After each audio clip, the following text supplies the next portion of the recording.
everybody. Welcome to the Player's Take, episode 352. Long time, no talk. I'm your host, Justin DeSimone, joined by my co-host, Montrell Rice. Montrell, how are you doing on this fine Friday? It's been a couple months since we sat down and did this. Yes, sir. It's been a long time. Yes, it has. So I'm probably going to title this episode something indicating what we're going to get into here. So you guys are already kind of tipped off to it, but um to get into the elephant in the room with it is so we've been gone for a bit. We wanted to come back and do one more episode. So this is going to be the final episode for the show.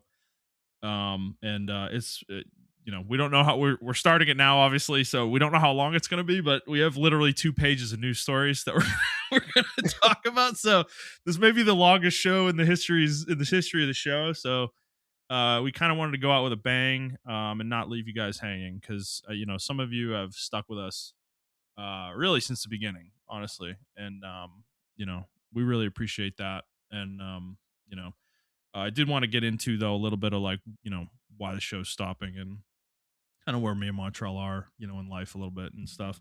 Montrell, you want to go first, or you want me to go first Oh, here? no, you can go first. You Okay. can go first. For me, I think my stuff is more. I think it's just on the creative side. We've been doing the show for it was 7 years in December actually. That we started the show, and it was 2018 in December that we did our first episode together, and I've really enjoyed doing this podcast. I've learned absolute fuck ton how to do this and how to do it weekly and how to make it consistent and have a consistent sound and structure and all sorts of stuff hmm like that. And it's been super valuable to me, and I love this show. I'm super proud of what we've put together with this podcast. I really am. I think Montreal and I have both found our kind of like our professional voice with this stuff. I believe we sound as good as most professionally made podcasts. And it's just that we don't have a big audience, right? It's like yeah, so exactly. it I think the quality of what we're putting out is very high, and it really has been for several years now. I love the show, and but I think at this point creatively I'm kind of looking to maybe do some different things, try some different stuff. Before I met Montrell, I actually, the Player's Take is a YouTube channel I made over 10 years ago now, actually. And I started exploring like YouTube, doing like vlog style content, let's plays, things like that. And I was super green back then. I didn't really know what I was doing. I didn't really know what my voice was, in the space. And I was trying to find all that, and then eventually I met Montrell at work. And we hit it off immediately. Like we both the sensibilities we have for games are just like neither of us really knows anybody else who has that same sensibility, with the industry. And it made a lot of sense for us to do this. But now, having done this for so long and learned everything I've learned, I kind of want to try something different, and maybe try that YouTube thing again, myself. I don't have like from my perspective, I don't have like any timelines on when that's going to start. There are some things I need to kind of fix with my setup before I get there. Potentially, and my capture setup in particular is really shit right now. And I need to make something like more permanent there. But yeah, that's kind of where I'm at. I'm just and there's just in my personal life, there's I'm very busy in my hobby space of my life right now. I am doing a lot of organization of some of the things that I have accumulated over the last few years, particularly Magic the Gathering. Like I've been really into Magic the Gathering, and it is extremely time consuming. Like I know like this is gonna sound silly, but anybody who plays a card game, bless you. Anybody who Thank you. plays a card game knows exactly what I mean. You accumulate cards, and you kind of make up a system. And if it's not a very good system, over time, the accumulation of cards becomes overbearing, and that's kind of where I'm at with that. So I'm actually spending a lot of my free time working on that, digging myself out of this hole with the Magic the Gathering that I've built. So in the short term, like I just time is not as free as it was. So So yeah, that's kind of where I'm at with things. So Montreal, if you want to get into your side. Yeah. So, um, for me, it is a huge transition in my life right now. Unfortunately, I my marriage ended, so I had to transition out of the house and everything of that nature. And I wish her well and everything of that nature. So that was my huge transition. Hmm. And we was the reason I was actually one of the major reasons why we stopped the podcast because I wasn't mentally ready to do the podcast. I tried to do like maybe one or two episodes after everything happened, Hmm. and then Yeah. yeah, I couldn't do it. So I just took a mental health break, and on that break, I decided that I wanted to do more stuff. So I got like more certifications, and I'm more focused on my career in Hmm. IT and trying to progress in that. And I am doing well in that. And unfortunately, that takes a lot of time, and I just don't have the time to do what I want to do. And I'm trying to also get out more and explore more of the city and more of Hmm. everything. So I've been going out a lot more, whether it be by myself or with someone else. And I've just been doing that a lot and exploring everything like that. I'm trying to get back into my hobbies, so I have been going out shooting a lot more. I'm actually going to a shooting event this Saturday as well, and I've been working out more. I used to go to the gym 3 times a week. I upped that to 5 times a week, and I'm running as well. So uh, it's a lot going on, because I Yeah. got diagnosed with diabetes, so, Mm. it just runs in my family, so it's nothing I can do about that, and the way I can control it is by working out and eating right and stuff like that, so I had a whole bunch of transitions happen in my life and then over the span of, like, 3 months, and it was a lot, Yeah. Yeah. but over that 3 months, I have been watching video game stuff and everything like that, even uh, um when we go to the games that we play, games we've been playing, you're only gonna hear 2 games from me. I have been trying to play video games, but, uh, I'm not gonna get into the specifics, but one part of my marriage was or my last marriage was the video game playing part of it, and that Hmm. killed my love for video games for a couple months, Yeah. until I just recently started getting back into video games, and Neo 3 was, like, the one that Yeah. pushed me out of that fray and was like, I'm gonna start playing video games again. And I Yep. I put like 60 hours in this game already. It's fucking He is going really hard. We'll get into that. crazy. Yeah. But yeah, so like I said, I just had to kind of rediscover myself, and I eventually do want to go back to doing like a podcast or something with YouTube. I Hmm. eventually do want to work with Justin again, whether it be like we do collabs on our own YouTube channel, Yeah. like I Yeah. collab with him on his own YouTube channel or whatever. But I actually uh this podcast has taught me one thing, and that one thing is consistency, Yeah. and like you said, finding your voice as well. Um, when I listen to other podcasts and stuff like that, they don't have the same voice or the inside. They have insider knowledge, and that's their bias. Whereas we're coming from a totally outside. We don't Yeah. have any outside. We're players, and we're just like everyone else, or whatever the case may be. Yeah. And yeah, like when me and Justin were talking when we used to work at our previous jobs with each other. I think he's still there actually, I and am. Yeah. yeah. So we used to work at our previous jobs with each other. He helped me find my voice, and I helped him find. I don't know if I helped him find his voice, but just the You way we did, were bro. talking with each other, You just the way we did. were talking with each other, it was something magical. I was like, yo, this is the guy right here. And so, Yeah. but the consistency thing was, like, really key. I used to go out there every Thursday, or he used to come to my house first every Thursday, and then I used to go to his house every Thursday, and then we started doing it remotely, for Yep. COVID. Yep. Um, but we've been consistent. I think we only missed, like, maybe 1 or 2 weeks, Yeah, and like, I mean, unplanned. you guys, the proof is in the pudding. You guys, any of you who've been here for, since the beginning know this, but like, yeah, we missed an episode our third week. It's literally, we did episode 1 and 2, and then I think Montrell and I got like mega sick at the same time. Like this was bad sick too, like flu Yeah. level sick.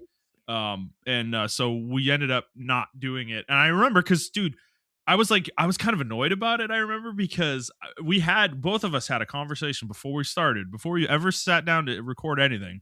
We were like, okay, if we're gonna do this, we need to be consistent. That is like the number one Yeah. most important thing. Like we're committing whatever day we're gonna record, we have to do it every week. You know, because to me, I've learned that listening to podcasts over the years, like the ones that I've gravitated to are the ones that are consistent. They are there every week regardless of what is going on in their lives, what the situation in the world is, or whatever. Even if it's just like they have just one person on there talking for 30 minutes or something, or a couple people that aren't the main hosts on there to cover for the week, like they have something up for their audience though.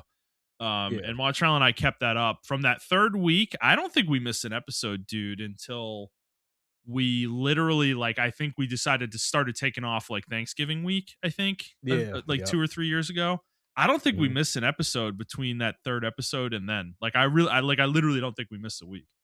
I think you're right. Um, I think this is like, if you wanna talk about missed episodes, this is probably the first time when we took this hiatus where we, like, Extended missed. break. We've never had more Yeah. than one missed. Like we've never had two Yeah. in a row where we missed 2 weeks. Like this is the Yeah. first time it's ever happened. And obviously, we explained, what was going on with that. But yeah, so that's like to honestly, like I honestly, Montreal, I gotta give you a lot of credit because I know both of us, like the type of people we were when we met, right?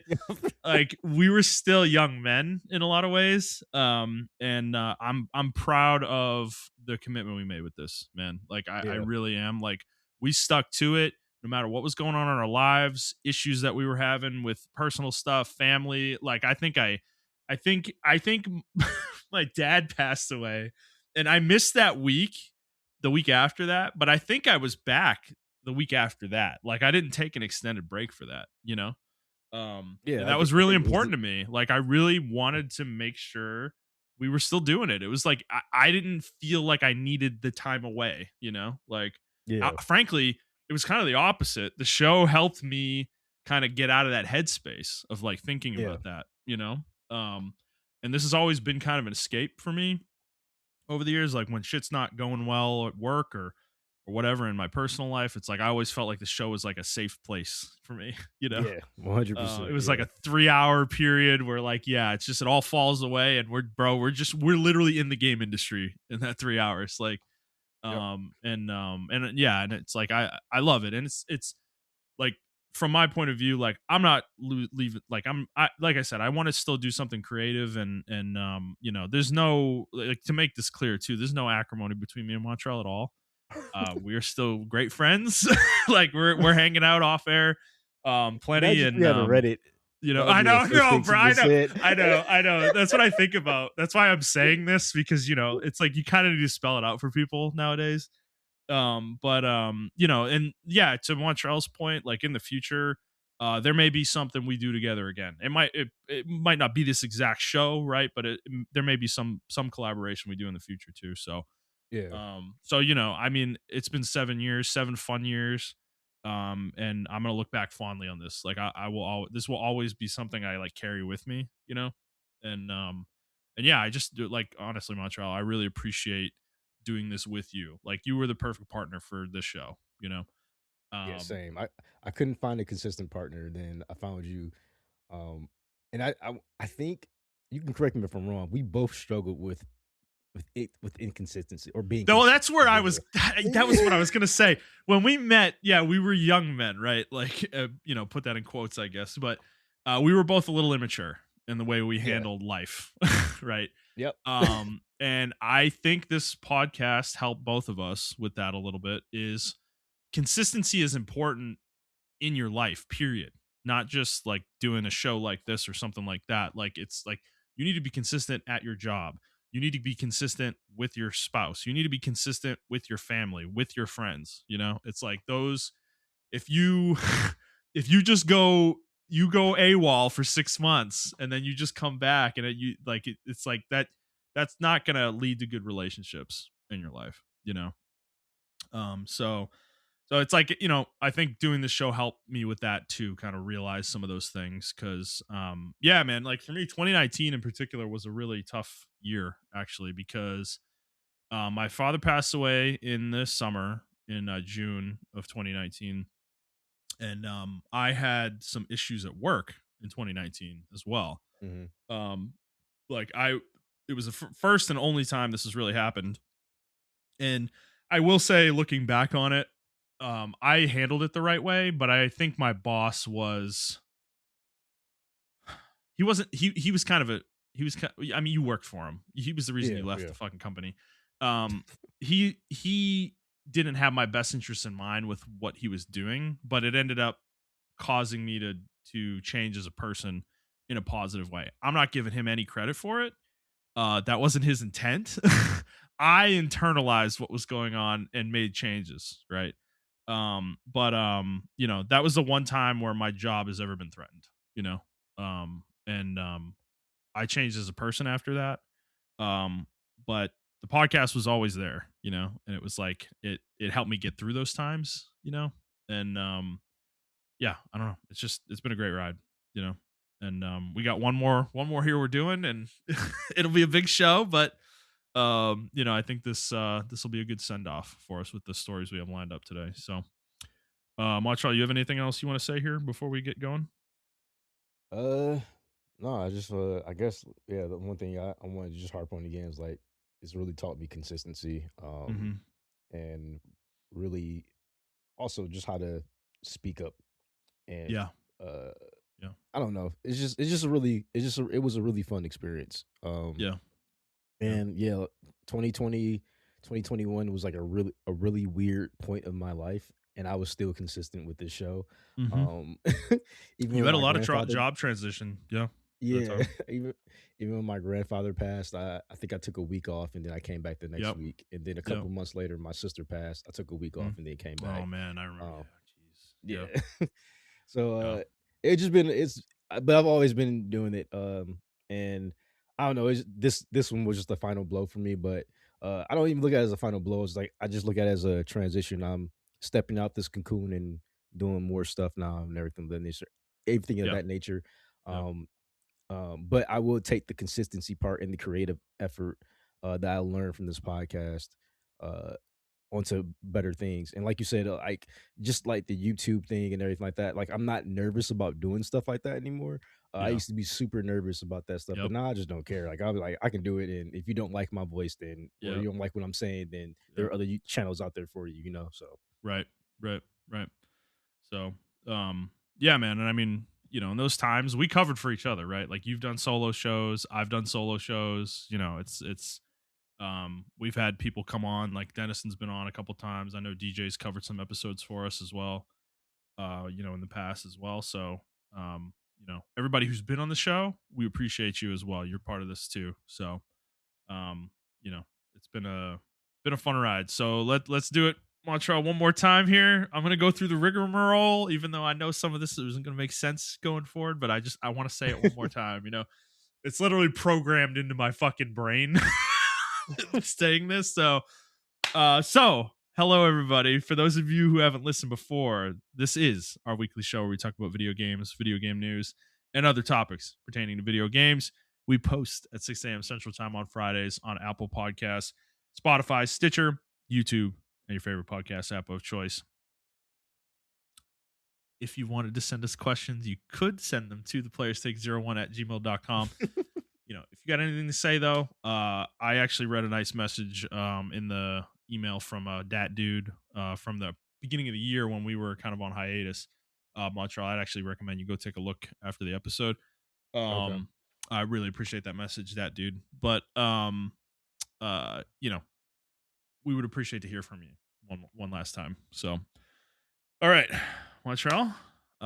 Let's get into what we've been playing here. Actually, before we do that, one little icebreaker. This is for me and you specifically. I know most of the people listening to us aren't going to give a fuck, but I don't care. It's our podcast, and we're going to talk about what the fuck we want. Xenoblade Chronicles X got a Switch 2 update this week, yesterday. Fucking Nintendo. Just as like, is dude, you said it first, I think, is they just do this with Xenoblade. If it isn't a new game, like a new thing they're going to charge $60 for or $70 for, they just drop it on a random Tuesday, bro. They're They just don't like give a fuck. they They did don't this with give a fuck. they did this with the but they did this with the, definitive edition. You They remember that, did right? of X. Yes, yes, yes. It was literally a Tuesday. I was at work. I think like I got to my desk and I looked at my phone. I saw a text from you and DJ, and it was like I'm like, dude, they dropped a fucking trailer on Tuesday morning at like 8 a.m. Central Time. Like, what the fuck are they doing? You know? So they did the same thing here. And it's coming out. It's actually already out digitally. Yep, It's coming out physical in April, I think. But if you have the game already, physical or digital, on Switch One, you can pay. I think it was $7 I saw to upgrade. $5. I just Yeah, upgraded yesterday. is it $5? $5. Okay, okay. They're taking their little hit. Whatever, bro. $5. Who cares? That's less than a Starbucks coffee nowadays. It doesn't fucking matter. Um, but yeah, man. Are you excited? You gonna play it I already soon? played a little bit of it. It looks 1000% better. Like, I Oh, didn't you're getting me hyped. I played it handheld mode. I haven't played it on the TV yet, It's but I 60 played it frames, handheld right? mode. It's 60 It's 60 frames. frames, yeah. Oh, yes. It's Xenoblade in 60 1080p, 60 frames. 60 frames, and it literally makes a difference. Like, the world looks gorgeous, the combat's Yeah. more it seemed like it's faster now. It's It already is. fast. I mean, the frame rate matters for action games, dude. Like, it absolutely matters for how the game Yeah. feels, you know? I'm Um, actually, like, contemplating just starting the whole game over and just Fuck yeah. it's Fuck yeah, dude. Yeah, yeah, hell yeah, man. Yeah, dude. Oh my god. This is awesome. So I don't know. I yeah, may be so diving into that soon, when I clear my did you guys docket a switch little to it bit. yet or no? I do. I did. I got one over the Okay, holidays. Yeah, yeah. okay. That's right. We haven't been doing the shows. I didn't mention that. Yeah. So I did get a Switch 2 over the holidays. And I haven't played anything on it yet. Fuck hilariously enough, because really the only game on it that I want to play is maybe the Donkey Kong game, Donkey Kong Bonanza. Mhm. But otherwise, it's mostly like a Nintendo Online, retro machine for me right now. I'm just not playing anything retro at the moment that I want to get into yet, but I'm planning to make a run through like, all the Zeldas and maybe even some of the Mario games on there at some point soon. So yeah, but I do have a Switch too. So I'm ready to go too. I need to plug the cuz my mom got me the game for Christmas actually. And I was like, "Oh, this fucking rules." And I was like, "Fuck, it doesn't have a Switch 2 port yet. Damn it." So this is fairly timely actually for me, but um so yeah, that was fun news. So we got some good announcements coming up here, man. We're going to talk about. So it's an exciting. This is going to be an interesting episode. It's an exciting time in games, but it is also a scary time in games. That's going to be the Yes. kind of the Yep. push and pull of this episode here. So we'll get into that once we get into the news. But let's get into what we've been playing. I guess I'll go first here because you only have two games and they overlap with some of mine. So I'll go through the Yeah. ones that don't overlap first, and then we'll talk about those two. So, um, over the holidays, I got into a kind of a retro mood, and I wanted to play Mega Man X, the Mega Man X games, and I want to play the Mega Man Zero games. I got through Mega Man X 1 through 4, and then I started playing Mega Man Zero, didn't finish it yet. And these were, I'm gonna be honest with you, man, these were perfect games to get me ready and into the mindset for Neo 3. I didn't actually realize how much until like yesterday or today Mhm. when I was playing Neo, and I keep like dying to bosses and shit, and I'm like trying to get the block timings down and get to like to a point where I'm like wrecking these bosses or whatever. Mega Man, the X games and particularly the Zero games are perfect to get into that mindset because the X games not are a little lesser so obviously because like the Zero games have this rating system in them, and that rating system is heavily based on like taking no damage, how fast do you complete the stage, stuff like that. It's more like challenge run type stuff in the Mega Man Zero games. Okay. And So X is just more of a like, they're not easy games. I'm not going to sit here and say like they're super hard either, but they can be challenging. I think Mega Man X 1 through 4, I was surprised playing them again, that like there are some parts of these games that are difficulty spikes. And like Yeah. I do think players who are less skilled might actually struggle like beating these games, you know. And in particular, I think X1, the final boss for X1 is actually really difficult. It like I had to learn the pattern and come up with a strategy for it to beat it. Like it wasn't something I could just brute force, you know, with a lot like you can with a lot of the rest of the game. Yeah.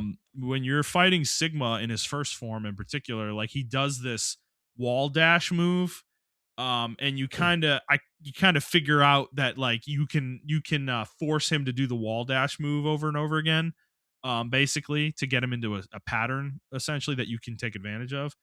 But if you Okay. don't do that and you try to fight him straight up, it's super hard. Like he's super hard in his first form, and then you beat his first form and you have to fight a second form. Actually he has three forms in Mega Man X1. Yeah, that's right. You have to fight his dog first, then you fight him in his Maverick form, and then you fight him in his like ultimate form, which is like this kind of giant screen spanning boss, you know, version of him. Yeah. That third part, if you don't have enough health left to get through it, like you're gonna get hit by shit in that form. Like you're not gonna win. Basically, it's a pretty difficult fight overall. So I was pretty surprised by that, and I was like hell yeah, Mega Man X1, this is awesome. I love this. Like I like it. This old school stuff is just it feels so good because it's uncompromising. It had to be like there weren't easy modes back then. They didn't even really think about that stuff back in the day. And it's like it's one difficulty. You either can beat the game or you can't. You know. And I like that. I think Mega Man X1 is an excellent game. Mega Man X2 is not an excellent game. Playing through it again, I will tell you guys, I will say none of these first four X games are bad.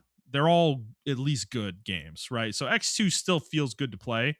And in certain ways is better than X1 in like certain aspects, like the armor you get a hand cannon upgrade. That's way better than X1's hand cannon upgrade. The hand cannon upgrade in X1 kind of sucks actually, because it shoots this like pink fucking like triple, you know, snake attack or whatever, and it's like really cumbersome to shoot and actually hit things with. It's not really worth it. In X2, you just charge up basically like two charge shots that you hold, and you can shoot them both back to back. It's way more practical for the way the game plays. So in that way, like X2 is a little better, but like the stages in X2 are horrible for the most part. Like a lot of them are really bad. And the final boss is an absolute fucking joke. Like it is. I couldn't believe I didn't have any memory of it. And when I got in there and I like started fighting it, I only died a couple times to it, and I ended up beating it. And I was like, this is so dumb. It's like one form. The boss has one form, and it's like a stupid like 3D like wireframe enemy that doesn't have even hitboxes. Like is really hard to know when it's gonna hit you and when it's not. And it but it's not even really that hard though, even given that. Like it's not even a challenging fight. And you beat it and the game's over and you're like, that's it. That's the end of the game. Okay. Cool. So X2 didn't like X2 super like it of the four, it's the lowest on the totem pole for sure. X3 was the one I always remember liking the most. Replaying these, it's probably the third best of the first four for me. But what I will say about it, the reason I think I liked it so much is because this is the only one I really had access to as a kid.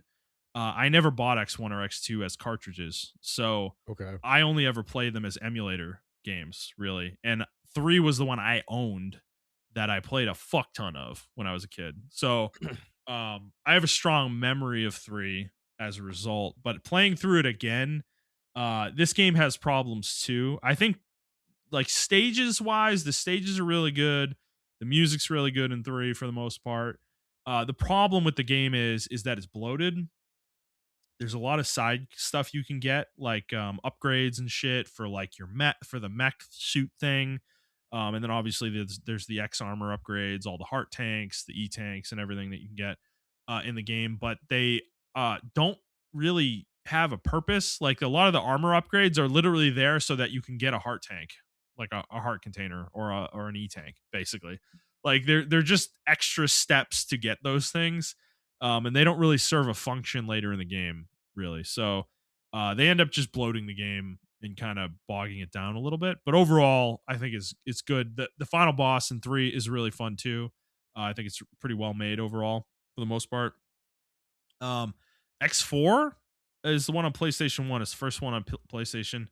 And This is probably my second favorite. I think X1 is my favorite, but 4 is like right behind that.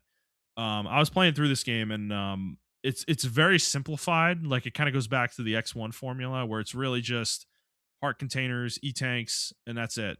Like those are the only upgrades you get. And then X, you can play as X or Zero. On Zero's side, there's no armor upgrades for Zero. X has those on his side though. So you can still get those there. But for the most part, this game is pretty simple actually to play. It's not overly complicated, but the gameplay holds up a lot better than I thought it would. Being a PS1 game, it is still sprite based, and I will say it plays pretty well. Like the hitboxes are actually pretty tight in the game. You're not getting hit in situations where you think you shouldn't. That's Mhm. actually a fairly common problem with some of the earlier X games. And I think the stages, the boss arenas, are large enough where you're actually able to maneuver around and kind of play around the bosses a little bit more than you would in some of Yeah, the other X games.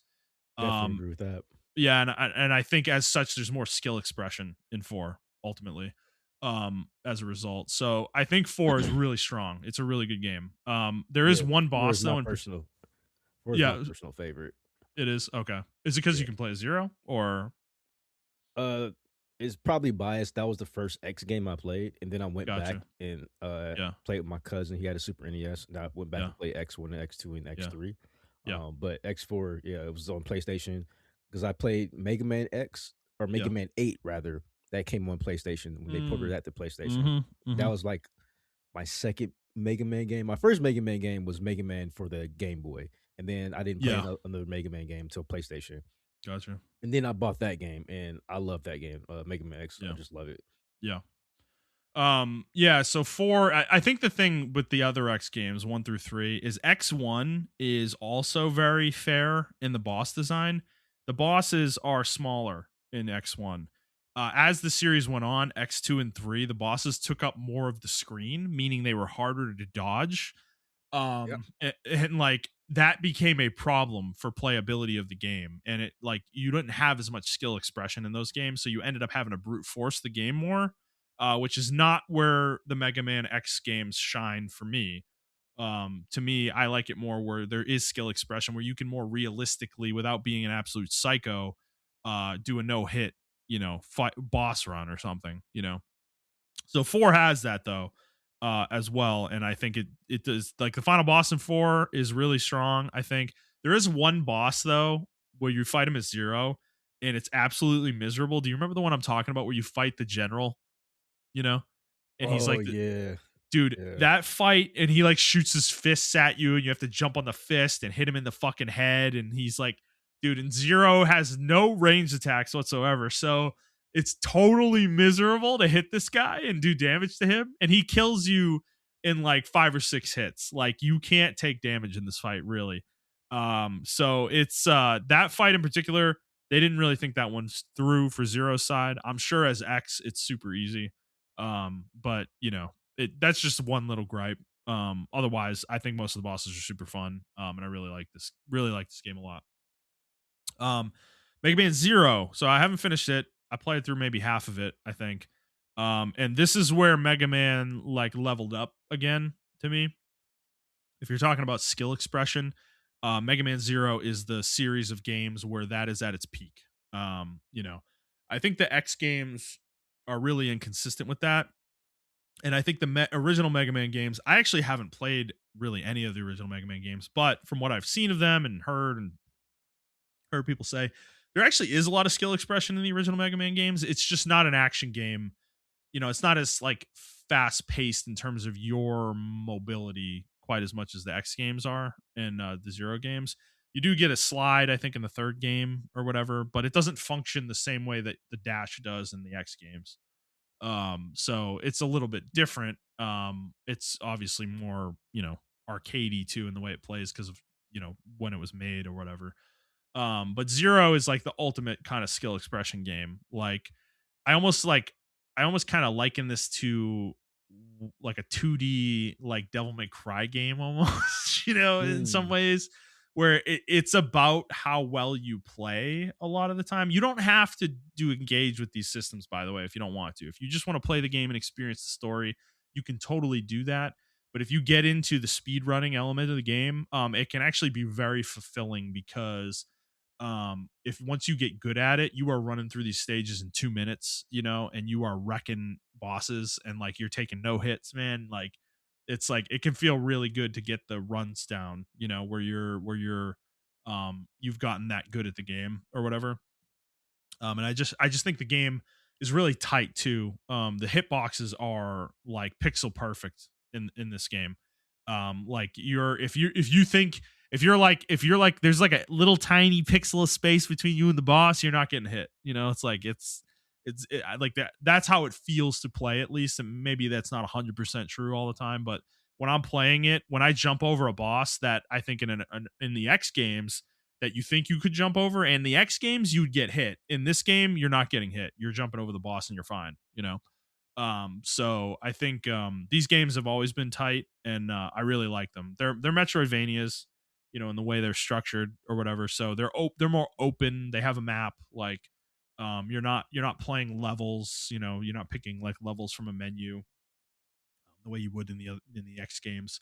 But it's a lot of fun. I'm enjoying this game a lot. So I need to get back to it. I just have a lot of big games I'm playing right now. So that's kind of the reason I dropped it for a little bit. But I'm gonna get back to this because I want to platinum like all these Mega Man games actually, eventually. And yeah, so those have been good. Hades 2. So I went out of town the last week of January and I needed a game to play. And my brother-in-law actually bought me Hades 2 on Steam. Actually, so um, I decided to play this. I was gonna because my plan with this game is to wait till it came out on PlayStation. Actually, because I love this. I love Hades 1, and wanted to kind of platinum this game potentially on Hades for Hades 2. But I decided to play it, and I don't regret doing that. Hades 2 is fucking fantastic, man. Like, oh my god. Whatever I've ever said about Hades 1, amp it up for Hades 2. Hades 2 is a better game in every way. I think when I first was playing it, there was a little bit of trepidation in the sense that like there's more systems in this game than there were in Hades 1. And I think some of that bloat was kind of questionable for me. But after playing the game and getting through to the epilogue and whatever, I went back to Hades 1 and decided to like just see how it felt. And dude, I can't tell you, man. My memory of Hades 1 is like so off.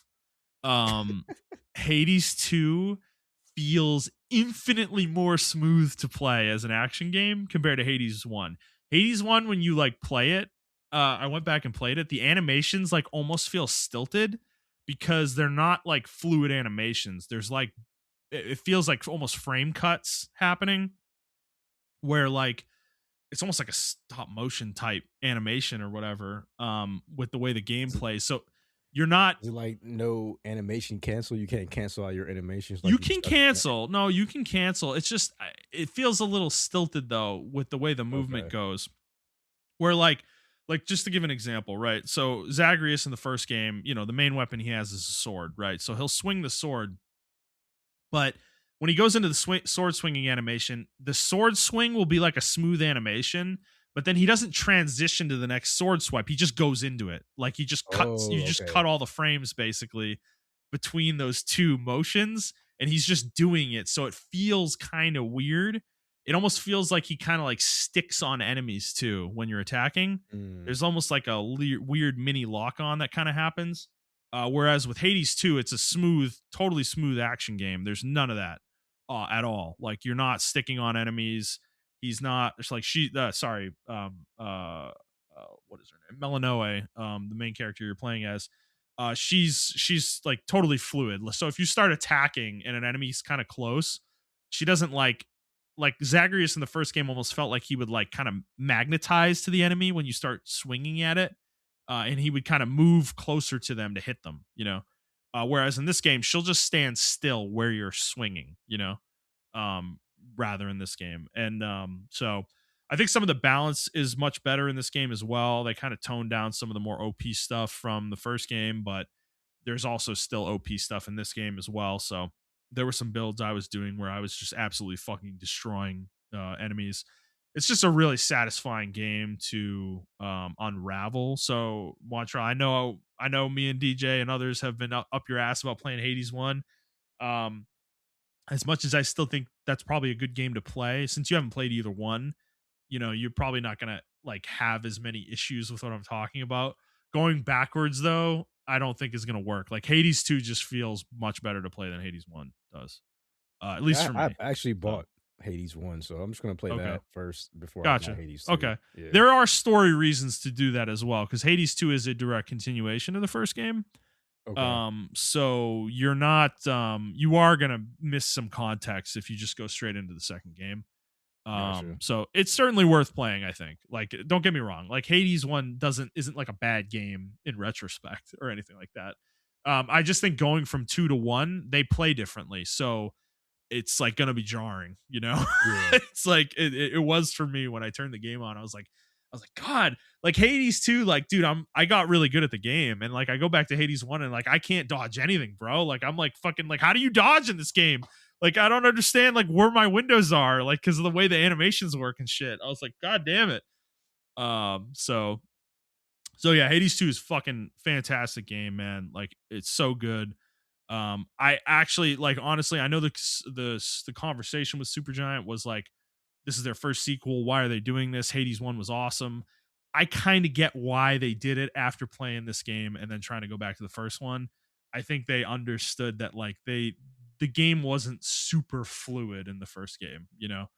Um And that was like a Hades 1 was it was a progressional game as far as like how it was developed, I would say. yeah, Because I remember when it first yeah. came out, there wasn't any voice acting in the game. Then they added Yep. voice acting, Mhm. and then they added more stuff. They patched it up and everything like that. So if from a creative aspect, like I almost look at it like the podcast we have now. Like we learned a lot from this podcast, and if we did a podcast part two or something like that, Yeah. we could take everything we learned and we could do it again, Yep. or transition to something else. So I understand why Supergiant did what they did with Hades too, Yeah. just from what you're describing. Yeah. I almost think they had maybe engine limitations with the first game, Hmm. and they kind of got out of that with the second game, cuz the second game feels so smooth in comparison. So yeah.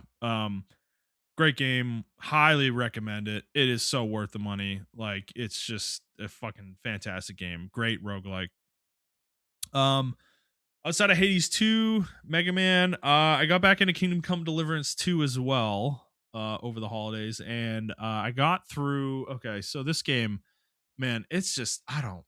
This game is so huge, man. Like Kingdom Come Deliverance 2, there's apparently there's two maps in Kingdom Come Deliverance 2. The first game only has one map. This game has two. I did the first map and I got through all of it, and I probably played 50 or 60 hours to do everything on that first map. Like I did literally almost everything you can do, quest wise and activity wise.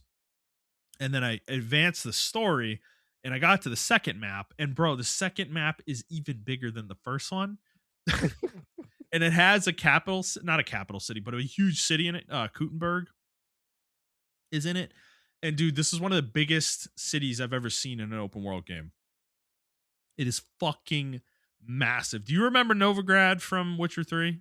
Oh yeah, 100%. I remember that. Yeah, it's that size or larger. Like it's absolutely gigantic. Like and it's incredible. Like it's such a well realized place. But I kind of Neo 3 came out. I'm kind of a little overwhelmed with how much shit there is still left to do in Kingdom Come Deliverance 2 as well. So I kind of put it down for a little bit. I'm going to get back into it, but I fucking love this game though. Kingdom Come Deliverance 2 is pound for pound like one of the best open world RPGs I've ever played, like Western style. Mhm. It's up there with Witcher 3. It's up there with the best Bethesda games, even though I don't like those games. I know some people fucking revere them. It's up there with those games for sure. It's up there with Mass Effect. Like it's in that caliber for sure.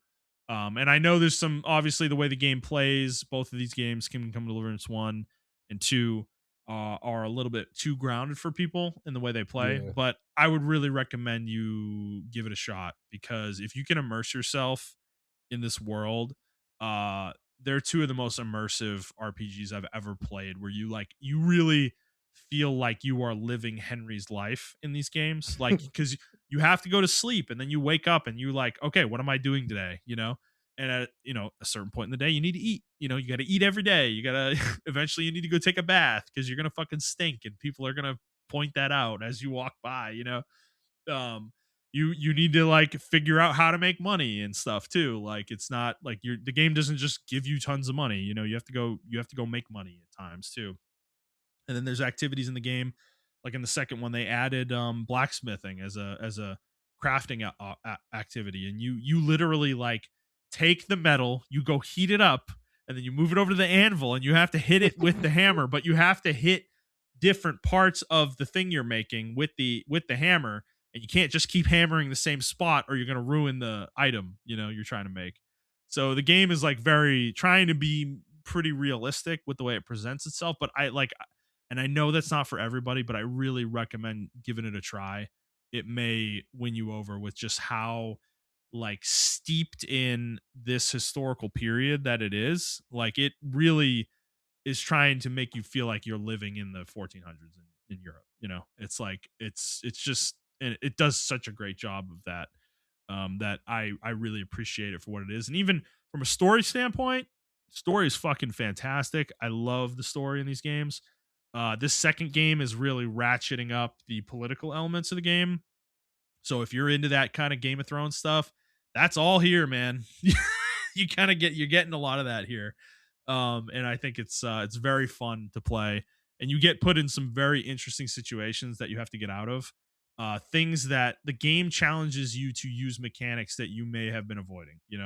Like there are situations where you need to stealth in a situation that normally would be really hard, and you need to figure out how to do it. It's part of a main mission or something.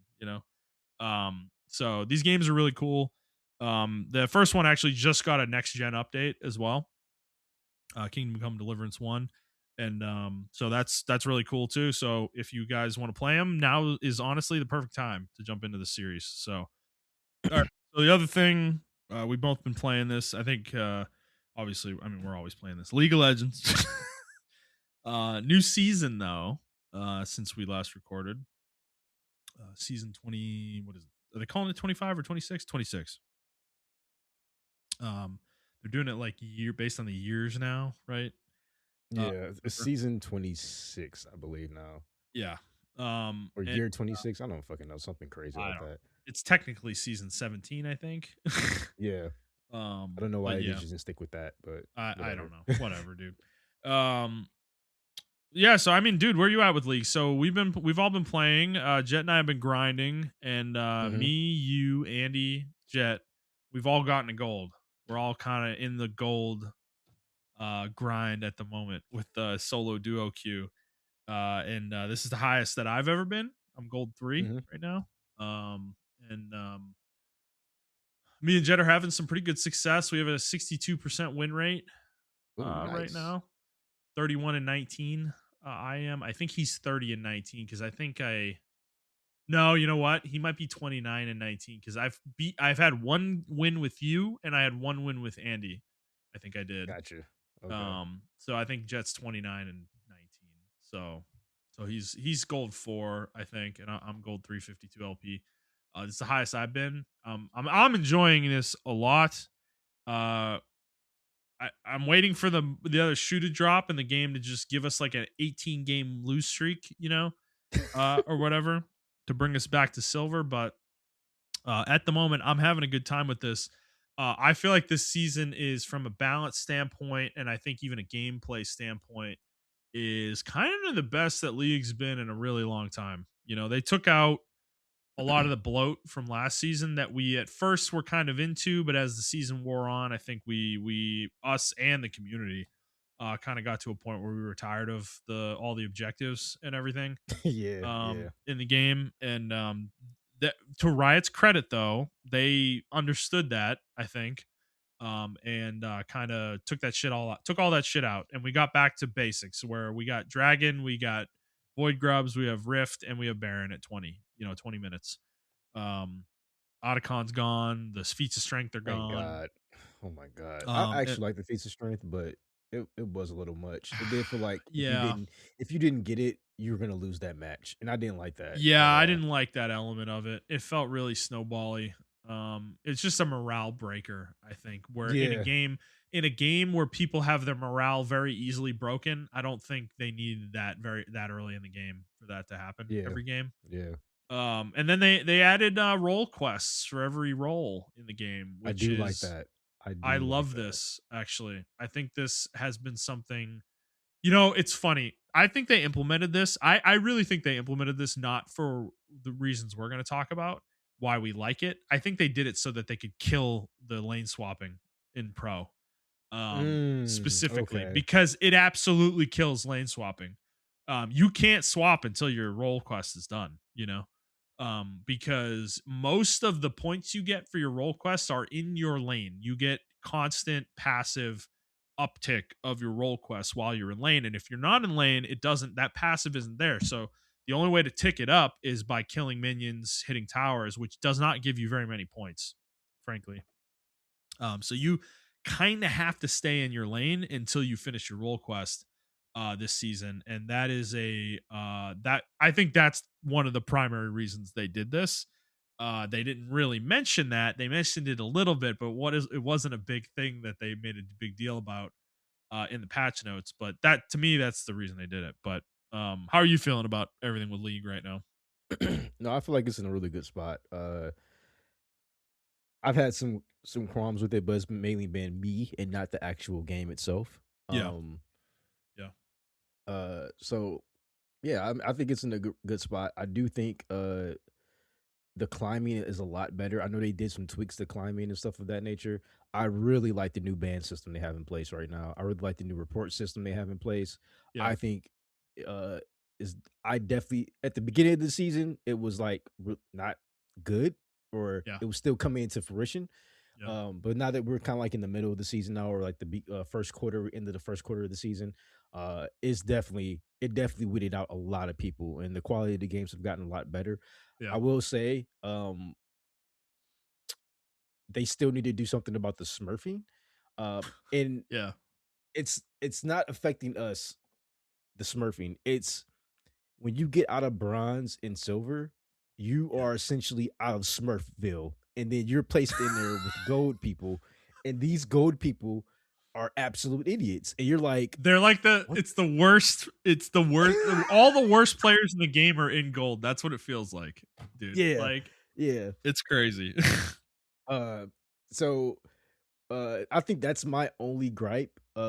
Is because we don't get those type of players early on. We get Yeah. like people who are fucking and then if you climb for me at least, if you climb too well in gold, you start getting played with platinum players and emerald one players. I've Yeah. gotten played with emerald players and And platinum he's one getting the players. same problem, dude. Yeah. He's getting Uh matched with Emerald and fucking like I what are they really think doing? they need to get rid of hating MMR and go strictly straight off the ladder. Yeah. I No, it's don't bullshit, like. man. Yeah.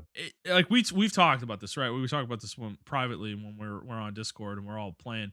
Is me and Jet climbing like have felt this this is very real with this game is it feels like pre-lobby the game is trying to make the team such that there's a predetermined outcome a lot of the time because when we get to the end of the game and me and Jet are whatever, we're 8-4 and whatever 5 between the two of us, and the rest of our team is 2-30-1. Between the other three roles, it's like, what are you supposed to do with that? Like, how could you ever explain to me that me and Jet are supposed to win that fucking game? It's like, it's just, I don't know. And like some people are just going to say like, "Oh, well, you can't expect to win every game." No, I don't expect to win every game, but I expect to have a chance to win every game. That's the way the matchmaking should work. It should be trying to make an even match where it's pretty much as close to 50-50 as possible. Like who's going to win? That's how matchmaking should work. That is not how leagues matchmaking feels. It feels like it wants to get you to your hidden MMR, what it thinks your hidden MMR is, and it does everything it can to put you in lobbies where you're going to get closer to that every game. And like that's the thing. I don't think I've hit mine yet. I feel like in um I feel like you and Andy are like up against it now, where Andy's been stuck in gold 1, gold 2 land for weeks. And I think that's where his hidden MMR is, dude. And it like wants to keep him there, and it's like I don't like that. Um from a just like it just doesn't feel fair. It feels like they're trying to force me into a certain like level or tier or whatever. It's not letting me really climb. It's like I'm not realistically ever going to get out of my tier. That's how it feels. And I think they do this to avoid the Apex problem where like everybody was Predator, every season by the end of the season because like they don't have a system like that.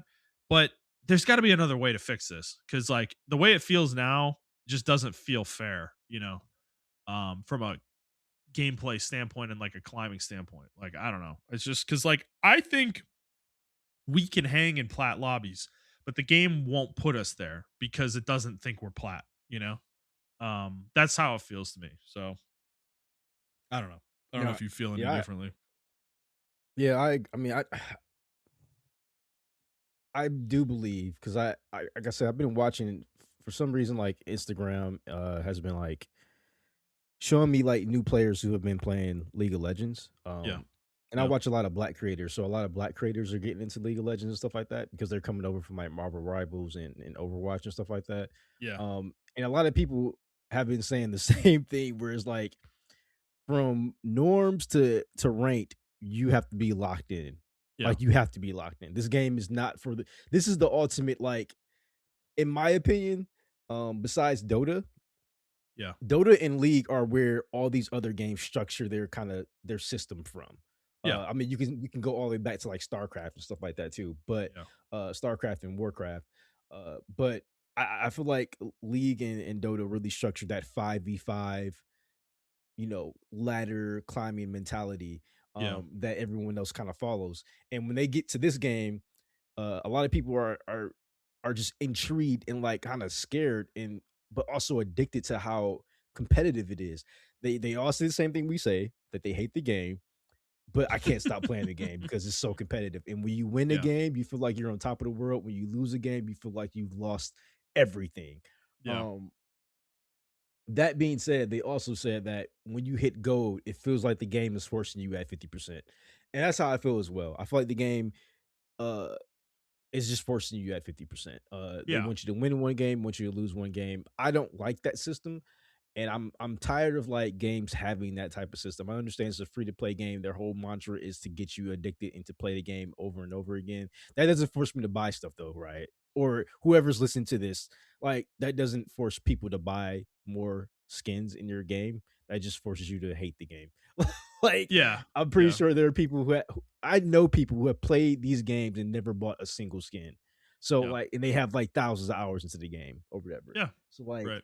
um, it is that thing, and but like as far as positive wise, I feel like you said earlier, balance wise, it feels balanced but not stale. Like last season was Mm. balanced but stale.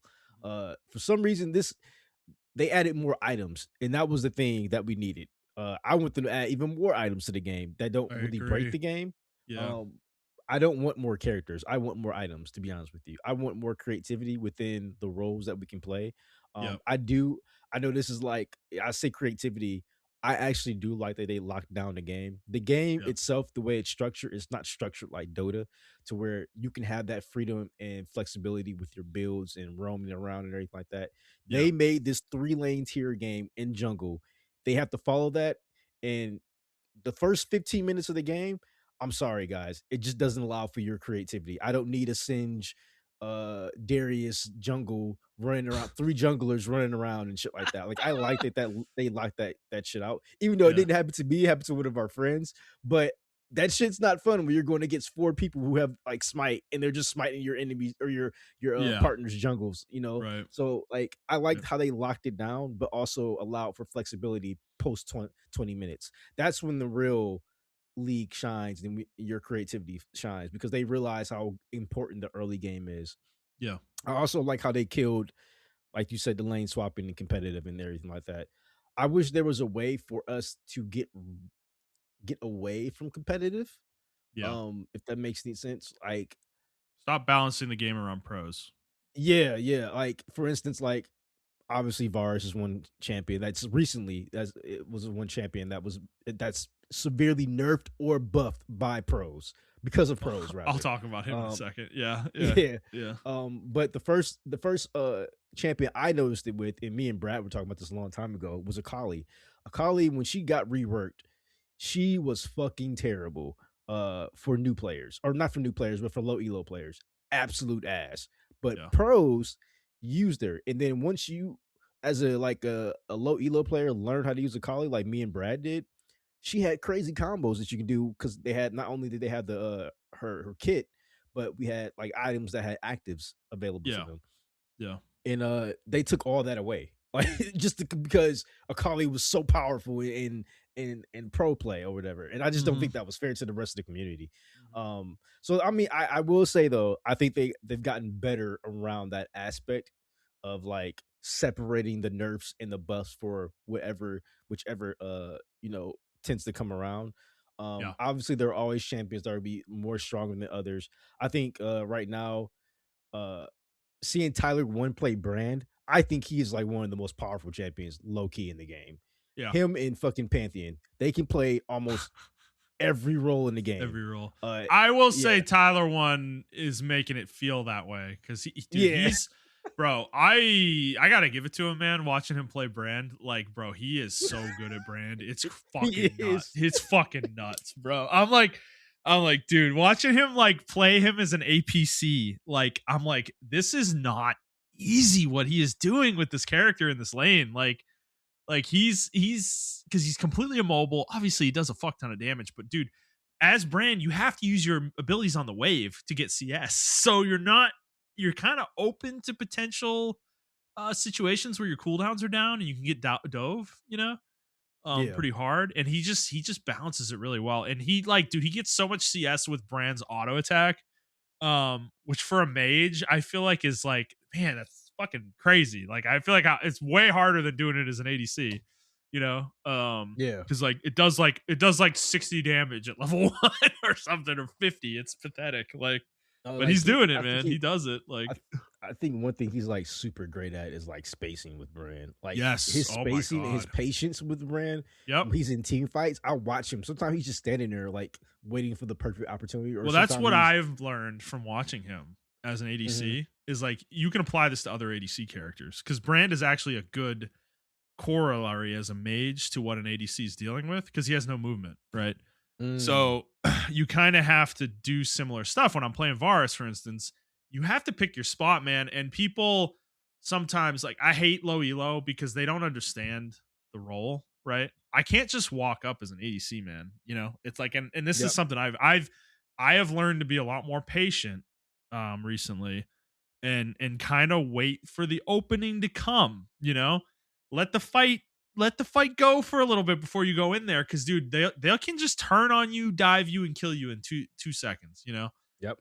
it's so easy for it to happen still. And I think I've gotten better at that, but I think going back to what you were saying about Varus, uh this is where Riot pisses me off. Is I stopped playing Varus basically last season because he's in the worst state he's ever been in, basically since I Yep. started playing again. And they pro gelled this character for 3 fucking years, basically. And they gutted him.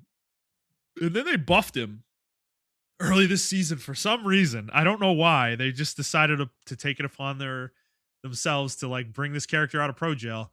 And they overdid it. They made him like a terror top for a patch or two. and every low elo player on Reddit was just like fucking Varus, bro. I hate Varus. They're like calling him like Hitler and shit. Like it's fucking funny, man.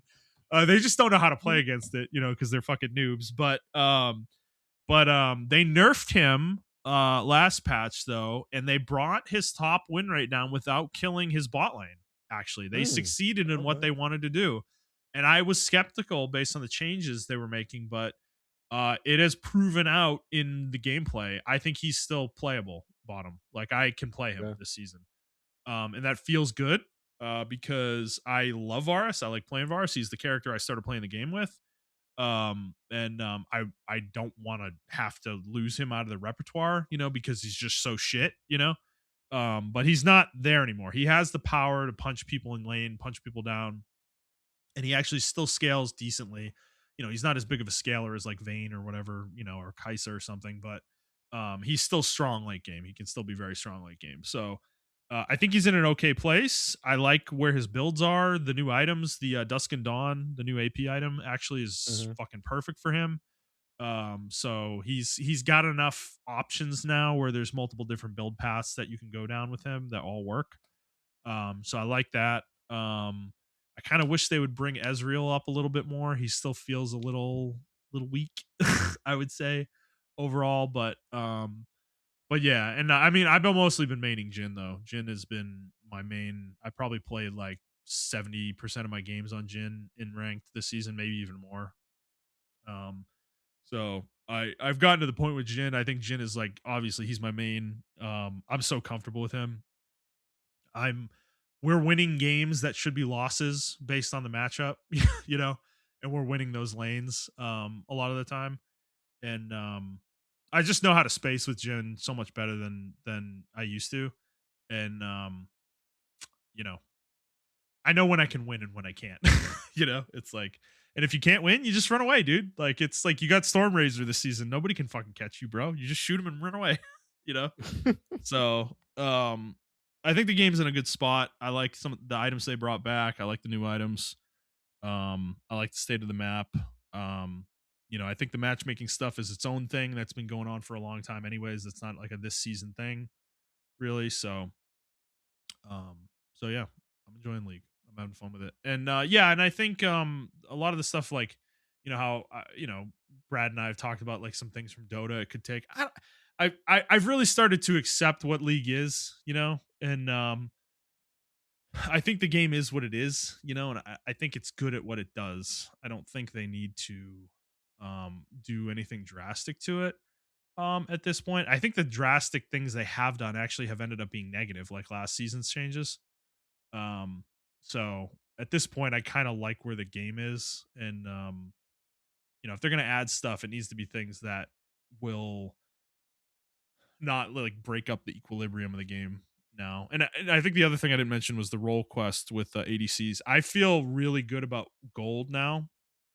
When I have a bad laning phase, I feel like I can find gold now in a way that I couldn't before. Like you can catch up on gold if you're good at farming. And that's always been one of my strongest suits in League, actually. But I never felt like it was rewarded before. Now it is, where you can make a lot of money really quickly, you know, if you kind of know what you're doing with it this season. So I like that as well. I think that's in a good spot. I feel like as an ADC, I still don't have agency in a lot of ways, but I have more than I used to, you know, and that feels good. So yeah. Anything else on League? Nope, that's it. Okay. All right. The other game we've been playing, we've already talked about a little. Neo 3. This came out last week. 2 weeks ago? 2 weeks ago. And oof, Montrell, you've almost beat it already, right? Yeah. Man, you've been you've Yeah. been up this game's asshole since it came out. I love it though. And I'm in the second region. I think I'm 20 or 25 hours in probably overall, I would say. I think I'm level like 75 or something like that. Something somewhere around there. So, Okay. so You yeah, level how's the 75? game? Yeah, yeah, yeah. Oh man, you came I up mean, a I'm lot. doing everything, bro. I'm being super Yeah. thorough. Like I'm literally doing every single thing you can do before I leave these areas. So, So I'm getting more experience than you probably normally would if you're just running through, you know? Yeah. Yeah, So I do the same thing. I cleared the ice region. There's still some stuff in the okay. first region I gotta get, but the ice region is completely clear because I just didn't wanna go back to that region at all. Yeah, yeah, yeah. Yeah. That in the tree region, which you're gonna get to. But, Yep. no, this is probably coming from someone who started with Neo 2, and then I played Wulong, and then I played, Rise of the Ronin. Yeah. Uh, this game, Neo 3, is like a combination of all those games, Yeah. Neo 1 included as well, because they still mention Neo 1 a lot in this game. You can tell that Yeah. they love Neo 1. Yeah. Uh, they love William.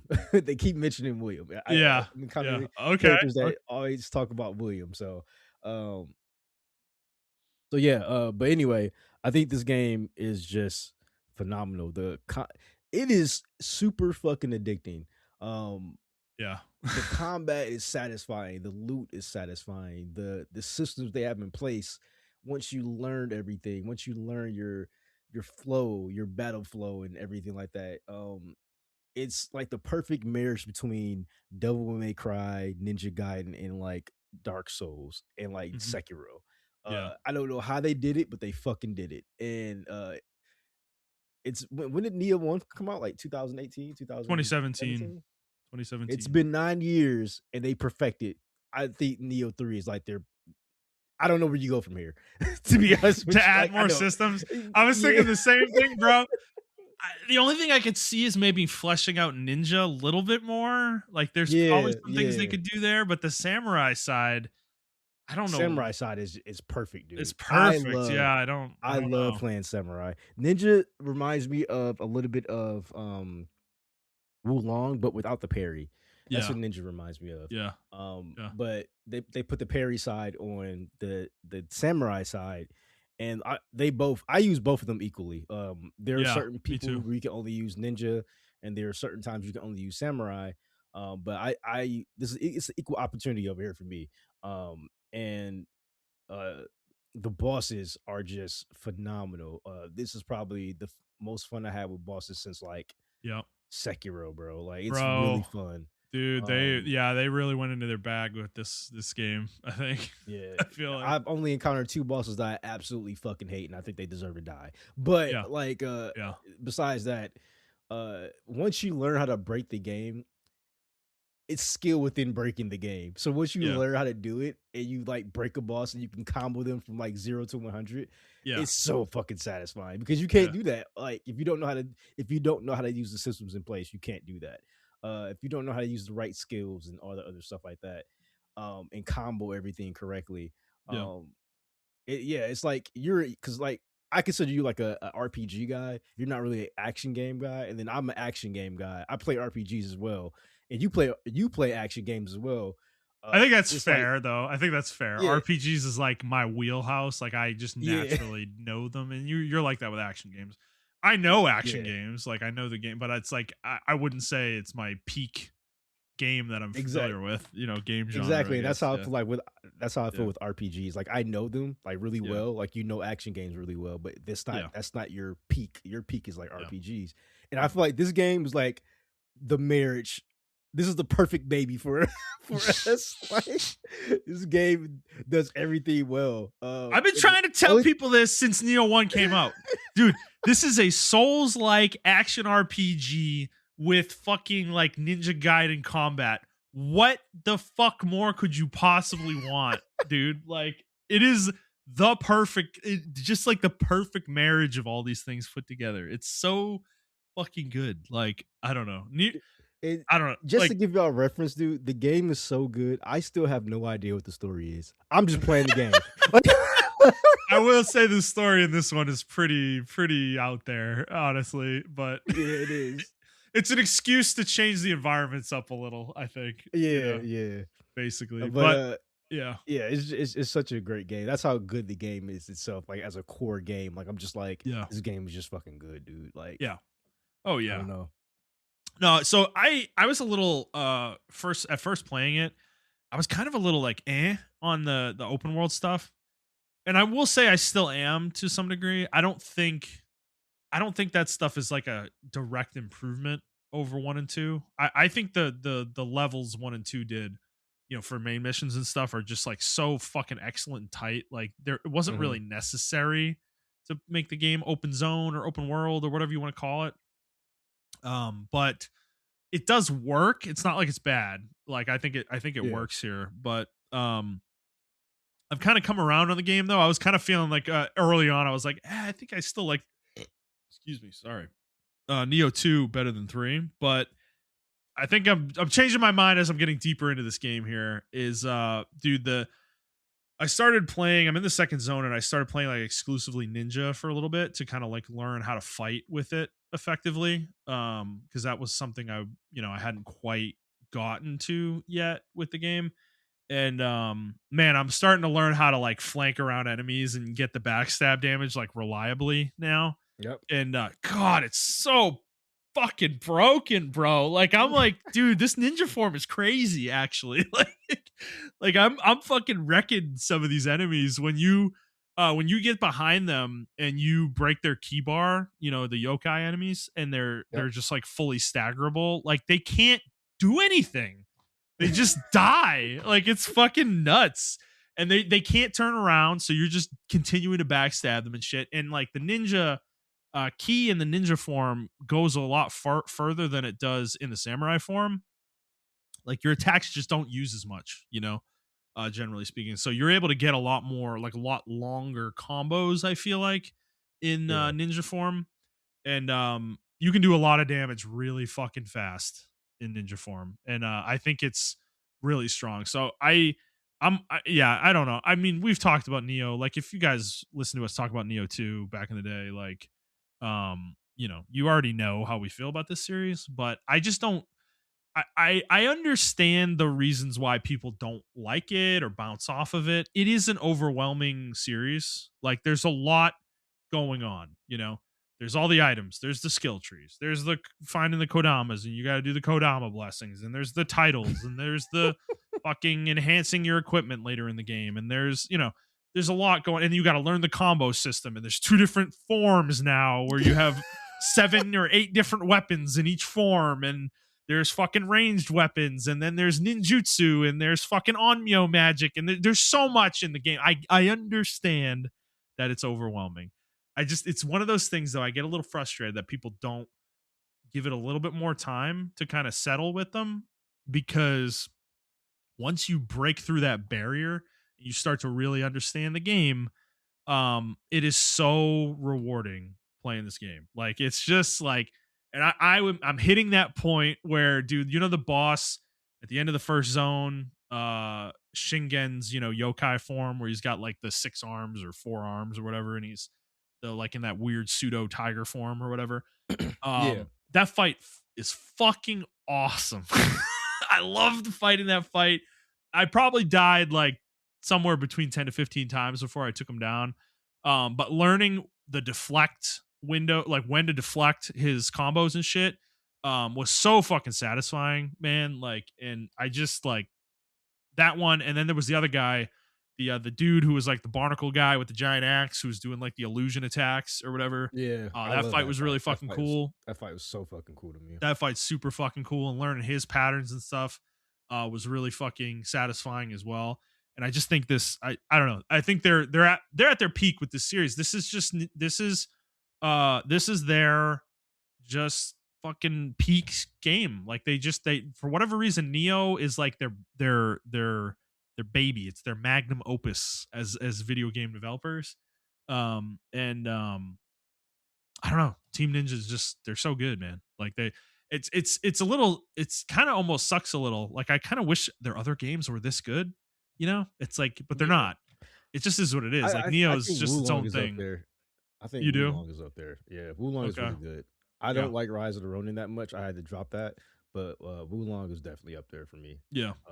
I want them Okay. to make a Wulong too. That's how good that game is to me. Maybe they might. Who knows? But yeah, and I think in this game the switching between samurai and ninja forms is really satisfying actually. Like I with the bosses, certain bosses where you can conceivably use both. I'm really loving figuring out when to switch, between the two and like what's optimal there. um and it's very satisfying when I get a couple like samurai combos off, and then I do like a perfect deflect into like a yokai burst break or whatever, Yep. and then you switch into ninja, and then you do like the fucking I do one of the moves that like jumps me behind them, and then their fucking keys broken, and I'm fucking doing backstab damage to them, and then I hit them with a fucking like a guardian spirit art, and then you activate the guardian spirit mode, and you're like fucking just wrecking them, man. Like it feels so fucking good. You take off like 66% of their health bar and all that. It's like it feels so good, man. Like it's so satisfying. I still think like I do wonder like I don't feel like I'm that great at these games. Like ultimately, I get them to a certain level, but it's like there's like a deep level with this game that I think you can get to where it's just like you can just keep chaining combos, and I've not quite ever broken that barrier with it. So I don't know, but it doesn't matter. I'm still enjoying the hell out of it. I just think it's so fun. I know people say the loot's too much. They added an auto equip button in this game. I don't think it works perfectly well, frankly, for me. I always have to go in and modify some of the things it puts on Yeah. because it puts on the wrong item or something that's not actually optimal. But it's there though, and I think it does its job. Like for people who don't want to deal with the loot, you don't have to anymore. And I think that's good. Um, so yeah, I don't know, man. It's super fun. We played some co-op. That was fun. They I did think it they worked. did fix they did fix us like joining, like the issue that we were having. Oh, They did really? fix that. Okay, so that Yeah, was so actually I a I, I problem. just I discovered that I had to be in the same area as you, and then I could see your Uh, room, and they fixed that now, so you don't have to do that anymore. I see. Okay, so they just didn't explain that in the Yeah. menus. Gotcha. Okay, that's good. That's good. Um, But yeah, if you're on the fence about this game, you're like, "Oh, I don't really like Souls likes or anything." You don't even have to play it like that. Just play it like an action game, bro. I think everyone should play this game. I mean, it yeah, sold 1 million copies in like a span of 2 weeks, so obviously a lot of people are yeah. playing this game. Yeah. Um, The series is huge. It's yeah, 10 million copies sold between all three games. yeah, and it's definitely worth it. I like Neo 2 a lot, um, but Neo 3 definitely is up there. I can't wait for the DLC because they usually add more Oh, ninjutsu, more more moves, weapons, more more weapons. enemies, more Yeah, bosses. Fuck yeah, bro. Oh yeah. yeah. So I Yeah. can't wait for the DLC. But this Yeah. game is so big. This game does New Game Plus right, where they just don't bullshit on the New Game Plus. It's actually a fucking new game plus some. It Yeah. feels like it and stuff Yeah, like they that. don't they So don't have the same enemies in the same locations. They change up all the enemies. You're going to see enemies in areas they weren't in the first playthrough. Like you're going to fight bosses that weren't where they were in the first playthrough. Like yep. there's all sorts of shit like that. They always do that in these games. Their new game plus is like peak, I think. They do a fucking awesome job with that.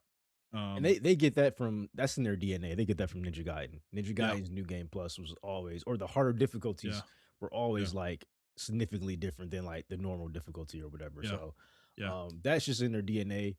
This is a really good team. I think yeah, they're severely underrated as far as like quality yeah, and everything. They've surpassed Platinum Games for me, like yeah. 100%. With this Not series in particular, yeah, I think so.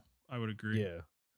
Um, Yeah, So yeah, it's just I don't know, just give it a try, guys. I think it's a really fun game. I don't know what to tell you. Like it's addicting too. I just yeah, can't put it down. yeah. Well, so what I want to ask you: do you think the difficulty this series is known for is a little overblown, or do you think we're Yes. just like good enough at the game that we feel that way at this point? Yes and no. I do think Neo 2 in the early game was harder than Neo 3 in the early game. I Yeah. think the early game for Neo 3 allows you to kind of customize and feel things out a lot more Well, than you can Neo 2 cuz explore and level up too, and kind of avoid exactly. hard content in this game in a way you couldn't in Exactly. the first two games. The first game, I will say, the first game and the second game, the first level for both games has bosses that are filter bosses. Like they are going to filter you. Like they are very difficult at the moment you are playing against them.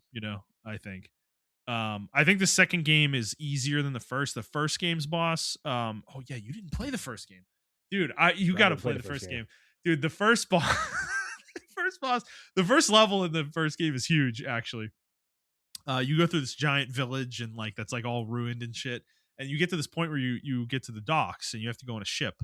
And you fight a giant yokai enemy on the ship, and he's like one of those big beefy boys, but he has a giant ball and chain that he like whips around and throws at you and shit.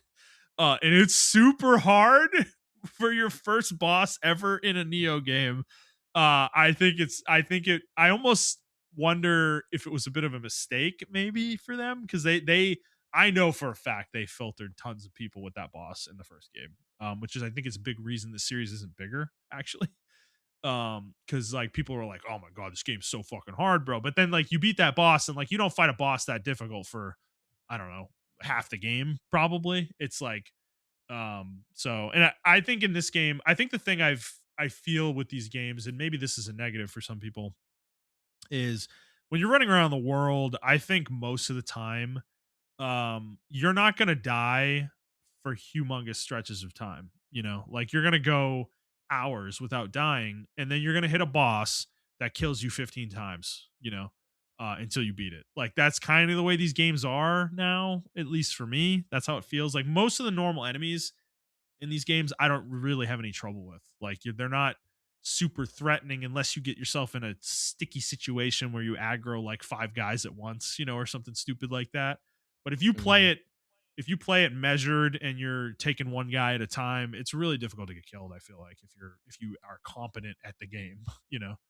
Um, so I don't know. Because I do think the difficulty is overblown. I think the difficulty is in the boss fights usually. Um, and even then, there's a lot of bosses that I've one shot in this game. They're not all fucking gonna wreck you constantly.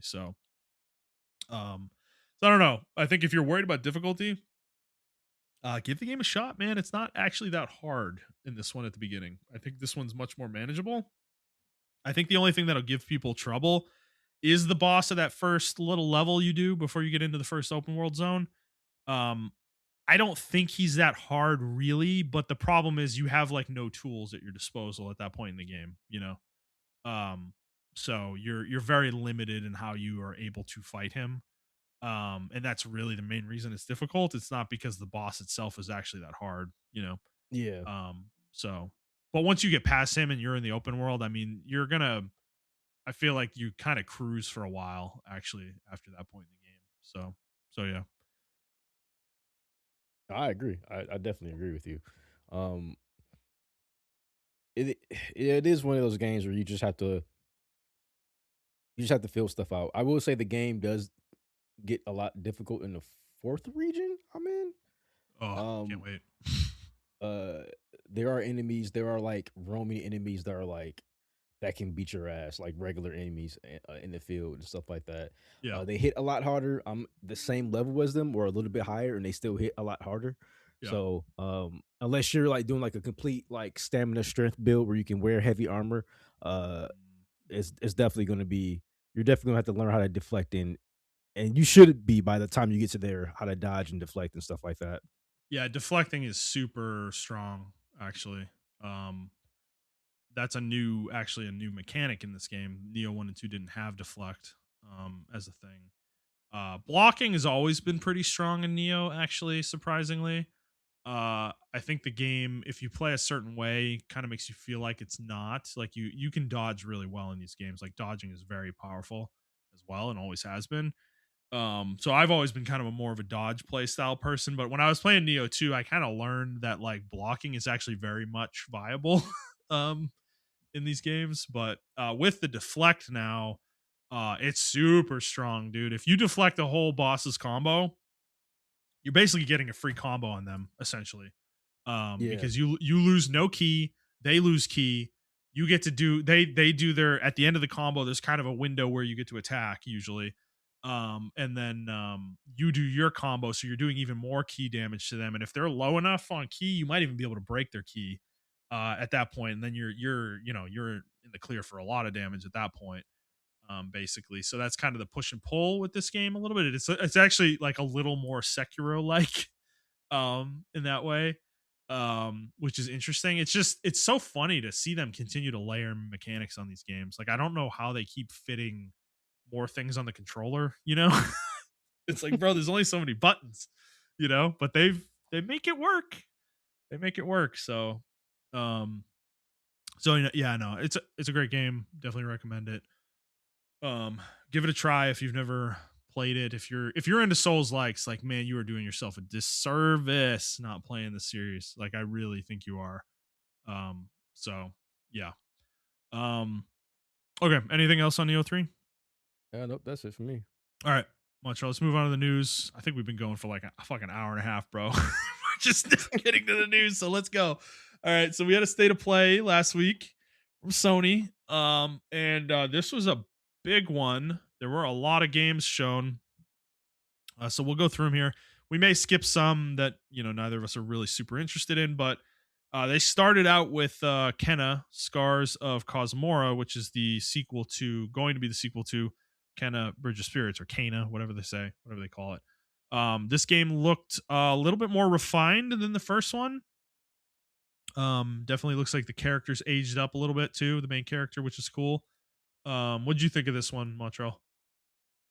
I think this is pretty cool. It's almost like PlayStation's Legends of Zelda, in my opinion. Yeah. Um, and I hope it's not signed with PlayStation. Hmm. They said they were in the talks about. I think this game is really good. I played the first one. The first one was good. It was pretty bare bones, but it was really good Yeah. as far as a adventure game. And hopefully this one continues that mantra and makes it a little bit better. Okay. Yeah. Yeah, I know. No, this looked cool. I think I didn't play the first one, so it's one of those games that I was interested in it, but it kind of just fell away over time. Too much stuff coming out. So for me, I don't know if I'm going to play this necessarily, but I think it looks pretty cool though if you're interested in it, for sure. So after that was Ghost of Yote Legends. So we're getting the multiplayer for Ghost of Yote, same thing they did for Tsushima. You gonna play this, Montreal? You have any interest in this? I'm probably not. I didn't play the Legends in Ghost of Tsushima, yeah. Ghost of Tsushima, so I'm probably not going to play it in this game either. Yeah. I haven't even played Yote yet, so yeah, I'm definitely not playing it. But then Death Stranding 2 is getting a PC port. Looks like they're adding some visual stuff, widescreen support, things like that. Um, have you played Death Stranding 2 yet? I don't No, remember. I haven't yet. I completely forgot about this game Okay. until now. Yeah, yeah, yeah, yeah, yeah. Cause yeah, I played Death Stranding 1 and 2 back to back last year. Didn't love Death Stranding 2 actually, overall. But still a good game for sure. Definitely worth playing. So if you've been waiting for it on PC, you will be getting it soon. What was the date they put on this? I don't remember exactly. Did they give a date? March 19th. Yes. So it's coming pretty soon, within the next month, for sure. So, all right. After that, they showed Four Loop. This is a multiplayer game coming from what was it? The guy who was the director for Left 4 Dead and Back for Blood, right? Is that right? I don't remember. Some guy who was very involved with those games. So this is another multiplayer game from him. I barely remember any of this footage, if I'm being honest. This game looks kind of generic to me. I don't know what you think. Yeah, it looks looks like multiplayer slop, 4-player co-op multiplayer slop. Mm-hmm. Um, Yeah. yeah, I don't think the art style looks particularly like good at all either. Yeah. Yeah, I don't know. I think this game would have been cool like maybe 5 years ago, but I don't really care about it Yeah. anymore. Like these type of Yeah. games anymore.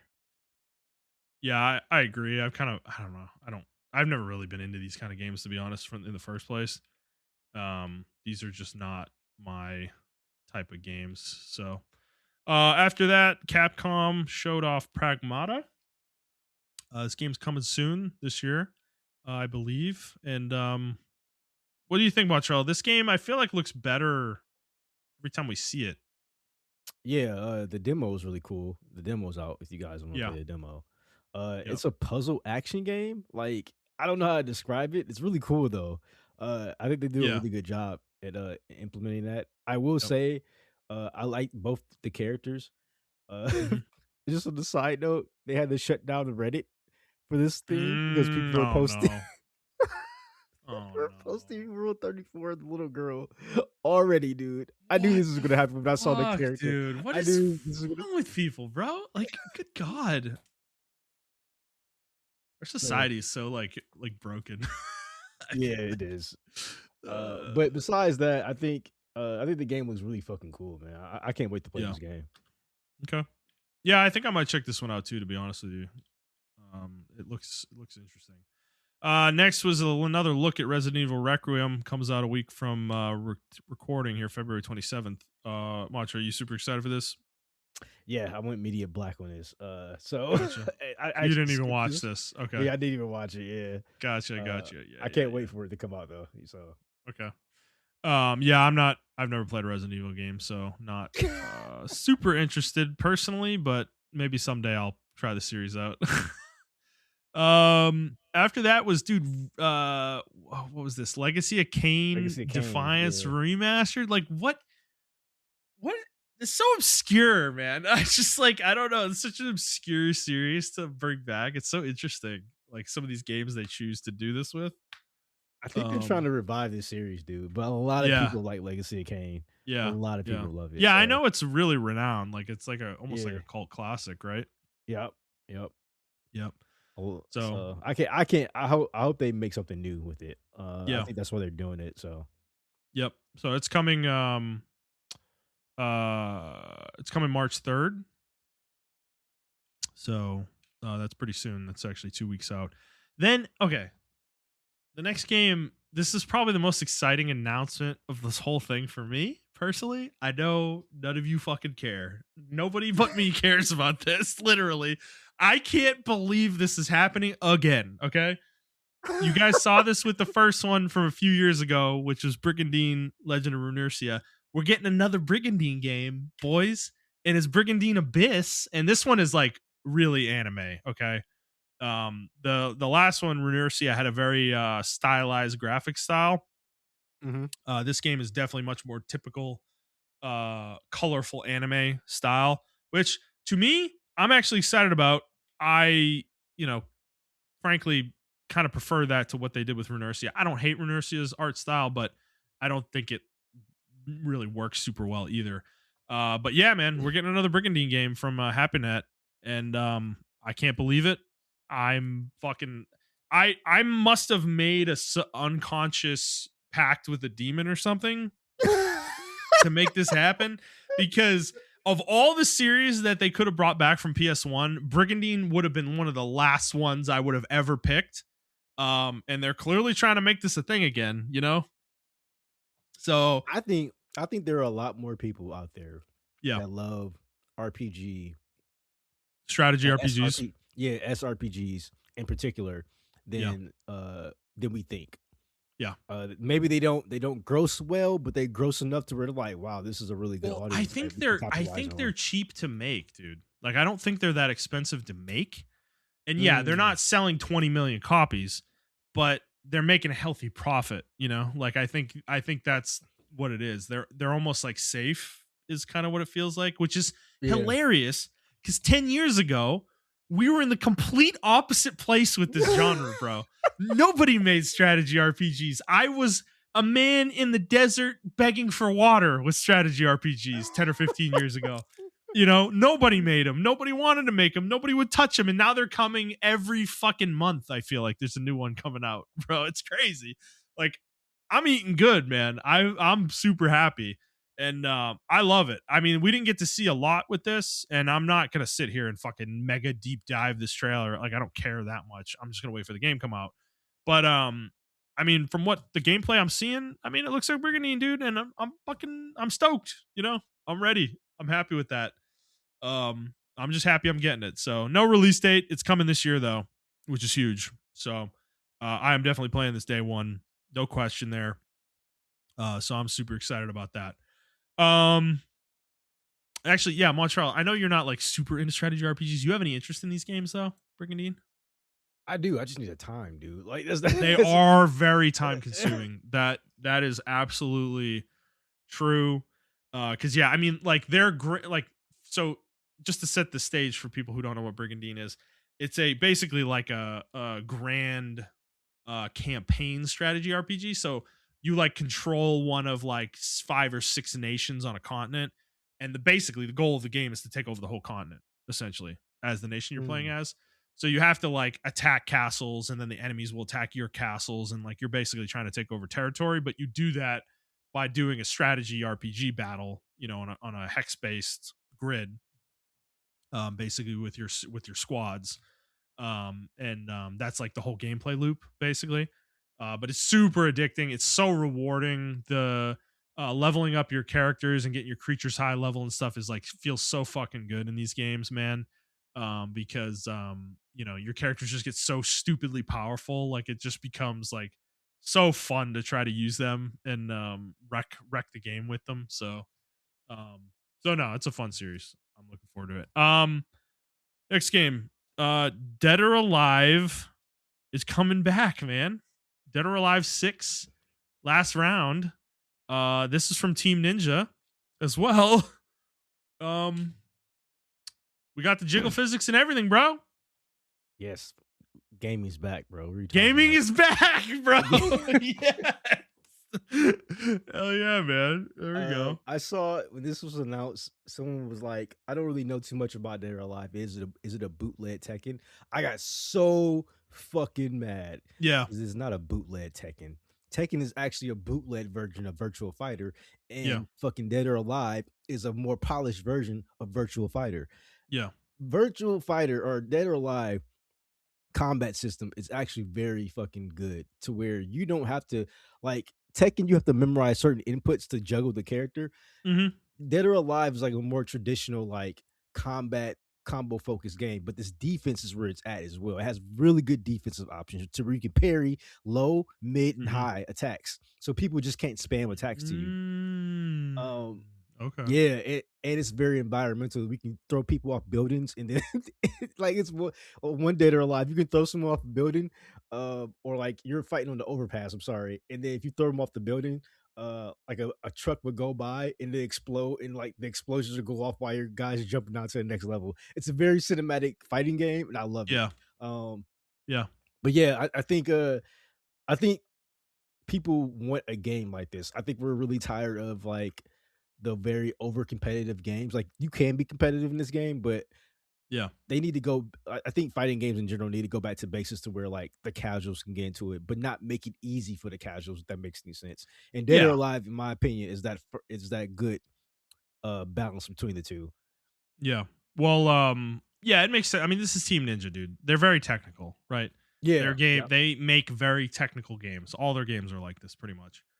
So it makes sense that their fighter would also be technical if they made a fighting game, so that's cool. And I do like that they got the jiggle physics in there. We're not Me and Montreal aren't the type to really be into this shit really. But yeah. I don't like hate that it's in gaming. I just don't like how goonerish players can be sometimes around every game. Like I don't Yeah. think it belongs in a conversation of every fucking video game. But if you want to make a Gooner game, make your Gooner game, bro. It's fine. Like it's part of games, man. It's okay. You know? So so yeah, that's cool to see. It's coming June 25th this year. It's also gonna have a free to play version as well for people to try out also. So that is a really smart idea, actually, I think, for them. So that'll be good. Next game shown, Control Resonant, which this is the sequel to Control, from several years ago, and you are playing as the main character's brother from that game, I believe, and it is a different game type of game. It is going to be an action game, not a third-person shooter, which is what the first game was. But what do you think, Montreal? This one does this look cool to you? Didn't you play Oh Control, yeah. right? I played Control and I beat it. Yeah. Okay, okay, Yeah, I can't believe they did this. Like, this is, like, really cool that they just decided to do a whole different genre of the game, and it Yeah, works. yeah, It actually works within the core of, like, what they're trying to do. yeah, Um, I'm I saw this and then we talk about other games we saw, but, like, yeah, man, action games are fucking back, dude. Like, yeah, I love that action games are back. I love that people are trying new shit, um, and everything like that. I just love it. Like, this whole state of play, I was just like, it was some really weird shit that we saw, and I was just like, I fucking love all of it. Like, I love yeah, every bit of it, man. And this is yeah. one of them. It's just like it's really weird to do when you just like you make an action or third person shooter, and then you're like, you know what? Fuck it. I'm just gonna make an action We're gonna game change now. the genre Yeah. entirely. It's ballsy, man. I love it though. I think I wish more companies would be willing to try this stuff. But I have a question for you though with Remedy. Like their games don't really do that well, you know? They've Yeah. publicly talked about struggles they're having financially in recent years. Like, do you think things like this are the reason why though that they do stuff like this, or do you think there might be another reason that their games aren't like super uh for lack of a better word here resonant with players? I think it's because maybe the art style they do. I think it's a number of things actually. They're a Western, quote unquote, Western studio, so Yeah. they're beholden to like Western games. When you Yeah. look at Control, you are thinking when you just look at the art of it and everything Hmm. and the screenshots, people are expecting like a Last of Us type game, but when you actually play the game, it's like a video game. Video game. You're like, oh, this is an Yeah. actual like fucking video game. I think that holds them back. I think actually their art style holds them back. They're still Mm, stuck in this realistic art style. Like it yeah. just looked like, you know, and I know like Devil May Cry has like a realistic art style to it as well, but that game's already established, so it can get away with that. Whereas the Yeah. first two games were kind of like, PS2, PS3 graphics type art style, whatever. Hmm.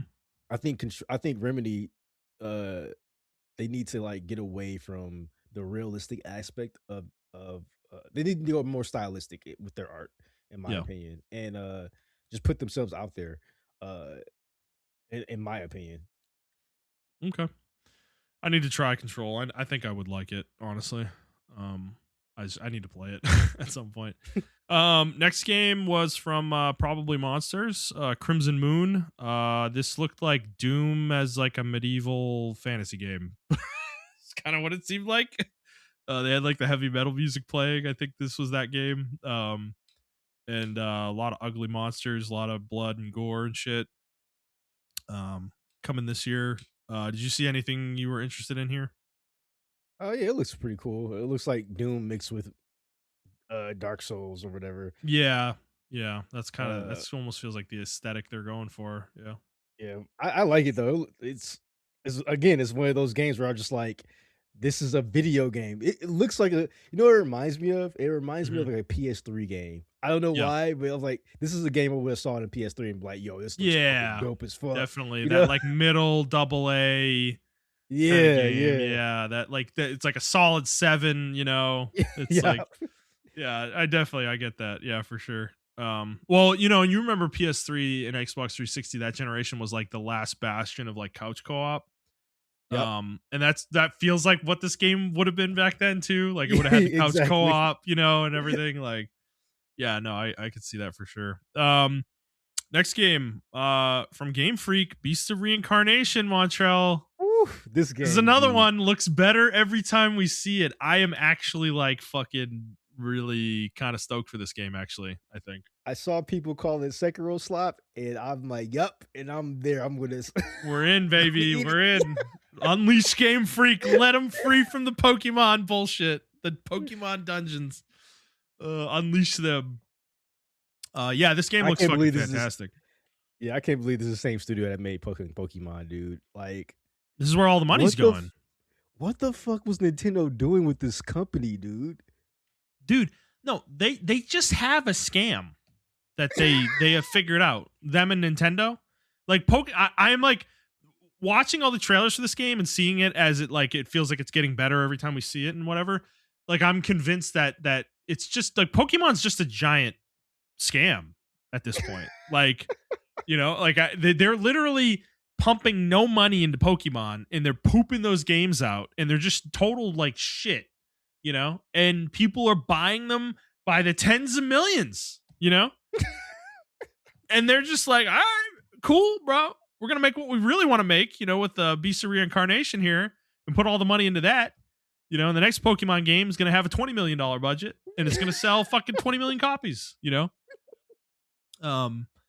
It's it's a fucking joke, I don't know. It's like, I don't understand how Pokemon fans can be so unplugged, even though they feel like they're super plugged in to the series, but they're not. They're just like lemming fanboys, like they just buy it regardless of the quality level, the situation with the game, or anything. No other factors. It doesn't matter. They're gonna buy it no matter what. It's like I don't understand, Like, dude, when I Well, I found out mean, that Pokemon Legends ZA had a $13 million budget, I was like, are you?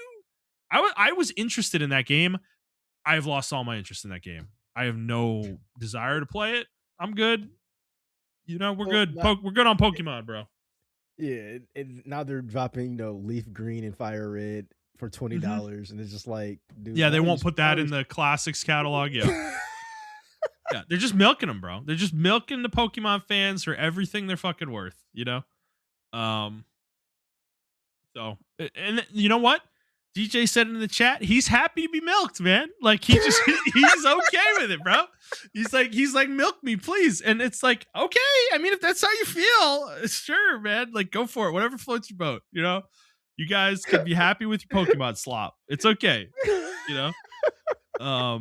Meanwhile, me and Montrell, we're not gonna play Pokemon, and we're gonna enjoy the fruits of all the money you've sent them. Yeah, you know So, what? Thank you guys. um, I appreciate I your absolutely effort. appreciate it. You funding Beast of Reincarnation. Thank you. so, so yeah, it's coming August 4th this year, and yeah, I mean, I'm looking forward to it for sure. Me too. Next thing, Rayman 30th anniversary. They're re-releasing, I think, the first Rayman game, Yeah, something like that. I haven't been a Rayman fan since. I mean, I don't know. I stopped being a Rayman fan, so he's I've never dead. played any of them, so Yeah, I'm good. he's dead to me, unfortunately. We got another Mina the Hollower trailer. This game I looks know this kind of so good. this piss you off. Oh, Did this- absolutely! Release the fucking game! When is it coming out? They're out of their minds, bro. Like, You were the first person I thought of. I'm like, I know he's probably losing dude, his shit right now. Just fucking Montrell, release the can you game. explain to me how long could it possibly fucking take to make a fucking Game Boy game? Like, they have been making this game for seven fucking years. It's like, dude, they used to poop these games out in 6 months and they were phenomenal. Like, what are we doing, man? So, yeah. I really want to know the developer diary for this game for Oh sure. my god. Yeah, Schreier's got to have like a fucking whole chapter lined up in his next book for it or something, man, cuz like it's ridiculous. It's totally ridiculous. They said spring 2026. It doesn't So, even have a release date. not even a Oh my release God. date. It's so silly. It's so silly. At least you can play the demo though, so the demo's out for you guys. Yep. Yeah, well, I'm not gonna do that. I'm good. Let's see. A bunch of random stuff. Something called Neva Prologue. I don't know. Whatever. Yeah, Yako. Shinobi or Yaka. Whatever. Yako. I'm good. Supposed to be a part of Tenchu, or the people say who made Tenchu made this game. Oh yeah, but yeah. This one, the isometric like yeah, stealth game almost. and everyone was just in the comments like, "Why didn't you just make Tenchu?" And I agree with that. Like, Yeah. why didn't we just get Tenchu, bro? Yeah. Like, Yeah. I don't know. So I'm not really interested in it. It's not the isometric aspect of it. It's just I just want Tenchu Wrath of Heaven or Tenchu again. That's all I want. Yeah. Man. Like, Yeah. just give me Tenchu. Right. So Yep. Coming 2027 for that one. Next one was Project Windless. Is yes, this man. the God What of is War this? KFC. Yeah, this is the chicken fucking Muso game, isn't it? Oh my god. What It the looks so- fuck is going on here? This It looks only so video games, stupid. man. Only It video looks so games. stupid that it's so good. I was like, Yeah. this looks so fucking dumb, and I love Dude. every aspect of it. Only video games could you make a game this fucking stupid, and it probably is gonna work, because yeah, like dude, when they showed the fucking character, the stupid chicken guy, and he looks so serious, like hyper serious, and obviously the game's taking the piss, right? Like it's fucking goofy as shit. But I don't know. I mean, I don't care for Musos, so I'm good. I'm not gonna play this, but you know, I'm sure this will be fun for those of you who are into these kind of games. Um, Yeah, I can't fucking wait, dude. Like yeah, I already said, the first day, day I'm one, there. day one Yeah. by. All right, fair enough, bro. Fair enough. Okay. Next was this one. Oh yeah. Star Wars Galactic Oh Racer, man. yeah, dude. Holy Burnout with fucking Star shit. Wars. This looks so good, doesn't it? Yeah, dude. Oh my! Like I can't wait for this shit to come out too, dude. It's we're literally playing this, right? Burnout. We got to Yeah, play it's this, literally right? Oh yeah, 100%. It's literally Okay. Burnout with pot racing, dude. Like Yeah. Well, Sebulba's back. One of the other little shithead guys, I forget his name, is back from this pod racing game. Well, it's from the movie actually, but he was in the pod racing game, obviously. Yeah, this game looks fucking crazy, man. Like, I don't know, like looks great. The burnout, vehicle damage and shit in there is perfect. I think that makes a lot of sense for this style of game. mhm. Coming this year, no date on it.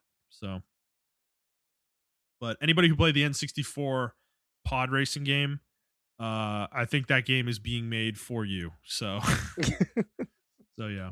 All right.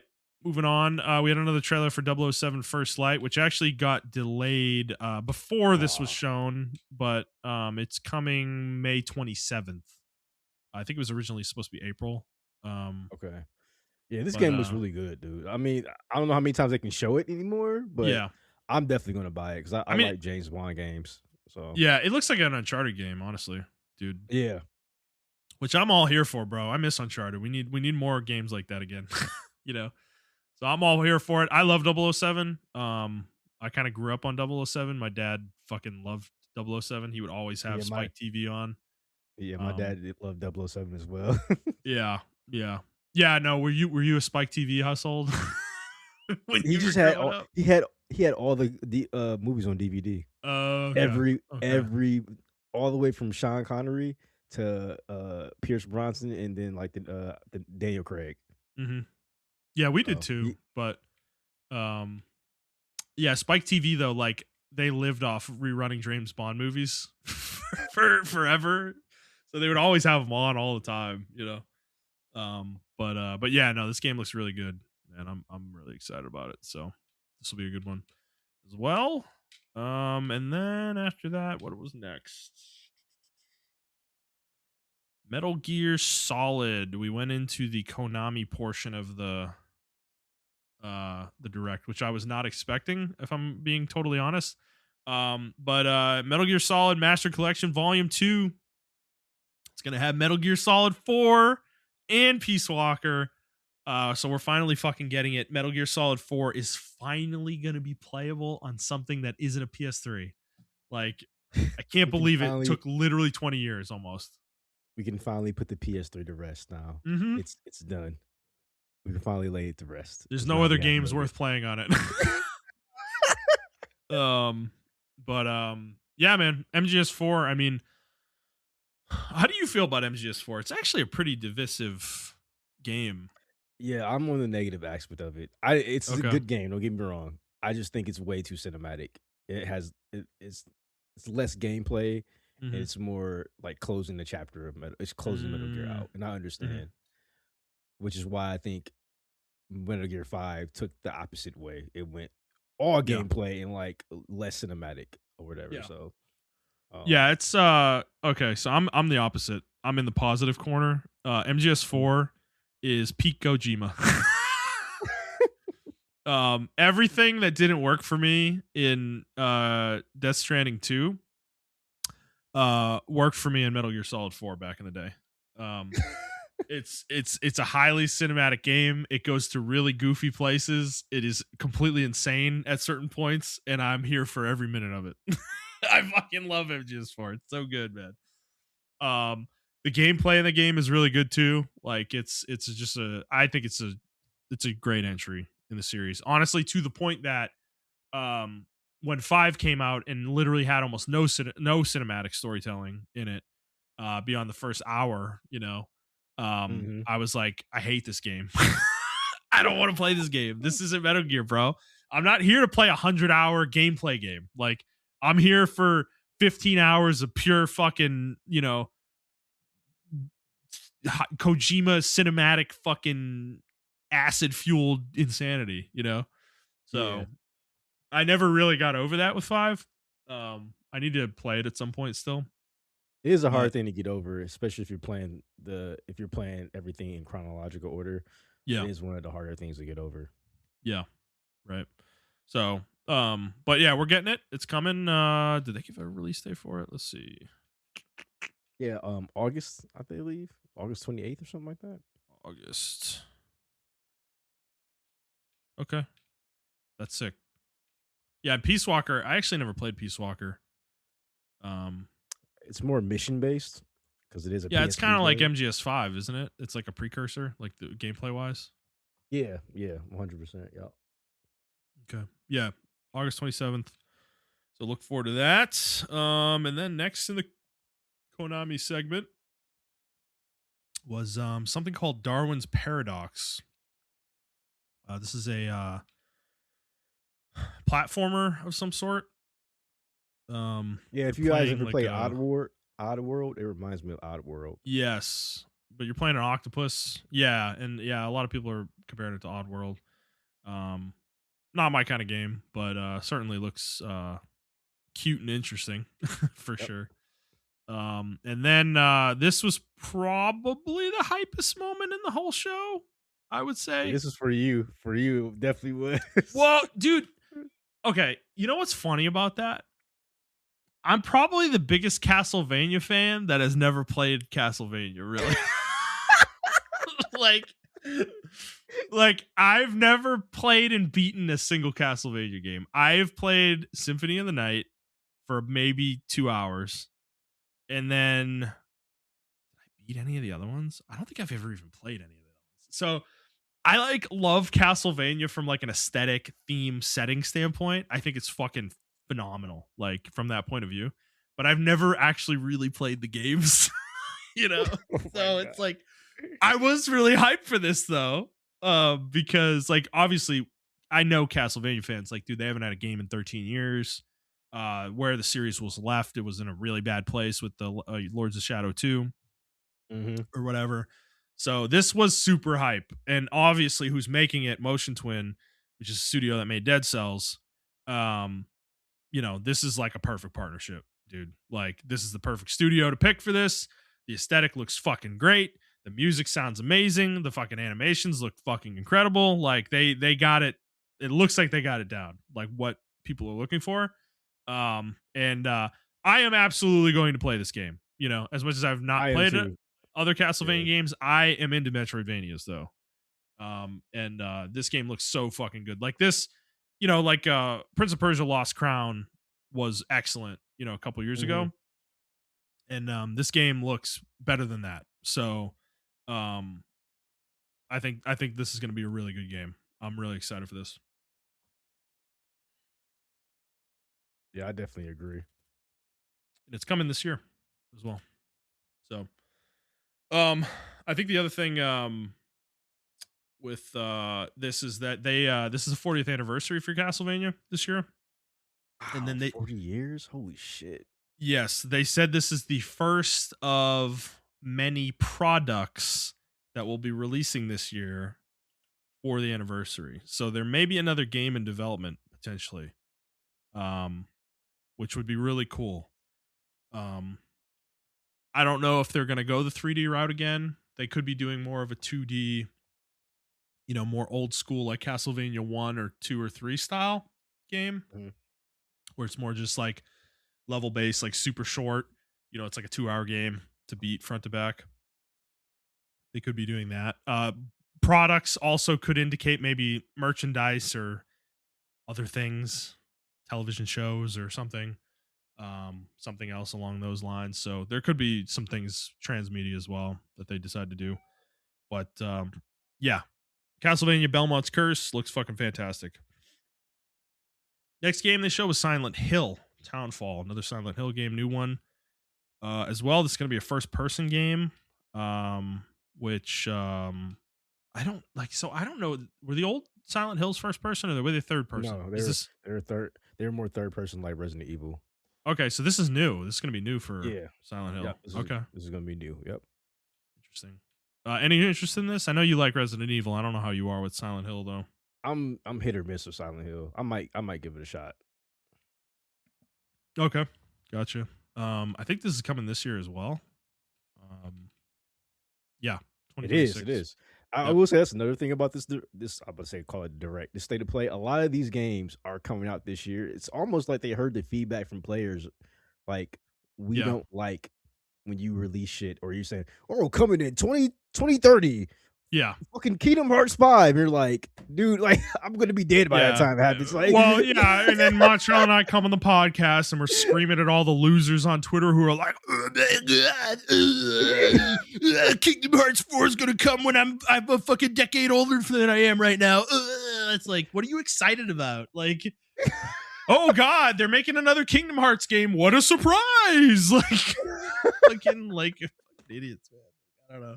So yes, I agree with you. That was a huge positive with this state of play. Most of this stuff was really 2026 focused. yep, And I think Nintendo and Sony and Microsoft actually to a degree are really starting to focus on that, like announcing games that are imminent, somewhat yeah, imminent. And I think that's the way we need to go because I agree with you. I hate it when you announce games 3 years in advance of when they're coming out, or 4 years, or 5 years, or fucking 10 years in the case of Bethesda. You know, oh where my they're like, god, "Oh, we're I working still on Elder Scrolls 6, yeah. guys." Don't tell me what the fuck you're working on. Let me know when the game is coming out. I can give two fucks when you're working on the game. To be honest with you, Yeah. let me No, know. and working is like doing a lot of work there in that because it's heavily in quotes, heavily in quotes, bolded quotes, italicized, What? whatever. Like, Because like they're not working on shit. It's the game after the game they're working on. It's like they're not. It's not even in pre-production. It's literally like an idea. Like, "Oh, we're gonna work on Elder Scrolls 6 after we're done with Starfield." It's like Starfield didn't come out for like 4 years after those comments. It's and they like, were working on Starfield for. You remember when Fallout 4 came out? They mhm, they announced Starfield when yeah, Fallout 4 came out. yeah, right, Uh, but I just remember I thought Bethesda was peaked that day because they're like, "Oh, we announced Fallout 4 and it's coming out next month or some shit like that." And right. I went fucking ballistic, and they never did that again. No, they did the opposite in the same conference. It's like, okay, guys, all right, I guess whatever you say, whatever you want to do. So yeah. Next game was also Konami. This one was a surprise, new IP, dude. Rev Noir. This is a JRPG that Oh, they're that's a making. multiplayer game. No, this is JRPG. Oh, I thought this was a multiplayer game. That's why I No, wasn't impressed by it. nope. This is a single player game. I'm pretty sure. This looks like a Oh Tales shit. game. Um, I think it's in the style. Like I think it's intentionally supposed to look like a Tales game. Okay. Is kind of what they're going for, but I'm pretty sure this is a single player game. Um, Okay. so Yeah, I'm just so jaded. When I first saw it, you dog, see I'm like, anime, you're like gotcha slop, yeah, gotcha game exactly. slop. That's Yeah. exactly what I typed in the chat. I was like, "Gotcha No. slop." This is some fucking gotcha slop. Oh my No, bro. fucking No, no, god. no, no, no, no, no. This one I think is a single player game. Which is Okay. great.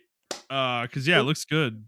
I mean, Um, but doesn't that speak volumes about the state of end of gaming? Like when I yes. see anime, I don't even think Tales. I don't think like Yeah. other JRPGs. I'm like Yeah. fucking gotcha slop. Oh my fucking Hmm. god. Dude, Genshin ruined it, bro. Like they ruined the anime aesthetic for games. So yeah. That was the end of the Konami segment. And yeah, because that's right. Yeah, no, they talked about it after the trailer. They said yeah, it's a brand new JRPG title. So Okay. Yeah, um I totally checked out, dude. I'm not even I lying to you. When see. I saw You just anime, I was ignored like, it. You just I skipped just it. Yeah.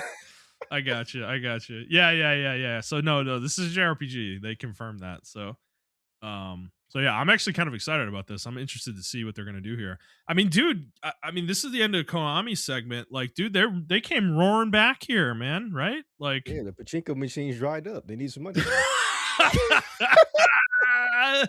yeah. Well, it's been 11 years, or I guess 10 technically, because it was late in 2015, right when Yeah. Kojima left, Yep. and they've kind of been in disrepair as a game maker since then. They've done little stuff, re-releasing like Castlevania and stuff and things like that. But and then they did the Silent Hill with Bloober Team last year, and they've had a couple other games, but this is them kind of like I almost feel like re-announcing themselves, like, all right, guys, we're back in games. And I think this was a pretty strong showing overall. Like, honestly, Oh, it was. It really was. um, When I saw that they were saying it said like Tokyo Esports, I was like, oh fuck, we're mhm. about to get some fucking multiplayer games. But I was actually thoroughly impressed. So yeah. Yeah, yeah. So I think they did a good job there. And this is good. Like, dude, Konami, as much as we all, whatever happened with Kojima, we all sided with him at the time, right? And I think we still never really learned what happened there, but um, I think it's clear that Konami was probably in the wrong, but it doesn't mean I don't want them making games. Like Yeah, they have exactly. they Yeah. have IPs that are really strong that I want to see continue, right? Like Castlevania, Metal Gear, and even Silent Hill, and stuff like that. So yeah, it's good to see them back.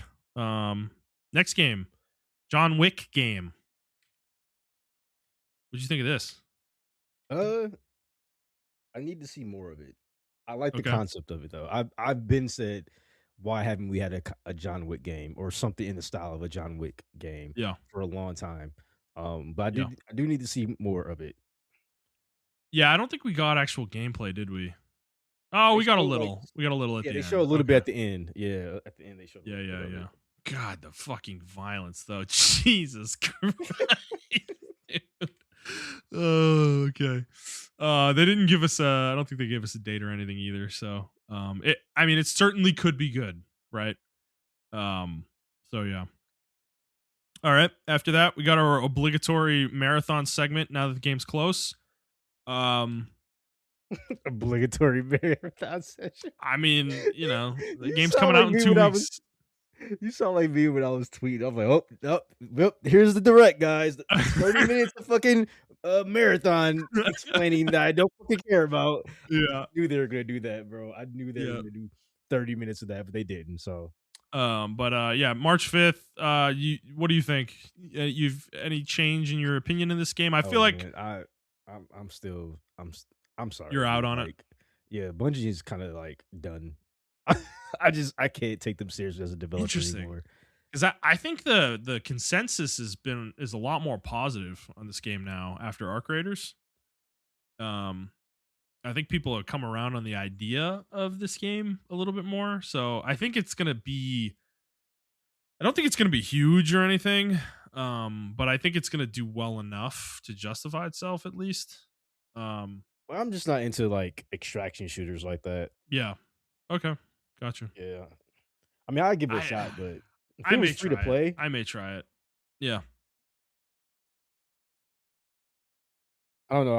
I think concept looks good, but I know a lot of original marathon people are like fucking pissed about this game now. Hmm. So Yeah. Yeah. I think if it was free to play, to your point, I would be a little bit more into playing it. Um, I don't think I want to spend whatever it is, $40 or $50 on it. yeah, Um, so yeah. After that, PlayStation catalog games, whatever. And then they showed Saros again. oh, this game looks so fucking good, This dude. game looks great. Yeah, this game looks Can't wait to play fantastic. this shit, dude. I can't play. If you haven't played Returnal, have you? No, Yeah, I'm not you'll going like to. Returnals. You're not going to. You're just gonna play this. All right. No, yeah, why? It's just I'm just gonna go into this. It's like I know there's story in Returnal, but it's like it's not enough for me to care. Like I actually know a lot of what happens in that game already. I got Okay. spoiled a bit on it, so I'm kind of like I'm just gonna play this. Yeah. Um, But so every yeah, time I see Sorrows or Returnal, bro, I'm just like, why can't Capcom make a Mega Man game? Well, Mega Man Legends game. I don't know, dude. I Like, don't know what is going on with that. Like, dude, seriously, I don't know. It's weird that they've never tried to make a modern 3D Mega Man game. Like, I think that is bizarre at this point, Yeah. you know? Because people fucking love Mega Man, you know? Like, it's a great fucking franchise. Like, what are we doing, you know? But whatever. They could certainly make it, but they've chosen not to for a long time.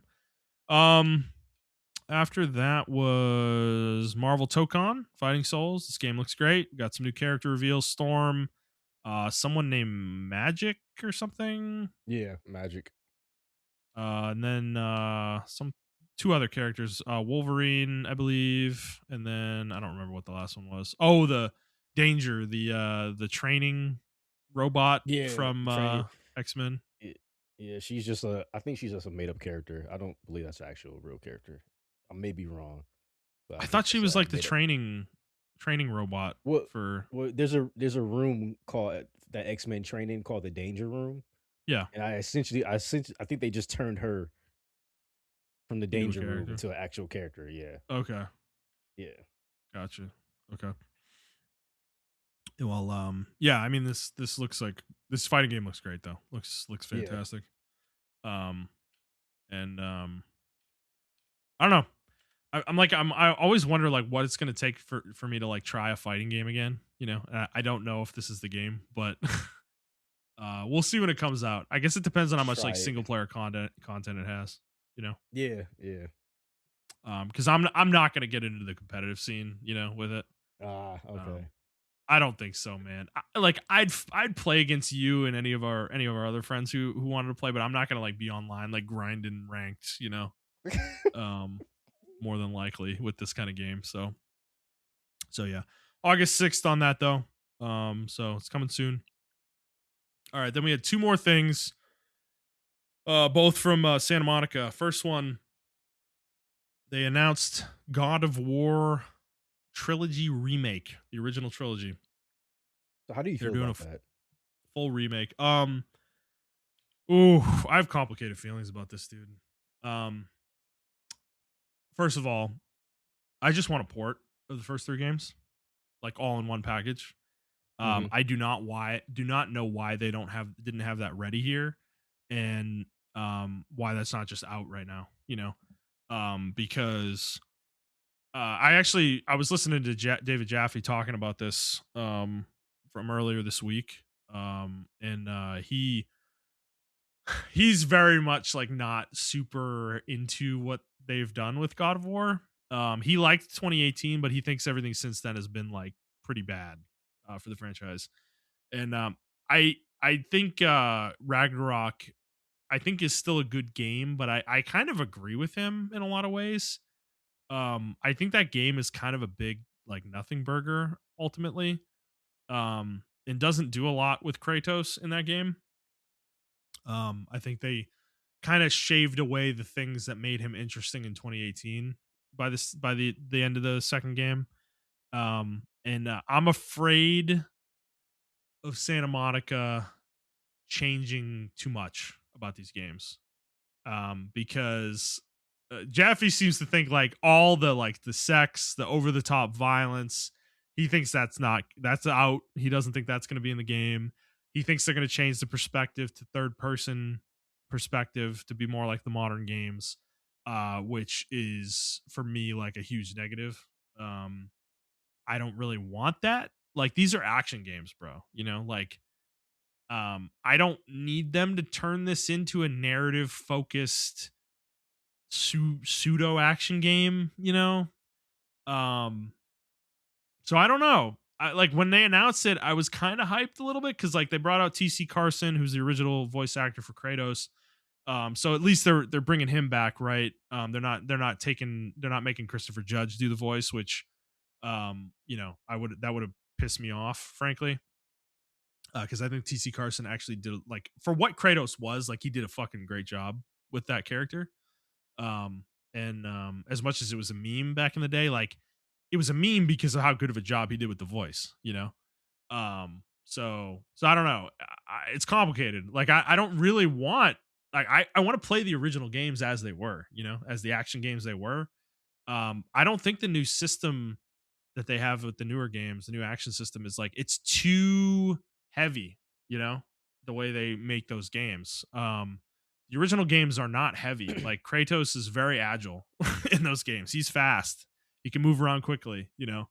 Um, so I wonder if they're capable of making this game in a way that's going to resonate with somebody like me. So I'm a little wary about it actually. You know, I think you would think I'd be more excited about this, but when they showed trilogy and they showed the original, you know, the logos, they did 1 2 3 and they did trilogy and then they put remake. I was like almost like, oh, I was like, oh my god, I thought they were just releasing these games because they're not available, bro. Like you can only play, I think, Yeah. one or is it three? I think you can play three on PS5. 1 and 2, I don't even think are available, dude. Like I don't even think you can play it through I think they PS4 even. port to the So PS3. I think they ported all 3 of them to the PS3, I believe. That was yes, they it. did because 1 and 2 are PS2 games. Yeah, So so you can play them, I think, through the streaming of the online service, technically. Um, okay. but that sucks. Like that's not a good experience. You know, I just want Yeah. them natively on PS5, you know. So the fact that they're doing this and they're not giving us those old games is a disappointment to me. And Jaffe actually like said he doesn't know this for sure, but he was speculating. He thinks that Sony and Santa Monica are almost like embarrassed by the original three games for some reason.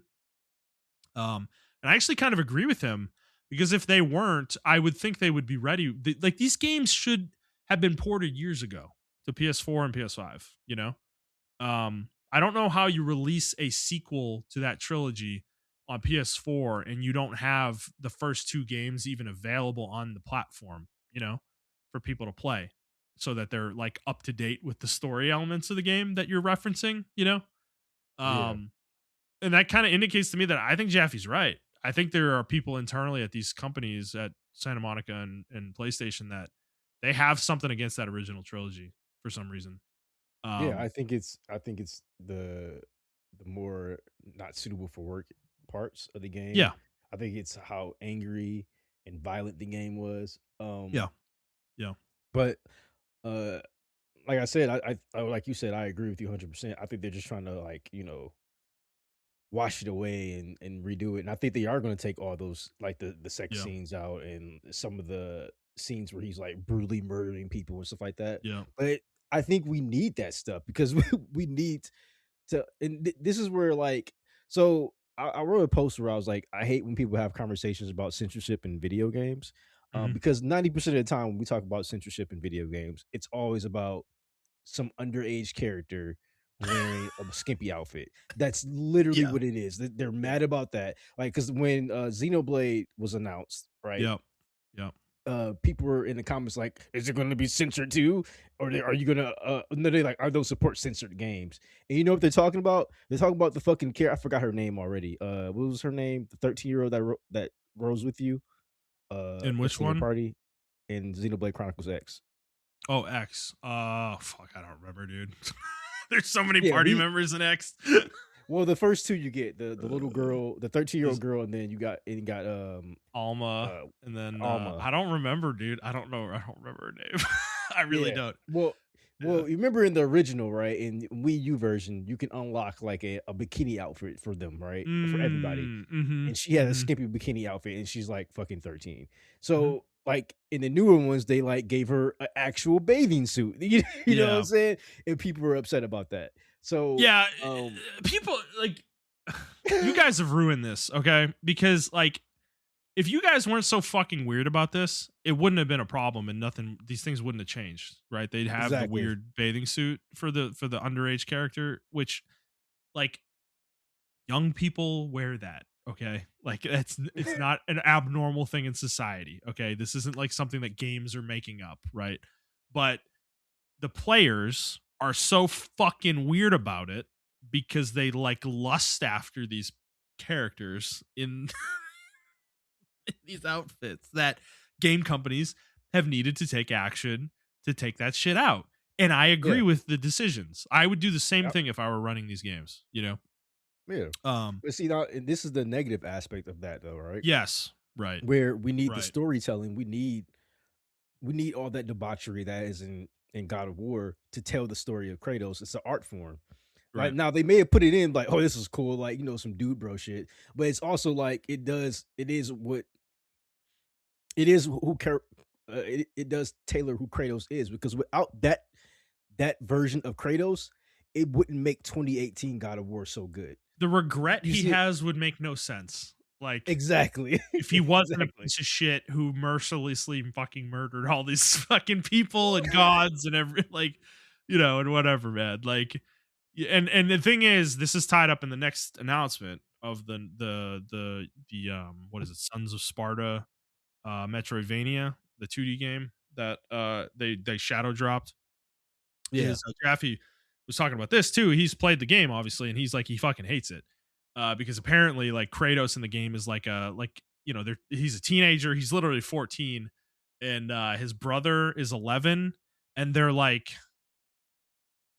there's no edge to them. They're just like fucking like kids basically. They're like, yeah, oh brother, oh this is so silly, and like they're not there's not a seriousness to them. Like the gravitas is not really there. And it's like this is Kratos, brother. Like Kratos, okay? This is a guy who was like perpetually angry. He killed the entire Olympian pantheon. Like you can't portray this guy as like a normal 14-year-old, okay? Like there's something wrong with him, okay? Like clearly, and you probably need to portray that in your game that's a prequel about him being a teenager. Like he can't just be like a normal kid. So that's apparently what they did in this side scroller. So they're kind of fucking it up, actually. And it's making me worry about this trilogy remake that they're gonna retcon some things. They I are. They 100% are and they're gonna gonna retcon some shave things. back the a lot of the rough edges of the game. And I don't know if they're gonna try to portray Kratos as justified in what he does, or in some way, or I don't know how there's certain elements to this I don't really know how you make less crazy because I mean he literally kills the entire pantheon, for the most part. So there's still gonna be a brutality to that you can't escape no matter what you want to do to the game. So at least in that regard, I'm a little more okay with it. But I think the perspective switch, I mean, because when you really think about it, like the style of game like the first three God of Wars are, like nobody makes those games anymore, really. Yeah. They're actually kind of niche now, and I don't think Sony's going to make that. Like, they're not going to greenlight that kind of game anymore. So I feel almost like super strong that it's going to be a third person action game in the way that 2018 and Ragnarok are, and that makes this way less appealing for me because Kratos is going to control completely differently. I like the Blades of Chaos in the new games and I like the way he controls a little bit, but it's not anywhere near as satisfying or even technical as it was in the original three. The original three games are strong action games. There is some technical stuff to it in terms of like manipulating iframes and stuff like that. And I say this from experience. Like I beat God of War 2 on Titan mode, which is it's super fucking hard, guys. Like that's just, I'm not fucking around with it. So I know the games pretty well from that experience, and because like to beat the game on Titan mode, you need to understand the game at a really deep mechanical level. You need to understand how things work, like stupid weird shit, like when you do grab moves and you throw an enemy, the enemy hitting another enemy does damage with the enemy's damage value, not Kratos's. So when the enemies on Titan mode are doing 400% damage, they're doing that 400% damage to other enemies when you hit them with a grab, right? Like Mm. shit like that. You need to know shit like that to beat the game on Titan mode, like generally speaking. Um so there is a technical nature to the games. I don't think 2018 and Ragnarok are nearly that technical, really. They're much more straight up action games where it's kind of just mostly timing based, a lot of it. I'm not going to sit here and say they're bad. They're not. But like, I think if they shave that away, though, and they kind of go more in that direction to make it more accessible for people, I think that's a bad choice. I think they're misunderstanding what these games were. And I think they're honestly disrespecting the legacy there to me, like almost like because especially even with the censorship stuff, like they're disrespecting the legacy. Like God of War would not be as big as it is today without those original 3 games. You know, the way Mhm. they were. Like that's just true. Like they God of War was fucking huge on PS2 and PS3. Fucking huge. Like this franchise was massive, man. And you wouldn't have a leg to stand on without that trilogy with these newer games. So I don't know. It's like I'm wary again. We've been talking about this for like 20 minutes now, I think, but like I'm wary. We'll see when they actually show gameplay in a couple years, probably. You know, um, I guess we'll see, but right now I'm not super excited about it. I guess is kind of Yeah, where I'm at I with it. I So agree with you. Um, yeah, I just don't want them to remove a lot of key elements out of the game, which I think they are gonna remove a lot of key elements out of the game, unfortunately. yeah, yeah, and I think they like don't shave down the puzzle elements. Um, I think they will. Like I don't think they're gonna. I don't think they're gonna keep a lot of that stuff. Like, um, so I don't know. Because do you remember some of the shit, the weird shit in the game, like the third game that ran? You remember that woman that Kratos uses to like turn gears, and he literally crushes her with the gears to open a door or whatever. It's Yeah, like they're gonna get rid of shit like that. they're gonna get rid of that, and it's a fucked up scene, but it just shows how like callous he is. He doesn't care about anybody, dude. Like he is a ball of rage that is literally like a force of nature, basically. Like that was kind of the point. It's not some deep Shakespearean thing. Don't get me wrong. This isn't like some great narrative turn, but it ends up working out to be closer to that because of what they did with 2018. So any changes you make to that are just going to kind of hurt 2018. Um and that game was so powerful because of what they were referencing before. It's like I just like I think that game's going to hit less if you change the canon, you make Kratos less abrasive. Um Yeah. I don't know. I don't know. I don't know. Because yeah, I mean the whole game, like, dude, I remember I was watching. I just randomly sometimes these things pop up and you fall into a rabbit hole. I was watching the end of God of War 3. Um, I think I was watching somebody do a no hit run of Zeus, or whatever. But the cutscenes were in the video though, so I just watched the whole thing, and like you forget, like, dude, Zeus is a piece of shit. He's a fucking asshole in these games. It's like they're everybody involved in this is a fucking dickhead. Like, and that's kind of the glory of it. Is like the Greek pantheon sucks. Like if you like read about the history of it and the mythology of it all and the stories that were written about this, like the Greek pantheon are a bunch of dickheads. Like they're not good gods. And I love that the games didn't portray that.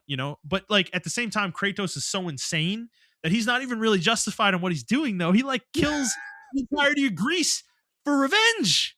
It's like so it's so insane and over the top, you know, that it works. And I think if you shave some of that away, you're gonna like it's not gonna work anymore. I don't know. You're gonna make it like weird. So I don't know. We got to keep going here. I don't want to keep sticking on this, but yeah, we'll see what they do with it. What about the Metroidvania? What did you think of that? You have any interest? They shadow dropped it, so it's out now. Yeah. Yeah, I didn't have any interest in it. When I saw the gameplay, I was like, I'm okay. Yeah, I mean, like at first blush, it looked kind of cool and it sounds like a cool idea, but after hearing Jaffe talk about it and I looked at some other reviews and stuff, it doesn't sound like it's super great. It sounds like it's okay, you know. So, given that, I'm probably not checking this one out, but yeah, it's out now though if you want to play it. All right, that was it for the state of play, Montrell. How'd you feel about it overall? Probably one of the better state of plays, that Yeah, we've seen out of all 3 companies so far. This was like one of the better ones, because they've all been kinda lacking over the past, like, year. yeah, I would This agree. one was like this one was really good. There were some announcements that were kinda far off, but majority of them were in 2026, and that's what I like to hear. Yep. I agree. I think this was a really good show. The third party stuff they showed was really solid. There wasn't really a lot of chaff in here. I think even the stuff that you would consider chaff was actually still pretty solid for the most part as Mhm. well. So I think this was a really good show for them. So this is serendipitous, Montreal. On the sidebar of the YouTube video for this, I'm seeing something being suggested to me that's fucking crazy that this is happening the day we're recording our last episode. Brother, Sarah Bond and Phil Spencer are out at Xbox. What? This is I a thought you saw it. I thought you saw it no, already, but I no. saw it while we were talking. I just didn't want to bring it up till we were done with the state of play thing. Phil Spencer's retiring. Sarah Bond is leaving Xbox. Matt Booty is being promoted to a Microsoft AI exec. So I think he's out of Xbox. Asha Sharma is being named the new boss of Xbox. How does Um, Matt Booty keep getting away with it? I don't know, Can we bro. talk ab He's got to we have. He knows where the bodies are buried. He knows where the bodies are buried, dude. He how does he knows. keep getting away with this shit, dude? He He should be out just like knows something. I don't even think Sarah should be out. I think he and Phil Spencer should definitely be out for sure. But, Hmm. like, all 3 of them, if not all 3 of them should be gone. What are we Yeah, doing? How does he still have a yeah. job? Oh, I was wrong. No, okay. So I was just reading the headline here. So this is from IGN. He is Xbox Game Studios head Matt Booty is being promoted to chief content officer and will work closely with Sharma. Oh my Um, god. Are you so he's serious? still Got promoted? involved. He's basically getting promoted. Yeah. Who? Are we serious? Oh, Oh my yikes. and they fired Phil I mean, they pretty much forced him to retire. I think so. Well, Sarah Bond too is getting the short end of the stick here. So Sharma, this is from the IGN article. Quote is Sharma is a former VP of product engineering at Meta and former Instacart COO, who is also a board member of the Home Depot. She joined Microsoft in 2024. In her email to Microsoft staff, she wrote in part, "My first job is simple: understand what makes this work and protect it. That starts with three commitments. First, great games. Everything begins here. We must have great games beloved by players before we do anything. Unforgettable characters, stories that make us feel, innovative gameplay, and creative excellence. We will empower our studios, invest in iconic franchises, and back bold new ideas. We will take risks. We will enter new categories and markets where we can add real value, grounded in what players care most about. I promoted Matt Booty in honor of this commitment. He Oh my understands god. the craft and the challenges of building great games, has led teams that deliver award winning work, and has earned the trust of game developers across the industry." Are you fucking I can't kidding me even read right it with a now? straight face. Are we serious? How Second, did the he get away return. with this, dude? I don't know. Second, the return of Xbox. We will recommit to our core Xbox fans and players, those who have invested with us for the past 25 years. What?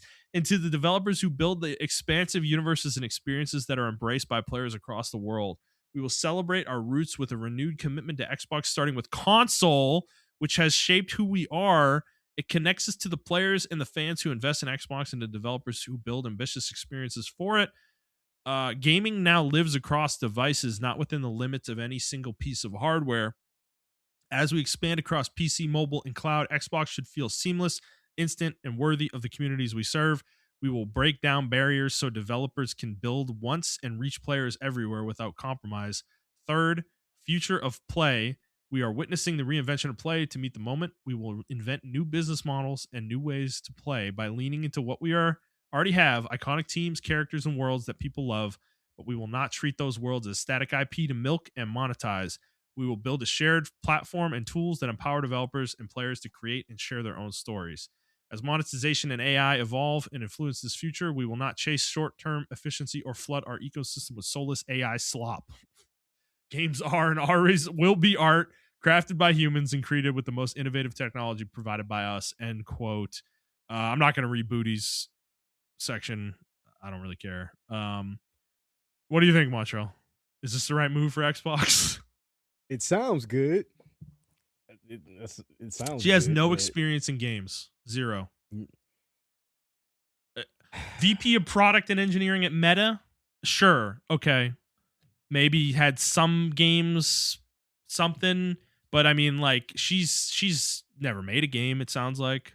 I mean, at least based on this profile I'm reading in this IGN article. Maybe there's something further in her past that is not being discussed here, but um, I don't know. This feels like an interesting move, and empowering Matt Booty further.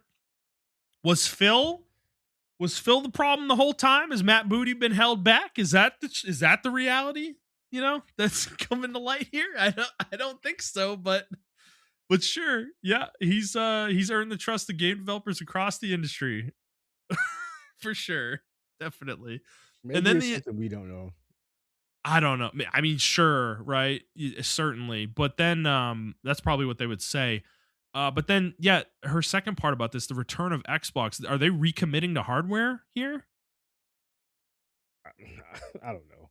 I don't know what Xbox is doing, bro. Like, bro. dude, they're done. The hardware is done. What are they thinking if that's what they're going to try to do? They have no, dude, I don't know how you salvage it. They have lost double digit sales for fucking like 20 quarters in a row, like for like 4 or 5 years straight now. Sales have gone down. Like they're at the point where I think they're selling like literally 10,000 Xboxes in a month or something. Like it's that bad. I don't know, dude. I agree. It's This is it's interesting. definitely it's definitely something for sure. I don't know, man. It's definitely I don't know how he gets away with it. All three of them should have been fired, honestly.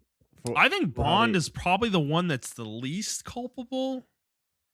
Like I would say yeah, she's, yeah, like I think she's definitely caught in the collateral damage for sure. mhm. Mhm. But Matt Booty and fucking Phil Spencer, they definitely need to go. Um yeah, this is crazy. I think it's crazy. I, Matt Booty getting away with this is kind of crazy to me. That's the one that like really surprises me. I don't Mhm. know. Maybe he was the one who was like, "We don't need to do this." Maybe he was the one saying that stuff. I don't know. Yeah. Yeah, we don't know the internal dynamics, right?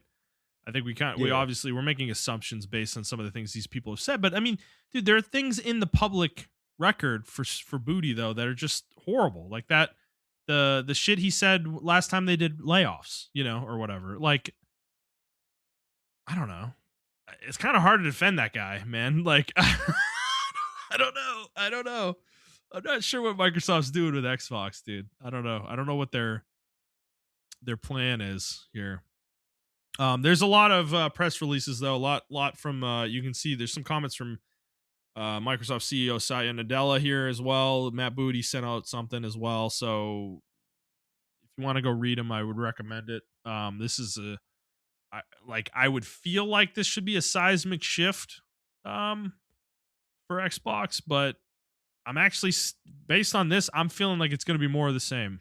You know, actually is where I think it's coming down for me. But I guess we'll see long term. yeah, Um, for sure. what's going to happen with this, but it's interesting. Certainly interesting. It's big news. Big news. All right, let's get back to the main list of news we had. So there was also an Xbox Developer Direct at the end of January. They only showed 4 games, so we'll get into those. First one was Forza, the new Forza Horizon 6, taking place in Japan. Montreal, what did you think of this? Any interest? Uh, it looks cool. I haven't really been to like these type of racing games in a while. Me This either. is Horizon, right? This is the arcadey one, right? Arcadey one. The other one is dead. They Yeah. killed the studio basically. So, Okay. um, but this is the one that made shitloads of money. So, um, Okay. but yeah, no, Forza Horizon. Like I've always wanted to play one of these. It's just I don't know. It's like there's something about racing games though for some reason that I just can't get my head in the headspace to play one. Yeah, it's the Um, same for me too. Like I don't yeah. know.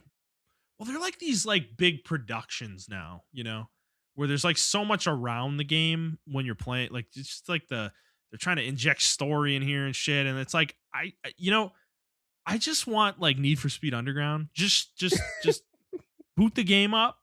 I'm immediately in a race. You play like a short cinematic. I'm immediately in a race, and then I'm in the game, bro. And I'm just picking Yeah. races from a list, and I'm making my car, and that's it. That's the game. I don't need like an open world. I don't need side quests. I don't need like all this bullshit from modern games in my racing game. Like I think racing games for me like just have gotten too bloated. Like I just want a simple game, you know? Um that's kind of what I'm looking for, and I don't think I'm getting that anywhere anymore, really, unfortunately. So but I mean, it looks fantastic. Like the graphics look excellent. The environments look great. Cars look great. You know, the controls look great. I mean, it looks like a great game. Don't get me wrong. Yeah, it does. It's just all that stuff around it for me personally, and I think you're kind of in the same place. Is like I'm not looking for all the shit around the game. You know, like I just kind of want to fucking race. You know. Yeah. Um, So, but I don't know.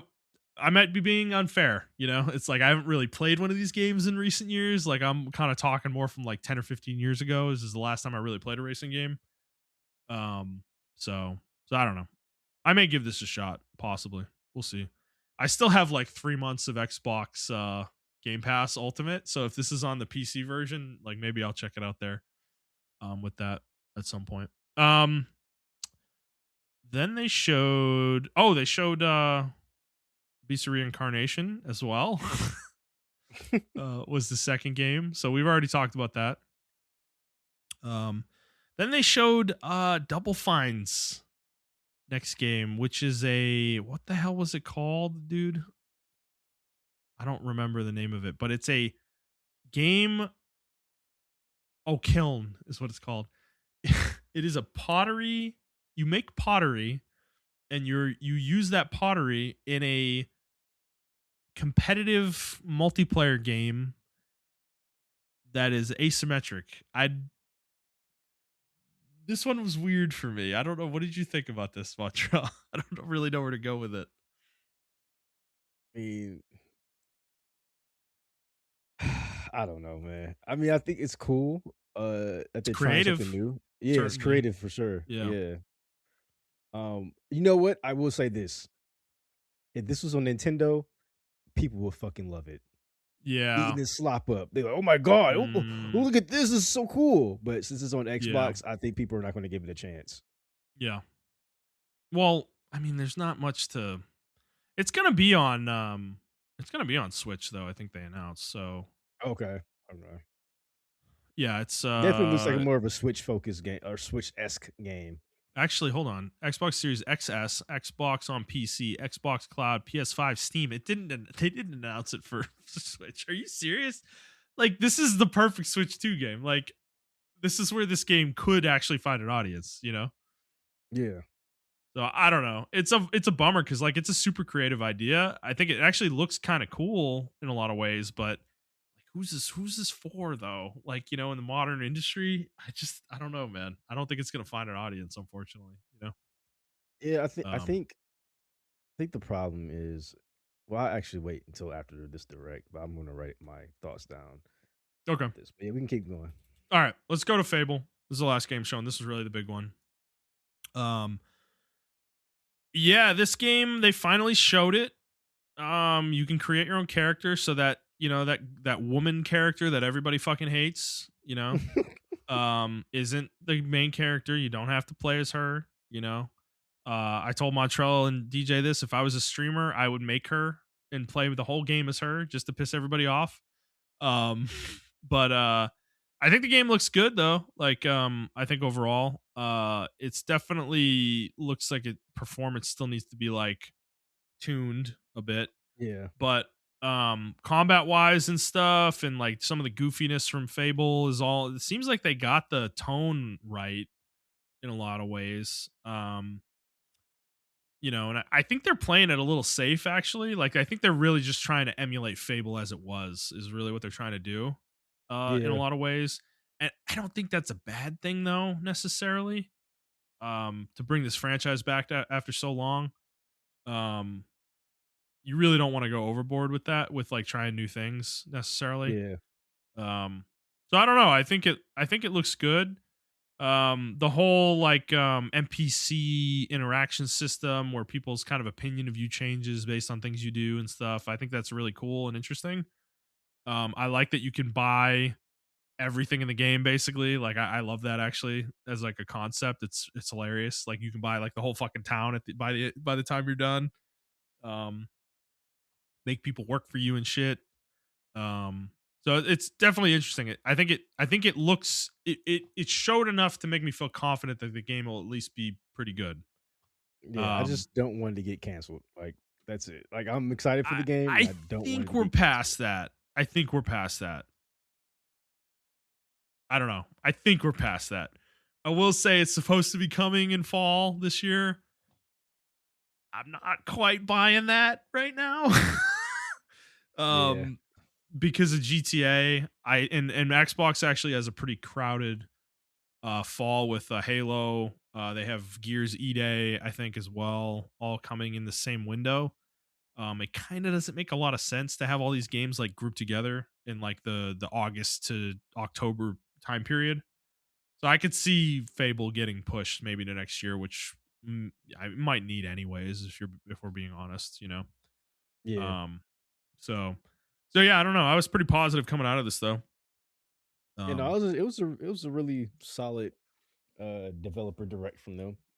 yeah, They didn't show too they didn't go too crazy with it. A lot of the everything they show is going to be released this year, hopefully. yep, And yep, yeah, I mean, I'm if this was like I said, if this was like last year, 2 years ago, I would be super excited to be an Xbox fan. You know what I'm saying? So, uh, unfortunately, this is happening so late in the franchise yeah. or in this the life cycle of this consoles thing. But Right. one The thing I was gonna console's say, console's yeah, dying or is dead. yeah, exactly. The one thing I was gonna say though, and this is more so not pertaining to video games, but this does pertain to video games, and it pertains to like TV as well. Hmm. I think, and this is a direct shot at us. So I will be interested to see what you have to say. Okay. Okay. Uh, Not as me and you, but like our generation. I have come to the conclusion Oh. that millennials don't know how to write. Yeah. Um, Totally. Oh, 100%. it, I hate us. I okay, hate our generation, bro. We're so okay, annoying. all right, Like we're so yeah. annoying. Like I it yeah. took me a while to accept it, Yeah. um, but I think, like, for instance, Killing or is it Killing or Kill him. Keen or Kill 'em? So Kill 'em, it's not more so writing. It's like you said, who is this made for? And I think this is made for millennials who played video games when we were younger, and they Yeah. will like this shit. But like, you're not doing this for kids today. Right. 'Cause kids don't play this. Kids are playing Roblox. Kids are playing Yeah, Fortnite. we'll talk about that later. They Yeah, are. exactly. So, like, they're not playing these type of games anymore, and No. that's the crazy part, like, 'cause this would have been a cool game 15 years ago, On but GameCube. on GameCube, you know what I'm saying? But, Yep. like, now that's not it, and, it's and God of War is another example too, where, like, we're talking about the remasters and everything of that nature, or the remakes, and as much as I like the writing in God of War, 2018, and I would say Ragnarok as well, even though story-wise I have issues with it. The writing was generally good.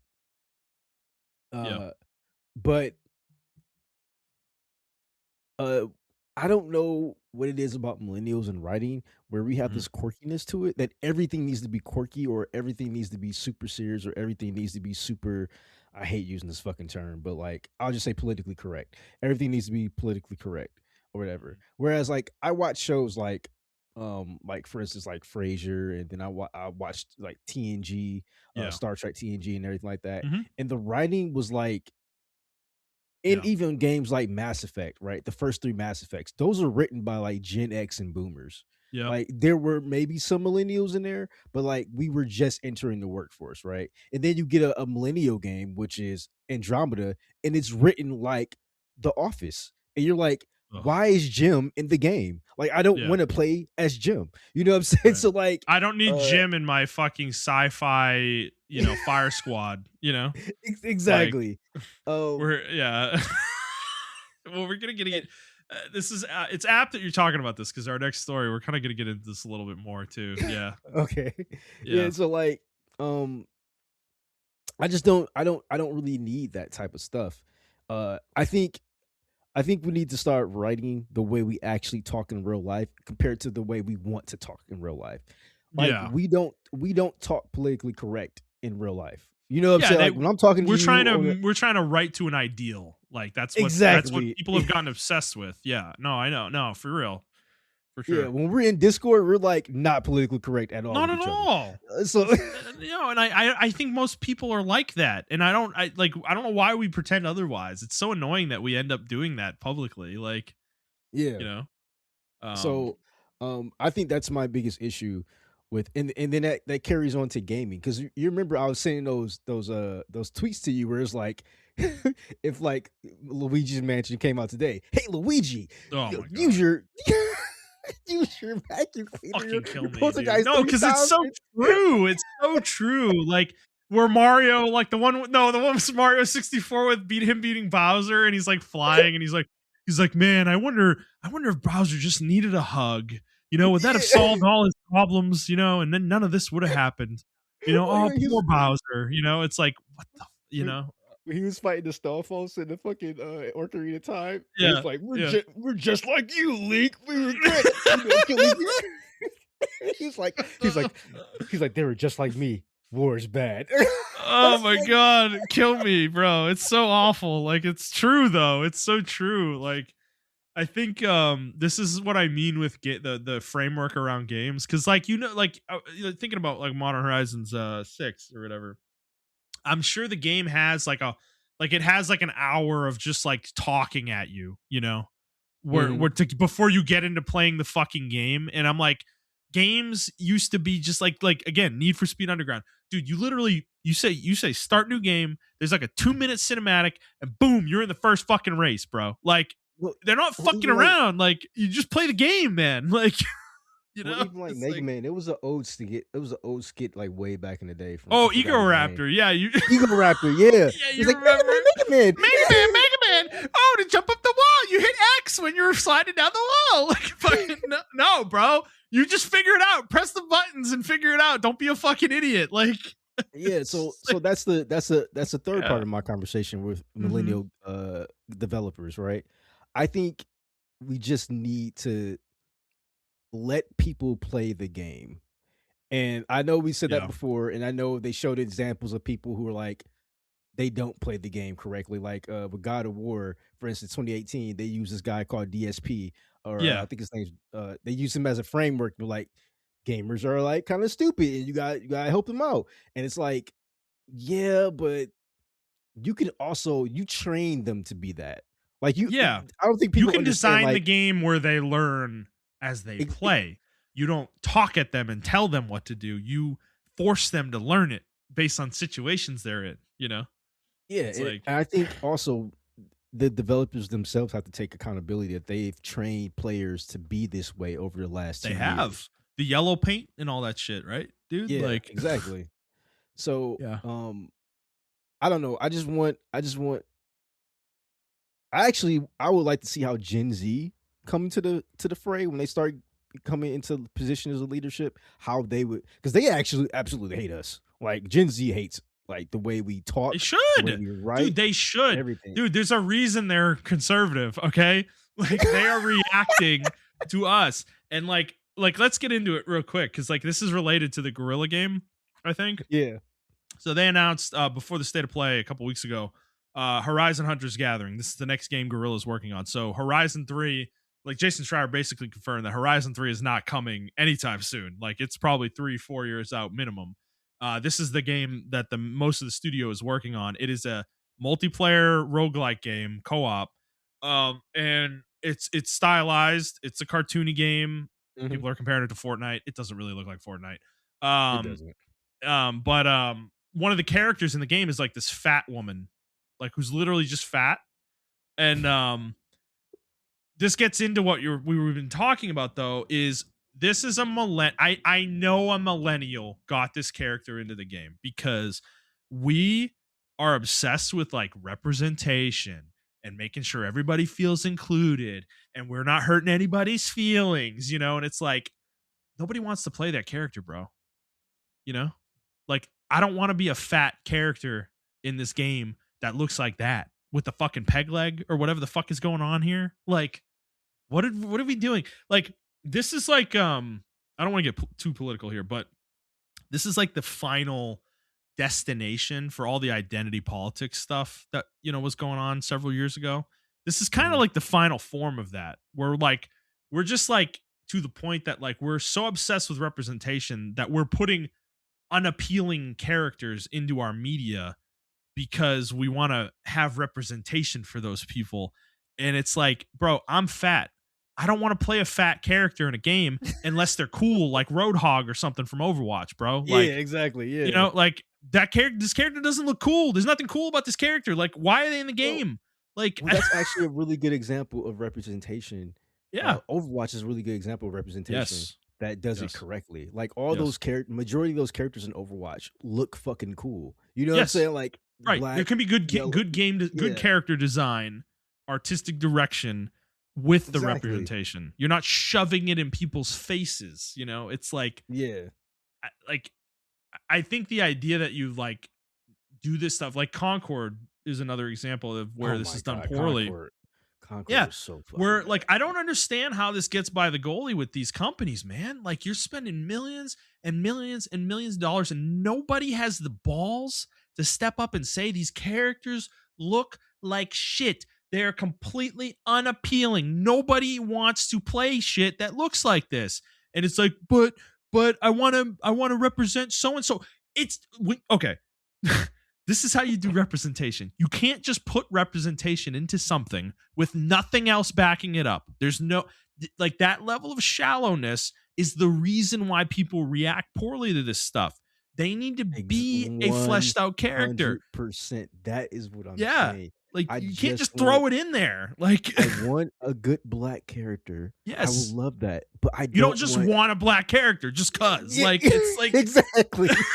like that's the problem. That's the millennial mentality, bro. They think that's enough. Just having it there is It's enough. And it's and like the it's not. opposite. It actually has the opposite effect of what you want to do, Yeah. you know? Yeah, and then we get this pendulum swing where Mhm. everything's like really harsh towards when we do Yes. see characters, even when those characters are like really good and fleshed out, people Yeah. don't care anymore because they've seen so much slop Slop. before that. Yeah, Just like people seen so much. Yeah, bro. that's Like it's just hilarious. yeah, it's fucking It just slop. is though. Yeah, it Like is. Yeah. Andromeda, in my opinion, was the first of that slop. Like I was just Yep. like, dude, this Yep. is way too much. It was a I was sign of like, all things. It right, was a sign of things to it come. was a sign of things to come. I was like, what is this writing, dude? I don't even talk like I'm like, this sounds like me in like an HR meeting or something, like when I'm at work. Yeah. Like that's how they talk, actually. That's a good example. They Yeah. all talk like they're at fucking work. And I'm like, Yeah. bro, we're not at work. Yeah. Like, Yeah. I don't it annoys the fuck out of me. It actually like when I'm playing like Horizon 1, I remember some of the dialogue was kind of quirky in there. But you can see Yeah. like you can see the two writing styles in there. I could tell like some of the old heads was like, all right, guys, we can could put some of this in here, but not everything. Yeah. And then Right. Horizon Zero Dawn 2 or Horizon Forbidden West, it was like, yeah, we fully went millennial in that shit. You know what I'm Yeah. saying? Like Mhm. so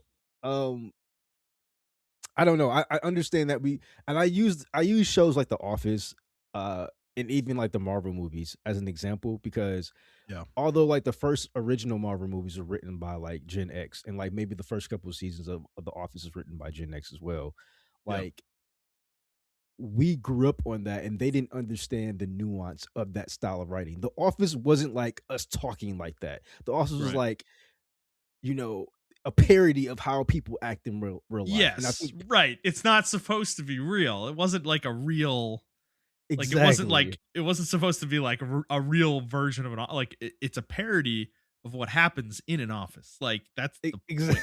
Like I feel like that went over everybody a lot of people's heads in our generation, man. Like I don't It did. It we did. no And our then dude I think millennials like I don't know. There's who something with us like we don't seem to well, a lot of millennials just don't get they don't have critical thinking skills. Like I don't know where you know what? I'm gonna attribute this to our parents a little bit. I don't know how much this happened with you, but Mhm. um, I mean, this wasn't really true for me either. But you know, the stuff with like when we were as we got older, like kids started, they started doing the things where like everybody wins, everybody gets a fucking trophy and shit like that. And it's like That was like, was that our generation, or was that, or okay, maybe it was the later millennials. tail We were ends like, probably.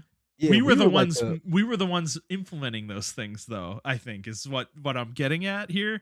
We're like were the we? ones. We were still Yeah, kids. we don't want to feel bad. Like that's like kind of the thing with our generation is like we try to avoid we try to avoid bad feelings. We don't want to have conflict. We don't want to fight with people. That's true. We That's don't true. we Okay. want to avoid situations that make us anxious. We don't like go up against. That's kind of like to me that's like the defining trait of a millennial.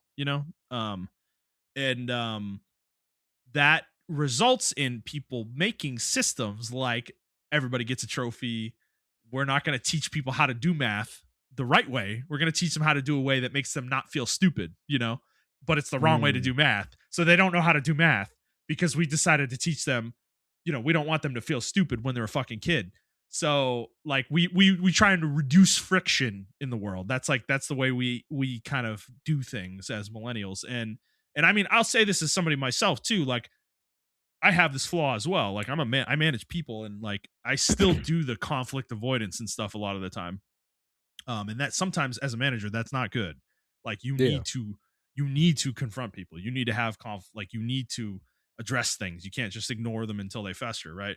And I think that's what's resulted in a lot of these things. Like, we try to make everybody feel good. And unfortunately, that's just not real life, bro. And like when you try to put that in games, this is why games are so easy now. Like I feel like, and everybody Yes. whines Yeah. about fucking Sekiro and Elden Ring. And it's like, oh, we need difficulty levels. No, you don't. There's fucking 5,000 games that come out every fucking year. Go play one of the other 4,999 and shut the fuck up. Okay. Elden Ring can be hard. Let Elden Ring be fucking hard. Okay. Let Sekiro be fucking hard and stop whining like a fucking baby.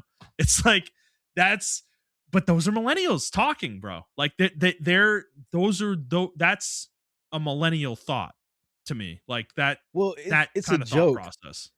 It's a joke, but it's like I saw somebody say like we need to bring bullying back again. And it's like, yeah, it's a joke, but it's Yeah. like, of course we don't need to bring it back, but it's just going to show I you think that, the idea of it is in the right headspace. It's like yeah, obviously we don't need to bring exactly. bullying back, but like people need conflict in their lives to grow.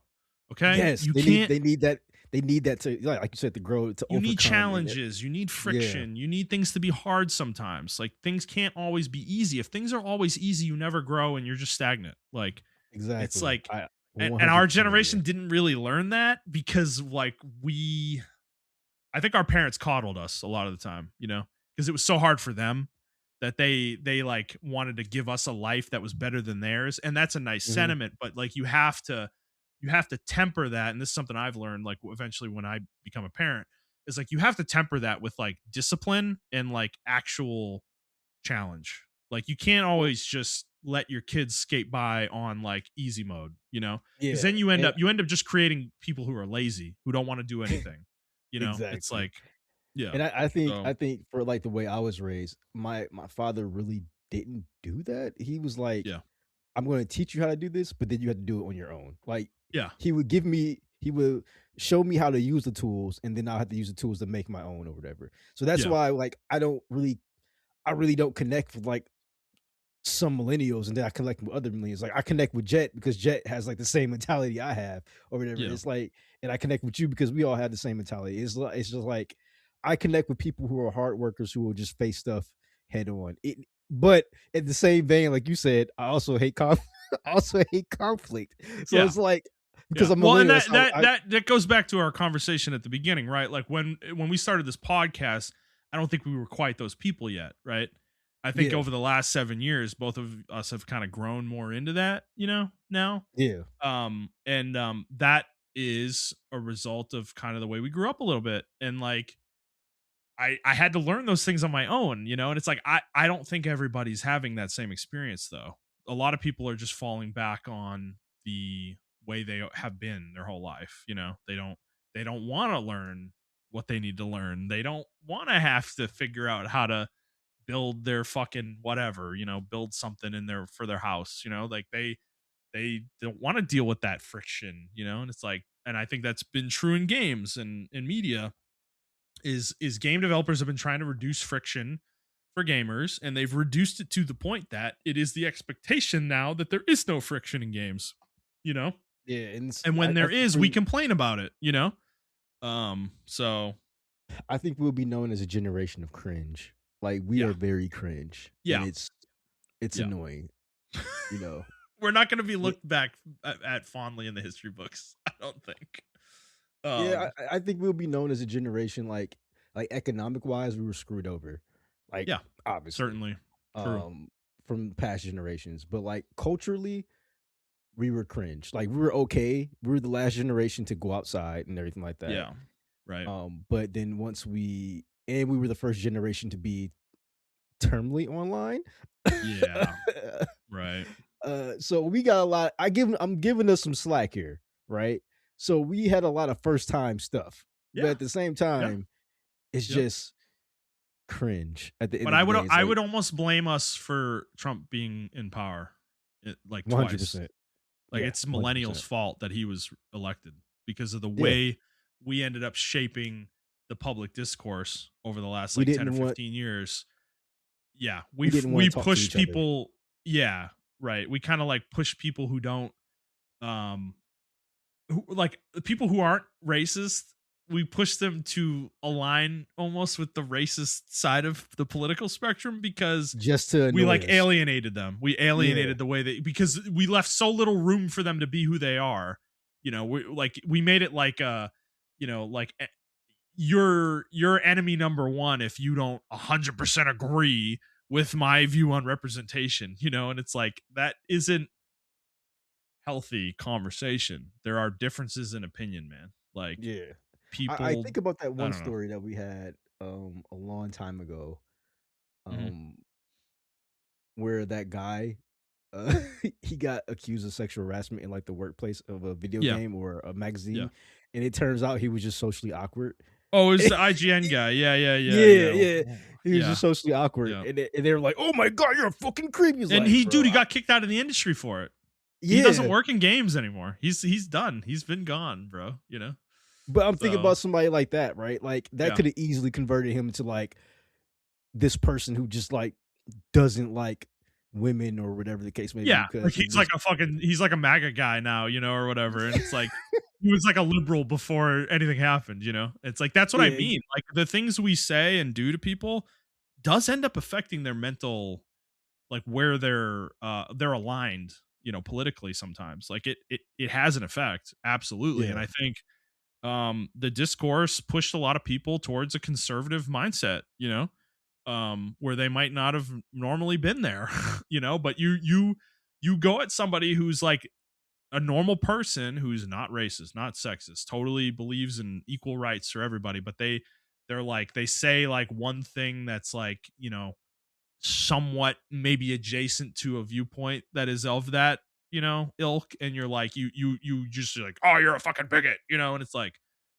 well, I you're don't really fucking want to scum of the associate with earth. people like you know, it's like so then Yeah, they end up going more in that direction anyways, and then they really might become a fucking bigot, you know, it's like yeah. it's stupid, like we It's just a lost nuance. it's a very slippery slope. Yeah, Very yeah. slippery. So, yeah. So anyways, Horizon Hunters Gathering, what did you think of the game, Montreal? Does this I don't If know. it This game got it looks filleted, I think, out there, but it looks cool. I'm not gonna lie. It looks really cool. yeah, I I just don't know who the target audience is though. Like, is it the Monster Hunter fan yes, base? You yes, know? yeah. No, I Um, agree with you. Yeah, I agree with that entirely. Like, I don't. okay. Somebody said this really eloquent. Go ahead, go ahead, go ahead. Sorry. No, I was gonna say like I think the numbers have inflated what Sony the numbers have conflated what Sony actually thinks or there's a disconnect between the players and Sony about Horizon. Yeah, I think Horizon did sell well, but it also yeah, had bundles and all this other shit like that that made it sell well. And on top of that, they're like I remember you mentioned or somebody mentioned Horizon at one point was selling for like $10. So of course it's gonna Yeah. sell 40 million copies. If I can buy it for Yeah. fucking $10, I'm gonna fucking buy it. So it's like I think Sony thinks Horizon is like Last of Us level, and it's not.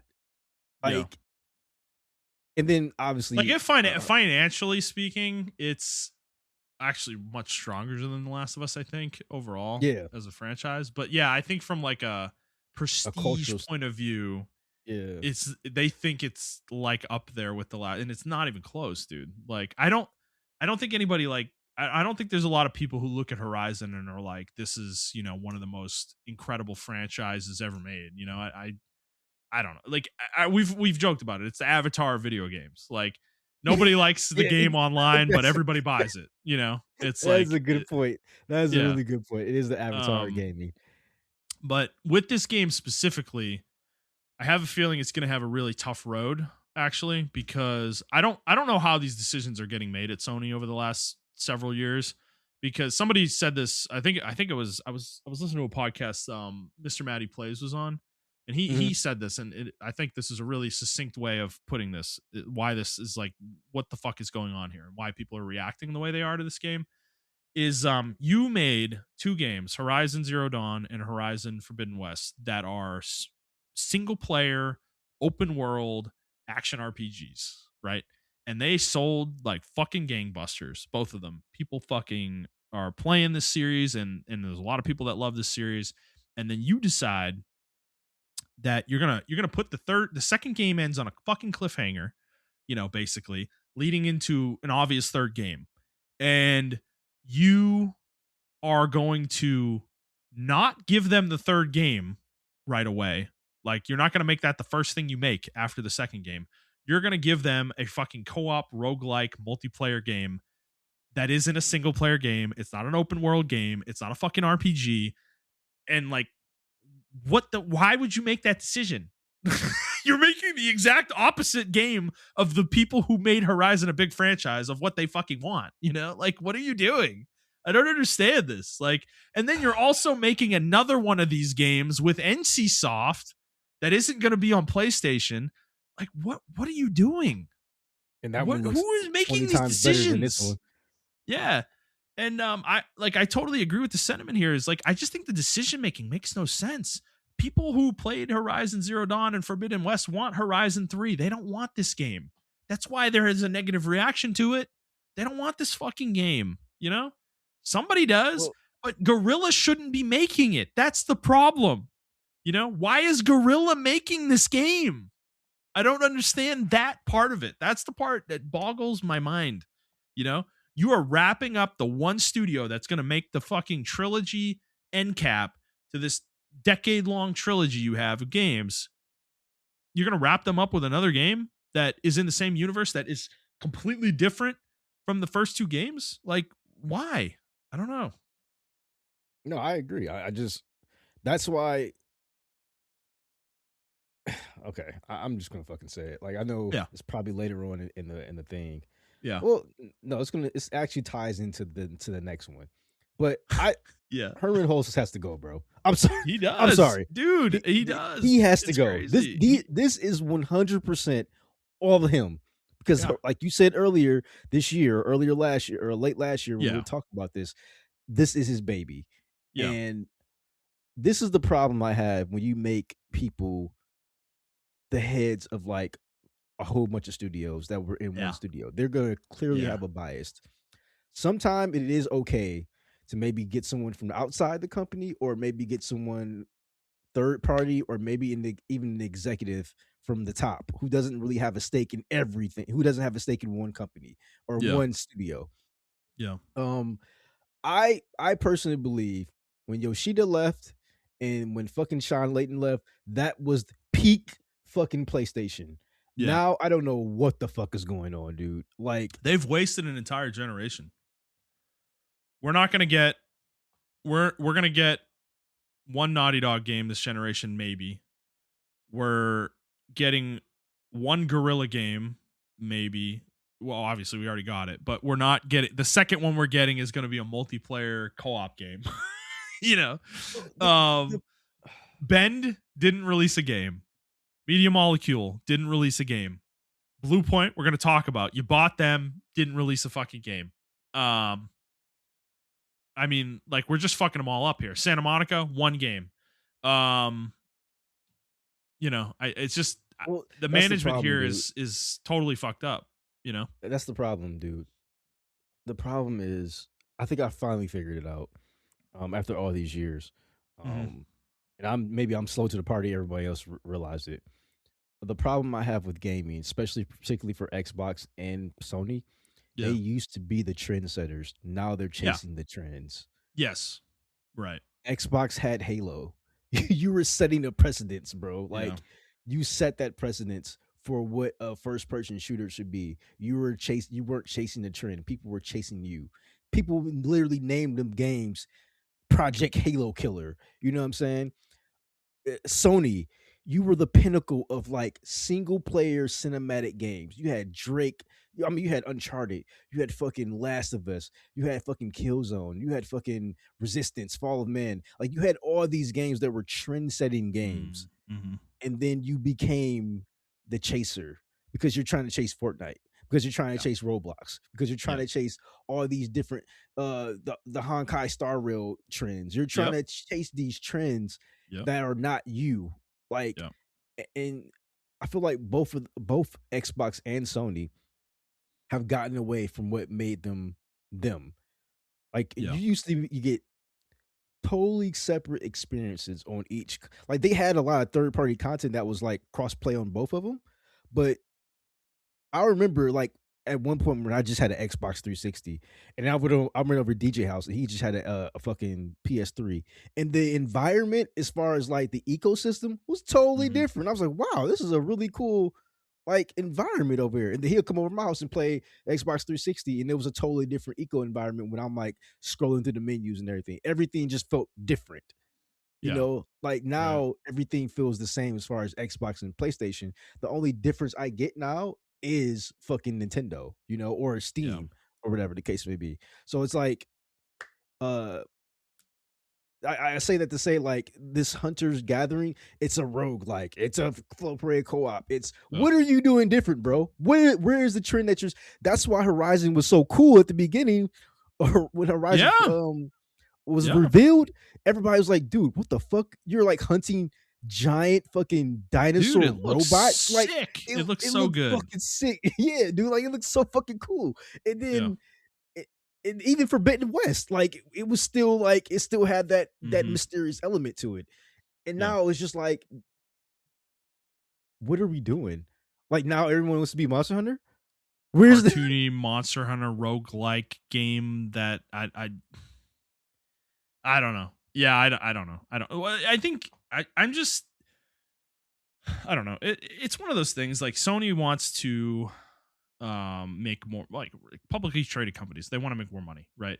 I Every know, year. it's That's just always the it's goal, right? That's always the just goal. I'm tired of But it, dude. I'm I so I, tired of I it. think I think they erred in the decision making of how deep they went in on this strategy. That they ended up hurting. They got lucky that Xbox just killed themselves over the course of this generation. They They did did. They 100%. They absolutely did. fucking did. And that's why the everything that happened with Xbox is even more embarrassing when you really put it in that context.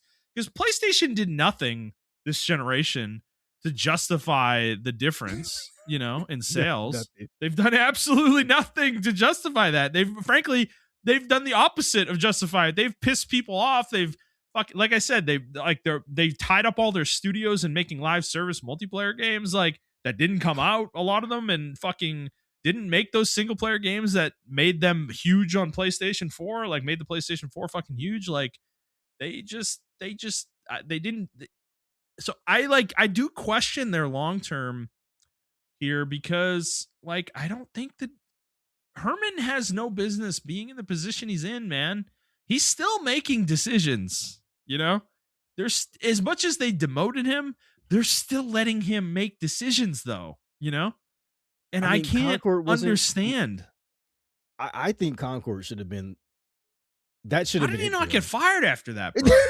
That's what I'm saying, bro. It's the biggest, it is the most and we're going to talk about Highguard in a second, but It is the most embarrassing live service game release I can ever remember, because it's not like the game came out and it didn't work, or it wasn't like the Diablo 3 where the game was broken, didn't work, nobody could get on the servers. Like, everybody wanted to play the fucking game though. Like Concord, nobody wanted to play it. It just came out and it was silence. There was 300 people playing that game, in its first week, like 3 days. It was like 100 people were playing the game over the first weekend. Like, holy shit. Like, nobody wanted to play the game. The game literally sold like 20,000 copies, period. This is a fucking PlayStation first party game.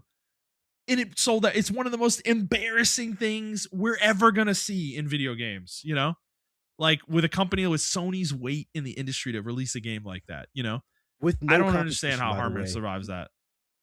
I don't understand. With Yeah, with no competition, like you said. What was Yeah. Xbox doing? Nothing. Floundering. Ni Nintendo's Announcing in their their own game. They were lane. announcing their games for PlayStation. That's what they were doing. Like nothing. And it's not like Nintendo. Yeah, Nintendo's not making any live service games either.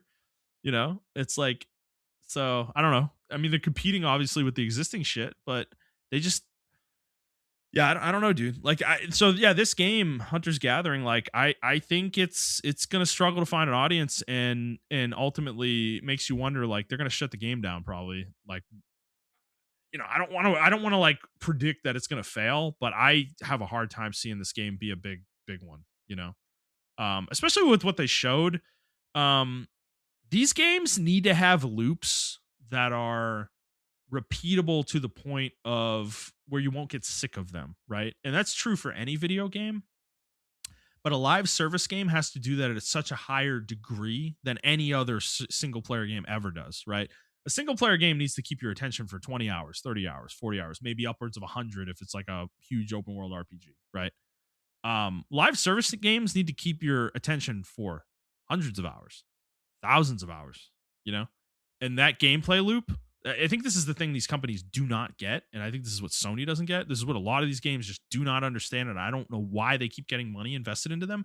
Is like, that gameplay loop has got to be fucking phenomenal, dude. Like, it's got to be some of the best shit in gaming, period, coming out of the gate. Like, it's got to be something that people will not get sick of doing it over and over and over thousands of times. Like, I that's the differentiator for live service games that succeed. Like, Fortnite's got that. Apex Legends has that. Fucking PUBG has that. League of Legends has that. Dota has that, Even Overwatch well, to a degree has that, all those It's like, games started out as well, I would say Dota and I'm sorry, not Dota, but League Overwatch, and what was the other game you mentioned? Not Apex, Fortnite. Apex. Those PUBG. 2 games, Yeah. they came out with the sole purpose of, like, being free to play and everything Yeah. like that, right? Or not free to Yeah. play, because Overwatch wasn't free to play. Yeah. Uh, Right. but yeah, like you said, all of those games that you mentioned, even Destiny, dude, Destiny. Definitely. had Absolutely. had Yeah. had strong gameplay. Core And gameplay loop. Core gameplay yeah, loop core is gameplay loop. strong.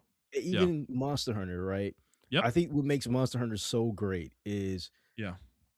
they perfected their gameplay loop before they said, "Okay, now we're gonna start monetizing." Yeah. Dota and League of Legends, both. Did the They same thing. started they started from the same thing. They started from the same, like, little Yeah. server or a custom game of fucking Warcraft 3. Yep. Like, everybody perfected the gameplay before we were like, now we're gonna monetize." Yeah. Even to a certain extent, Overwatch, if you know Overwatch development history, they just really wanted to make a certain type of game, and then that game didn't come out, and they had the assets, and they made this type of game. Yeah. And of that nature. And then Apex, I mean, we had they took the Titanfall framework and then they worked it into that or whatever. But uh at the core of it was fucking, they only had 12 characters. I remember Apex fucking cosmetics were fucking awful. You remember that when they first released it? Yeah. Oh Awful yeah. cosmetics. Yeah. Yeah, but the But the game game was was the game so was fucking fun. good. Yeah. So people Yeah. stuck with it. Dude, Apex to this day has some of the best shooter gameplay I've ever played, Yeah, you're For an right. arcadey shooter, I Like, still haven't played a game that's like that captured me as much as Apex does. yep. Like, Yeah. you know, So Yeah. like, and then like you mentioned, fucking PUBG and shit like that. They had horrible monetization as well, but the gameplay Yep. was so good It that was they didn't so really need to. good. Yeah. The They game didn't need ran to like focus. shit. The game ran like shit, but we all played it because it was so fucking good. You know, it was so fun. So Um, so I think yeah. when you go like now developers are building up from a top down mentality instead of from a ground up mentality. They're like, oh, how can you monetize this game? Now let's make the game. They're You're pitching doing a it the game wrong like way. Yeah, you're yeah, doing they're it the wrong pitching a way. game where they're like, we can monetize it this way with this core system in place or whatever the case may be. I think of another game that a lot of that runs under the radar for a lot of people, but made a lot of money for like EA and it was Mass Effect 3 Yeah. and the multiplayer for that because the Yeah. game was so good. Yeah. People were like, I will pay for these little microtransactions of this game because me and DJ went so fuck. I spent like at least Yeah. $150 on that fucking game. It was Yeah. really fucking good. So it's Right. like, um, yeah, like I just Diablo's don't another know. one, dude. Like Oh Diablo's yeah, another one. Diablo. Yeah, Like, yeah. That again. I I don't like Diablo 4, but like the core gameplay is strong. You know, it's like it's same with Diablo 3. People stuck with Diablo 3 despite all the issues that game had. It still was a successful game over the course of its life. You know. well, games like Um. Grim Dawn, right? I mean, Yep. it's another one where it may have little microtransactions, but the core gameplay was just there. Like, Yeah. Right. you know, So that's where they get lost, I think, is they're trying to make something that you can monetize first. That's their goal, and like you said, they're trying to work backwards from that goal to make a game. But I don't care how your game looks, how marketable it is. If the game sucks to play and isn't fun to play, nobody's gonna stick around, bro. It's just like you gotta get that gameplay experience ironclad first. Like, cause again, PUBG is like the perfect example. That game looked like shit. It ran like fucking shit. The monetization was fucking shit. It was marketed like shit. But fuck, everybody played it for up till now, dude. It's like at the strongest it's been since it launched. I think recently, like the game is growing again. PUBG. yeah, They've like rebuilt the player base with that game. Seriously, but like when it came out though, it was still a huge hit because the gameplay was so fun and so the repetition of the gameplay didn't get boring. That I know that's an abstract concept and that's a hard mark to hit for a it game, is a hard mark but to hit, but anybody who makes video games should be able to hit that mark, bro. You know, it's like I don't why are you making games if you can't, you know? And I think that's the thing is I think you need to be a much stronger developer to make a live service game than you do to make a single player game. Like I think like as a studio as a whole, you know, like you need to have a much stronger sense of gameplay, you need to have a much stronger sense of gameplay systems. Those things need to be at a much stronger level than a single player game does because again, a single player game only needs to hold your attention for like 20 hours maybe or 30 hours. It's like that's not a hard thing to do, you know, like relatively speaking compared to a game that you want somebody to play forever, you know? Like you're yeah, talking about infinite gameplay versus 30 hours, you know? Like those are way different bars that require way different thought processes and a lot different design philosophies, you know. And I just don't think this game has that loop. Like looking at the game, this game is a game that's going to have a finite amount of content, I think. And it's like there's something with the roguelike element that maybe is repeatable enough where there's something there, I guess, but like you're like accruing character power and any game where you accrue character power, there is a limit to how much power you can accrue before the game gets boring, you know? The only way to keep somebody playing at that point is to make alternative characters. And is there enough there for that to be interesting for somebody? It works in ARPGs because it takes so long to perfect a character in those games, you know? And the gameplay is just so visceral and satisfying a lot of the time that that gameplay loop is still fun, you know, for people. But you know, MMOs though, it's the same kind of thing, right? There's so much content, so much to do, and everything takes so much time in those games that people are play them for such a long period of time that you keep them engaged, right? Like, but with games like this and High Guard, we'll get into like it's just not it's not enough, dude. Like you got to have a loop and an idea that is something that can last an infinite amount of time, you know? Like that's a fucking insanely high bar. You know, you can't just make a cute game where like you play it for 50 hours and you've maxed it out. It's like, no, there can't be a max, you know? Um, even with like Destiny, for instance, like that, I'm surprised that game stuck with people as long as it did because there is a max in Destiny, right? To some degree. I guess there's some kind of infinite grind, I think, with the light level that they did. Maybe that's how they got around it for some people, but um that game is kind of an MMO though, so it has the more of that MMO style, loop a little bit more, so it lasts longer, right? As a Mhm. result, but if you're making like a session based game where like, oh, you're only playing for 20 minutes with people, like every match is 20 minutes or whatever, it's like that's so short. Like you need to have like it's got to have some competitive component or something for that to really engage to me, but I don't know. So anything else on that, Montreal? No, I think we done fucking destroyed them already. I think we did. Yeah, for sure. All right, let's keep going. Sony. I mean, we're gonna destroy Herman again. They shut down Bluepoint yesterday, and I'm gonna read the message real quick here. So quote, Herman sent this out internally.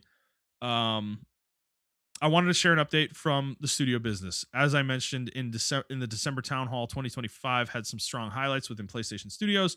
Ghost of Yote launched to critical and commercial success. Death Stranding 2 on the Beach further showcased our commitment to narrative excellence, and Helldivers 2 and MLB The Show continue to drive ongoing player engagement and revenue. At the same time, we're operating in an increasingly challenging industry environment. Rising development costs, slowed industry growth, changing player behavior, and broader economic headwinds are making it harder to build games sustainably. To navigate this reality, we need to continue adapting and evolving. We're taking a close look at our business to ensure we're delivering today while still well positioned for the future. As a result, we will be closing Bluepoint Games in March. This decision was not made lightly. Bluepoint is an incredibly talented team, and their technical expertise has delivered exceptional experiences for the PlayStation community. I want to thank everyone at Bluepoint for their creativity, craftsmanship, and commitment to quality. Where possible, we will work to find opportunities for some impacted employees within our global network of studios. While I know this is hard news to hear, I'm confident in the direction we're headed. Creativity, innovation, and building unforgettable experiences for players remain at the heart of PlayStation Studios. We have a robust roadmap for FY26 with much to look forward to in the months ahead. Thank you for your hard work and continued support. End quote. So Bluepoint's done, Montreal. They bought Bluepoint and they released 0 games from the studio, and then they closed them. That sounds like Microsoft, doesn't it? When they did this, I Yeah. was so upset. I mean, everyone was rightfully upset. Don't get me wrong. Yeah. Um, I just feel like it would have been so much more severe if this was Microsoft. Yeah. I just feel like that. This was such a Microsoft move. I thought it was Microsoft. I was just like, Yeah. first of all, dude, they give Bluepoint a fucking God of War multiplayer game. Oh my god. After all, you do this as well, right? You do this off the back of announcing a God of War remake. Yeah. Why not get Bluepoint, who's known for making excellent remakes and remasters, to do Yeah. God of War? Right. What the fuck? It's right there in front of you. We're just gonna close the studio. Nah, we're dead. Like we're gonna tie up Sony Santa Monica with the remake, and we're gonna close the studio that could remake the game as well as Sony Santa Monica probably will. Like, huh? You can't make this up, bro. It could have been working on God of War, like the new one, God of War 3. It could have been out by now. Like, yeah, dude, if they had started working on it when they acquired the studio, like, yeah, what are we doing? This is what I'm talking about. He doesn't have vision. The vision is not there. How does this guy have a job, bro? I don't understand. It drives me nuts. Like, I am so confident I can run this better than him. Like, I don't know. I'm a nobody, okay, bro? I'm a fucking nobody. Nobody knows who I am. I don't have any experience running businesses, but I just like, you can't run it this bad. Like, Ju- How does Justin, he have a job? I It's didn't right even in front of you. You want to remake God of War and you shut the studio down that should be remaking God of War. What are we doing? I didn't even play the Demon Souls remake. And I Oh, know for a fact, I from what everyone saw, from what the videos I saw and everything like that, I haven't, I bought the game, by the way. I just haven't yeah, played it. yeah, Uh, it was so faithful to the remake. People were like, but it was so faithful to the original, but it was also remade really well. People were like, I can't even go back to the original. Like this yeah. game is Dude, so I fucking good. played it and beat it. It's an incredible remake. It is still one of the best looking games on PlayStation 5. Like, bar none. It's crazy. And you, and not only that, and I know I give shit to the fucking Bloodborne people. I give them shit. But not only that, you have people literally begging you to remake Blood. And it's not like Bloodborne didn't sell like it's a cult classic. People love Bloodborne. That Yeah, game sold really well. And if yeah, you had remade it or just yeah, remastered it, dude, for the PS5, yeah, you could have got this team to do that. Instead, you closed this studio down because you put them on a God of War fucking uh multiplayer game that no one fucking asked for. Did we not forget that we already tried to do a God of War fucking multiplayer game? Wasn't it Ascension or yeah. something else? It It was was Ascension, Ascension. right? It wasn't Yeah, like primarily a multiplayer game though. It had a single player campaign. It wasn't like a okay, live service game, but I mean, it's still to your point. It's true that yeah, was multiplayer was a big selling point of that game. yeah. And we Um, already tried this. I mean, and oh, but I'm now in it's my different. It's different now, Montreal. That was 10 years ago, bro. Like, oh, it's different now. People will be much more interested in a multiplayer God of War game.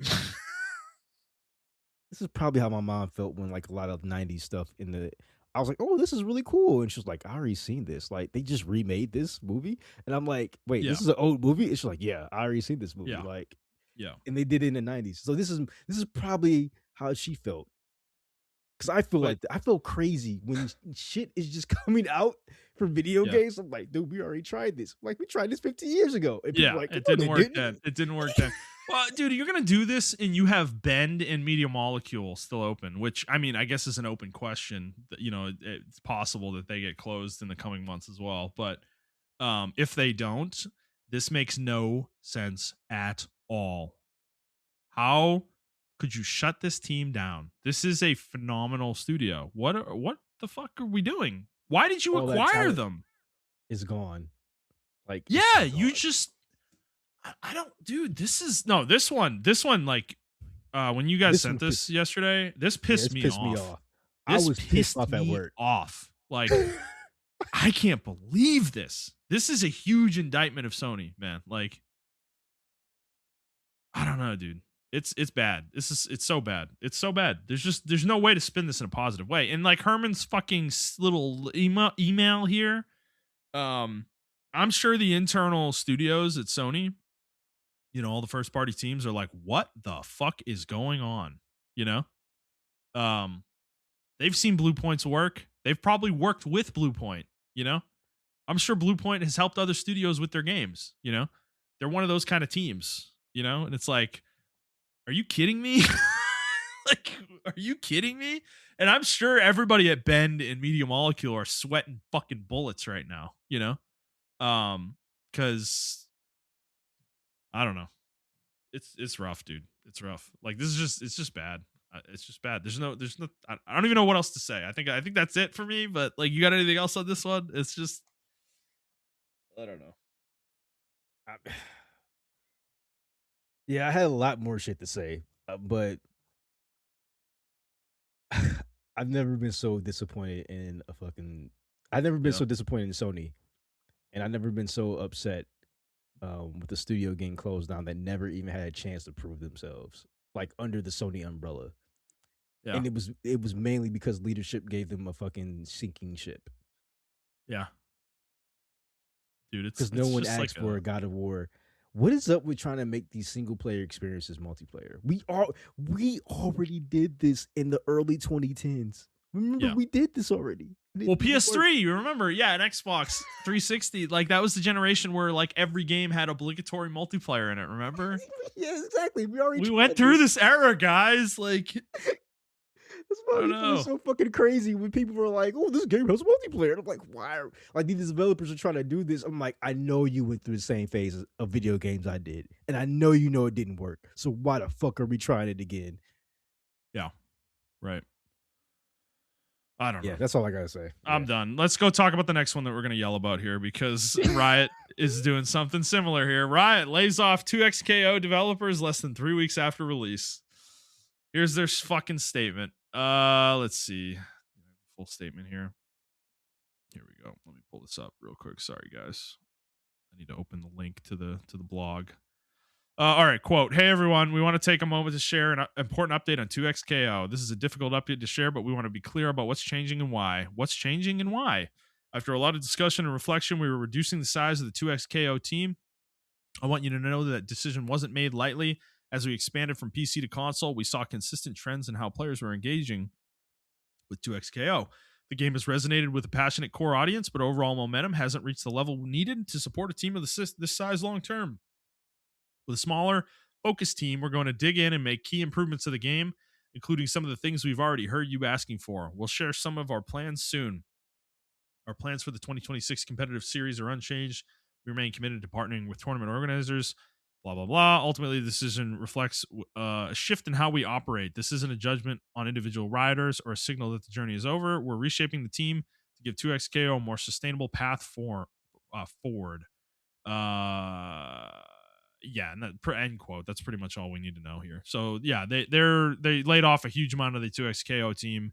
Game just came out on console literally weeks ago from the announcement, which this was on February 9th, so this was a couple weeks ago now. But I mean, Montrell, somebody who you've played the game, obviously you're a huge League fan. You know, you're a big Riot guy. We're both fans of League.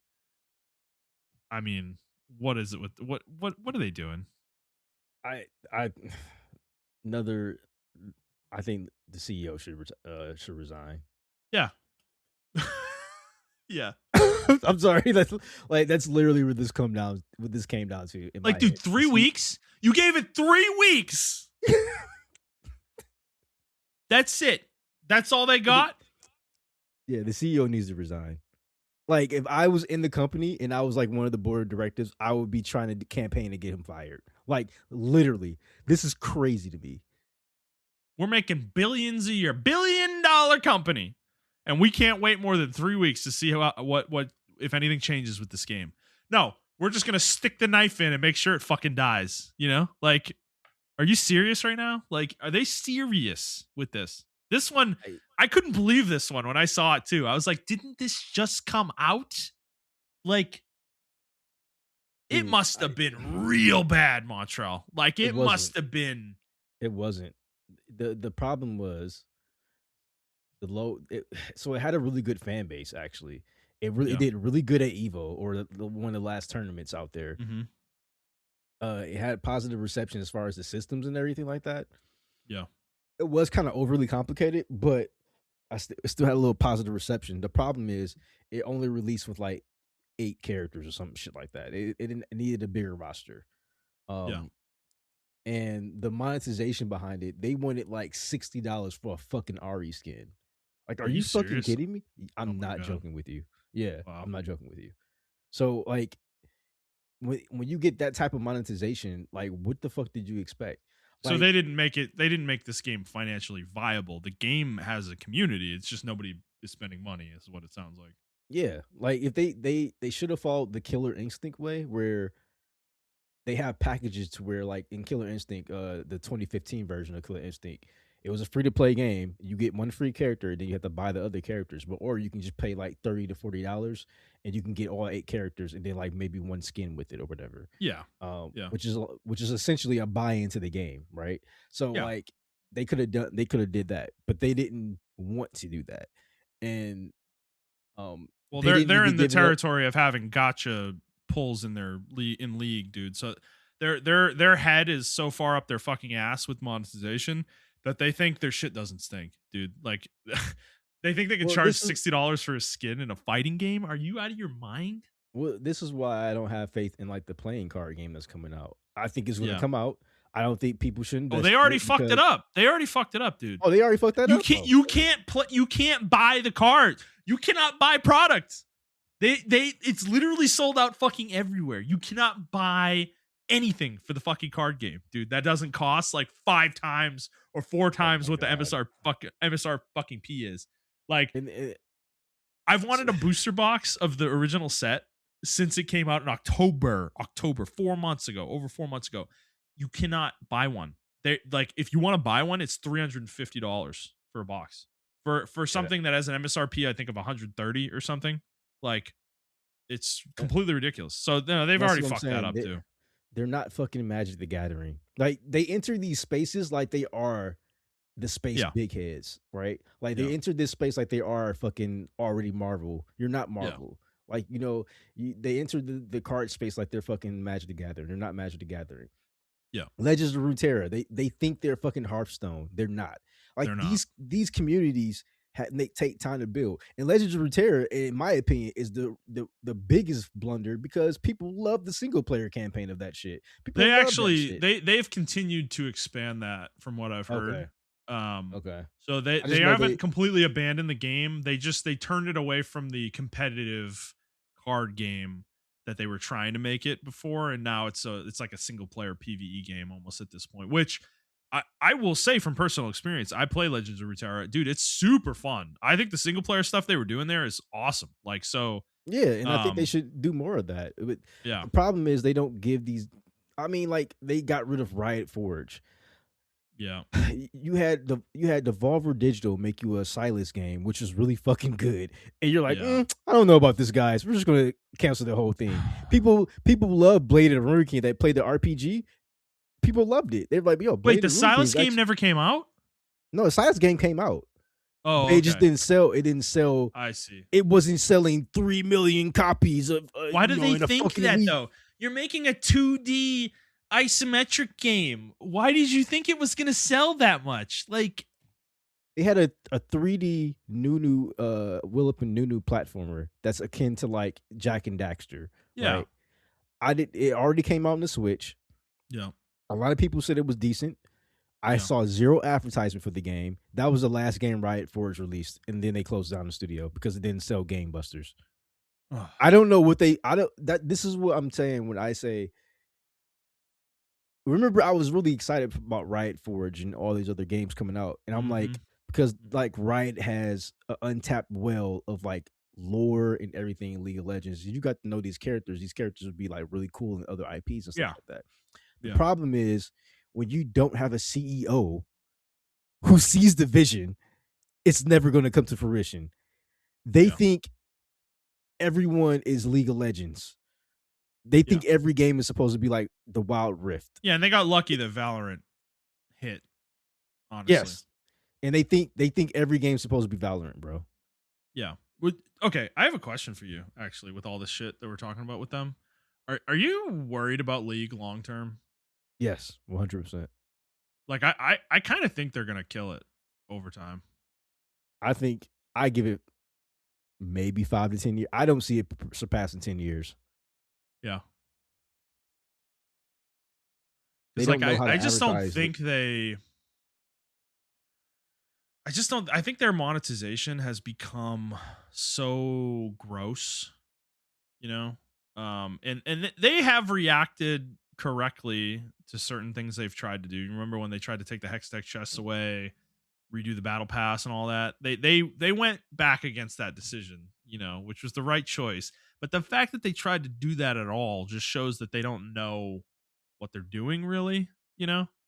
Um, they were just trying to react to appease the fan base, because like I think League last year during last season was kind of at an all-time like low. It feels like nobody was talking about League.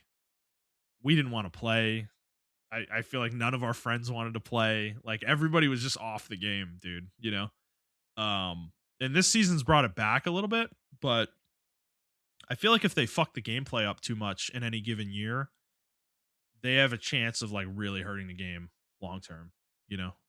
Um, because yeah, I mean, I don't know. Like how many more $500 fucking skins can they release with or these like gotcha skins that you need to spend $250 to guarantee, and shit like that. It's like I think they're I don't know. I would be curious what their metrics look like financially, in terms of like how many people are actually buying these skins. Mhm. Um cuz I can't believe long term people are going to keep doing this, right? Cuz like I'm the kind of player, and maybe I'm weird like this. Like when I buy a skin I like in a game that I like really like for a character, I really only use that skin. And like I don't buy another skin like ever. Really, I don't do it that much. And like League is a game like I buy I probably spend $50 to $100 a year on League. Maybe, if I do the battle passes. That's like it, really. And then I'll buy some skins from my shop every once in a while when it hits the right skins with the right characters.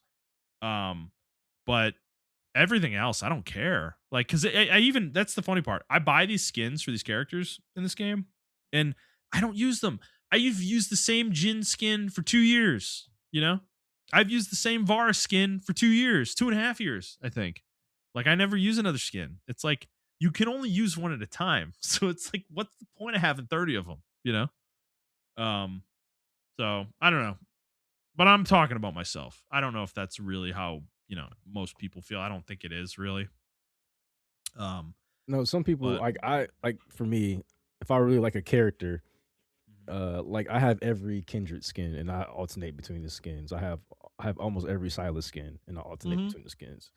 So like Yeah, that's the type of person I like. If I really like the character or something like that, I will try to buy the yeah, skins I like if they have really good skins. Like Kindred really doesn't have a bad design skin. yeah, Whereas Silas, there's like two skins I don't own because he has some really terrible skins. yeah, Um, but yeah, I would like to see the metrics on it as well. Um, I think also I think as well, not only the CEO, but I think the developers' mindset in Riot needs to shift. A lot of yeah, them are they act like they shit doesn't stink. If that makes any yeah, sense. yeah. They have a very like high and mighty mentality. So, and I understand it too from a certain degree because the league community can be a bit, not a bit, they are assholes. Yeah. But at the same time, you have to, as a professional, you have to learn how to also look between the cracks and see where you need to improve and stuff like that. Mhm. How many times have we asked for like a training mode, a proper training mode that teaches people how to properly play League? They The still actual haven't fixed their tutorial. training. Yeah, Well, they're actual gonna they're tutorial. gonna do it with the 2.0 version next year, I think. Okay. Well, I mean, I just feel My like That's my assumption. That's my assumption. If they don't, shame on them. yeah, they need to, dude. Yeah. Because dropping players into like norms is not, or even swift play is not it. It's a nightmare. You're signing yourself up for 100 hours of misery just to even get to a point where you can remotely compete against established players. Yeah, Um, exactly. to have like a 30% chance of winning your lane against established players, you know? And it's like, there's very few people out there that I think are willing to do that in video games, based on the things that we were talking about earlier. Like, people don't want friction in games. Um, those players have no shot of ever playing League of Legends or Dota, you know? And that's just by the nature of what the game is, I guess. But at the same time, you could ease that burden though by making a real tutorial, making bots that actually help people learn how to play properly, you know, and doing things like that instead of just pumping out skins and that's all you do. Like this is the thing with League. I think like from the long term element of with them like killing the game that I don't I kind of agree with you. Like, I don't really trust them long term. Is that they are not taking care of the foundation of the game. Everything they do with the game is adding on to the skin part of the game, or they're just doing balance updates or adding things to the riff, but they're not really working on the foundational elements of the game. Dude, the client is worse than it's ever fucking been, bro. Like, it's so bad. It fucking crashes for somebody in every match. I feel like, when it's loading. It's like It's crazy. And again, I think they're just trying to get to next year. They're going to release this 2.0 client or whatever the fuck they're going to call it. And hopefully that fixes all these problems we're talking about with the game, but the fact that they let it get to the disrepair of this point of disrepair over this period of time is like they're just going to do it again with this next client, probably. So I don't know. I don't really trust them like long term either. And I think, dude, 3 weeks, letting a game be out for 3 weeks and then you lay off staff based on those 3 weeks is completely ridiculous, man. Like I don't know. Like, what was the point of even doing this project? You know, like you didn't believe in it, really. You know, clearly based on the decisions you're making. So it's just an ugly look. These games are it's just ugly. This Bluepoint. Let's get into High Guard Montreal because we got another one. This game is basically dead as well. This game was announced. We talked about it last time we had a show. It came out end of January. Uh, Mixed reception, but it's basically dead at this point. The game, most of the team has been laid off. And It seems like the game they're going to try to limp along and try to do something for the game, but it's very likely this game is going to be shut down within 6 months to a year, probably. We did come to find out that Tencent funded this game as well in the interim. That was reported and basically corroborated. But I mean, Montreal, did you actually take a look at this game? Did you watch any gameplay or anything, or listen to any commentary on it? I The had game no sounds interest like a in this game. mess, honestly, Yeah, from what I had I no interest I in this heard. game, dude. Okay, Um, I don't know. yeah, I tried to look at it. I just didn't care to look at it, bro. I was just yeah, like, it just didn't look appealing, man. Like, I don't know hmm how they explained it. yeah.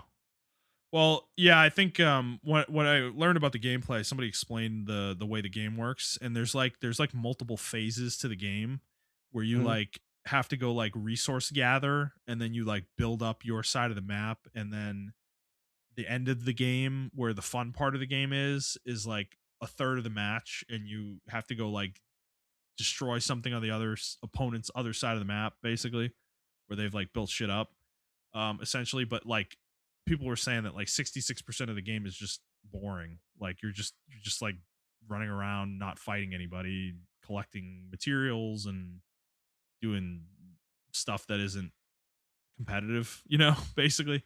So I don't know. This game didn't sound very interesting to me, and it looked pretty generic, from an art standpoint. Um, but it's just another failure. Like I don't know why these games are getting like why did they like what about it do you think made Tencent want to invest in this? You know? So there's something very interesting about this as well. Yeah. Um,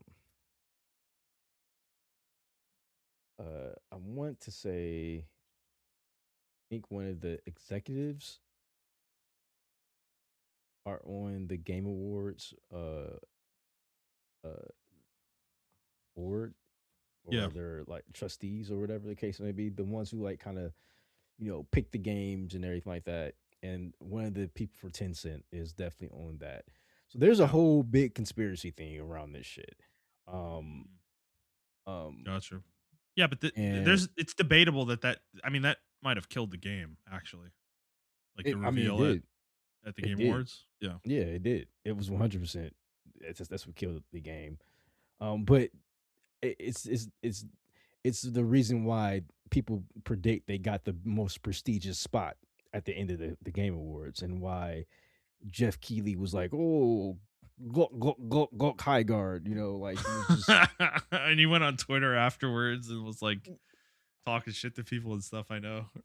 yeah, like he was just talking like he was just sucking high guard's dick like it was like one of the greatest games ever. And um, I, I'll be honest with you, bro. This game probably would have did a little bit better if it was just like had like a little 30-second spot, and people are like, "Oh, okay, I can check that Or out. they I just want to check shadow that out." dropped it. Yeah, they just shadow dropped it, but I 100%. If Jeff Keighley didn't do that speech at the beginning of what he did, I think the game would have had a little bit more survivability. That's why, because he hyped it up, dude. I'm thinking it's Metal Gear. I'm thinking it's Final Fantasy, bro. I'm thinking it's like Kingdom Hearts. The way he's talking about this game, I'm Yeah. like, I know it's just like a game that everybody holds close and dear to their heart. The way he's just like pouring over this game, and then it's fucking High Guard, Yeah. and we're like, what the actual fuck? Yeah. So I feel bad for the team, Mhm. uh, but I also don't feel bad for the team as well because what the fuck did you expect releasing another hero shooter already in a saturated pool of fucking hero shooters? Well, again, and going back to my point about gameplay, the gameplay in this game does not sound very interesting. Like, I don't know. Like, yeah. You can't just make something unique if it's shit, you know? Like, uniqueness on its own is not a virtue, you know? It's like the game still has to be good, you know? Like, the game has to be fun. I could make ad nauseum unique multiplayer gameplay systems, but that doesn't mean they're going to be good, you know? Um, Yeah, you can make a really complicated like strategy RPG game, like make it complicated as fuck, but is it fun? right, You right. see what I'm saying? Like But I that can make a complication could bog the game down to the point where it's not fun to play, you know? exactly. To the point about Neo with everybody getting overwhelmed with how much shit is in the game. Like, I get it. I get why people bounce off, you know? Yeah. That game is so good that it doesn't matter to us, but you know, for some people it's too much, you know, and I get that. And I think that's the majority of players actually. So um yeah, I don't know. Like there's not much to say here. I mean, this game came and went in the time we've been gone, but it's like it's just I don't it's weird that this industry can make so much money off these games and really not understand why, you know? It's it's crazy. Like it really is crazy. I don't know. It's just I don't know, man. There's just a lot of people in this world who are in positions that they don't deserve to be in. Like I think that's like kind of the reality of this stuff. Um, you know, but is what it Yeah. is. All right. Sorry, go I ahead. just So- I just don't it just has to come to a head to where this is not profitable. Like Yeah, we have to stop. Oh, they made this. Maybe I should make it too. And it's like, no, right. man, just make something completely different. Yeah, you being a Um, part of the Apex Legend team doesn't mean anything on its own.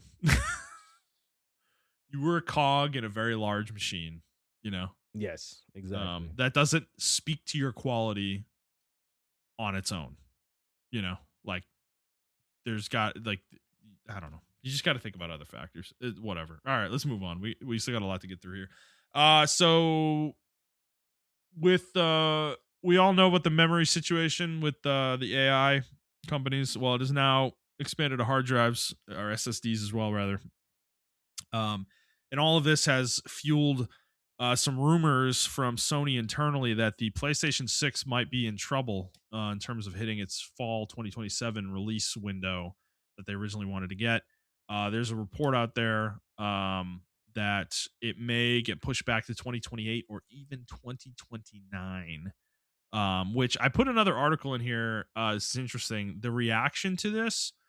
This was from Bloomberg that the this report, but Push Square wrote an article saying, "quote This is the headline: Opinion: The euphoric reaction to the PS6 rumored delay really confuses me." End quote. People responded to this news with a lot of happiness, actually, and I think I can explain why. But um, yeah, I mean, Montreal, what do you think about this? Like, how do you feel about this? If this delay is real, you know, and next gen has pushed this bar back, at least for Sony, where are you at with that? You happy about that? You mad about that? Yeah. Were you looking Thank forward to PS6? thank God. I feel like we just got into the stretch. No, I'm serious. I feel like we just got into the stretch of like Yeah, fucking the PS5 and this generation in general. Like I feel like we yeah, just got there. Yeah. and for us to start trying to be like, oh, let's go to PS6. It's like, bro, I just started playing PS5 games. Like, what are we Yeah. talking about PS6? And then we still have players who are on PS4. So Yeah. like, Right. I Millions. I 100% agree um that the euphoric nature of like, cause I saw it too. I saw everyone on Twitter was just like, "Oh my god, thank God," because I don't have the money right now to buy another console. Yeah. I just want to keep playing the PS5, and I Yeah. kind of feel the same way. I'm not broke, but I don't feel like spending $800 to get a new console, bro. Like I don't feel like doing it right now. So I am glad that it's delayed. Like keep it delayed for honest. To be honest with you, I Yeah. don't want And to see another console until like 2030. To be honest with you. yeah, and I think this makes sense. Like you're right, right? Like we just started hitting our stride this year and last year with I feel like with the games coming out that are exclusive to the console. And it's like we're gonna hit that and then we're gonna go straight into winding down the next year and a half. Like that doesn't make a whole lot of sense, really. Um and I think the other thing is money is a important aspect of this is the economy is horrible for the regular person right now. And to your point, none of us want to spend $800 on another console. It's like I just bought a Switch 2 and it was fucking $450 and I feel like I was fucking ripped off. Um Hmm. so I don't want to spend another 800 on a fucking PlayStation 6. Like I'm good right now. Like the jump from PS5 to PS6, I mean obviously we don't know what it's going to look like, but I feel pretty confident in saying it's going to be one of the most tepid jumps console generation that we've ever seen, probably in terms of like what we actually get out of it, that like players can really see, you know and Hmm. given that, I'm like, whatever, dude, the games on PS5 play fine. I'm totally happy with the way they play. They're 60 frames, 1440p or 1080p, like some of Yeah, them are I don't 4K. Like I don't need a fucking, like, I don't know, I'm yeah, good right now. I don't need an 8K game. I don't need my games to Yeah. look like I'm playing in real life, dude. Like I live real life every day. Like you know what I'm saying? So Right. I don't need that. Right. Right. I just want my video games to be video games. Yeah. And I feel like we have enough power in tech right now that developers are able to do what they need to do. Yeah. And guess what? If they aren't, they tried. You remember the PS fucking 4 generation? How long that generation was? That was a Yeah. long generation, and they did some Several incredible years. shit with the PS4. And uh, and even before that, the 360 and PS3 era, they did some incredible shit towards the end of that generation. And they really stretched out the hardware and they perfected the hardware to where they were making like incredible games. Like you can tell when the game was like at the early PS3 generation to the late Yeah. PS3 generation. Yep. And I feel like we haven't even tapped the potential of the PS5. And guess what? Developers need to start fucking optimizing their games again. Like no Yeah. more of this 150 gig shit. Like start optimizing your games and get the best bang for your fucking buck when you're making these video games. And I think Yeah. this will teach developers how to do that because that's a lost art. Optimization is a lost art in video games right now. Yeah. Well, and I think the other thing too is I mean, you remember this from early in the podcast life was how much I hated the PS4 by the end of it. Um Yeah, and it was because of the mechanical hard drive. The PS5 has an SSD and exactly. it's not going to degrade in performance that much over the course of the next few years. Like it's going to be running fine 3 years from now, probably still. So that experience with PS4, I was so ready for PS5 when PS4 was at the end of its life cycle. Like, oh my God, I was fucking desperate for it. But we're not there with this console from a hardware standpoint, really. And until that changes, like, I'm not going to change my tune on this. Like, I don't know. I'm good, bro. Like, it's fine. The games are like they're not going to get appreciably better with PS6. Like I just don't think that's going to happen right away. So, given that, yeah, I don't think we're in a rush. So I think this makes sense. I think the reaction to it makes a lot of sense. Um, and I don't know why the media is confused by this. Like, it's like, guys, like, are you that out of touch? Like, are you not having money issues, right now? Like, I don't know, man. So yeah. I am totally on board. I hope this is true. 2029, sign me up, baby. I'll take 3.5 more years of PS5. I'm good, so yeah. All right, let's move on. We're probably gonna speed run these next few real quick, so I don't think we need to go super deep on all these.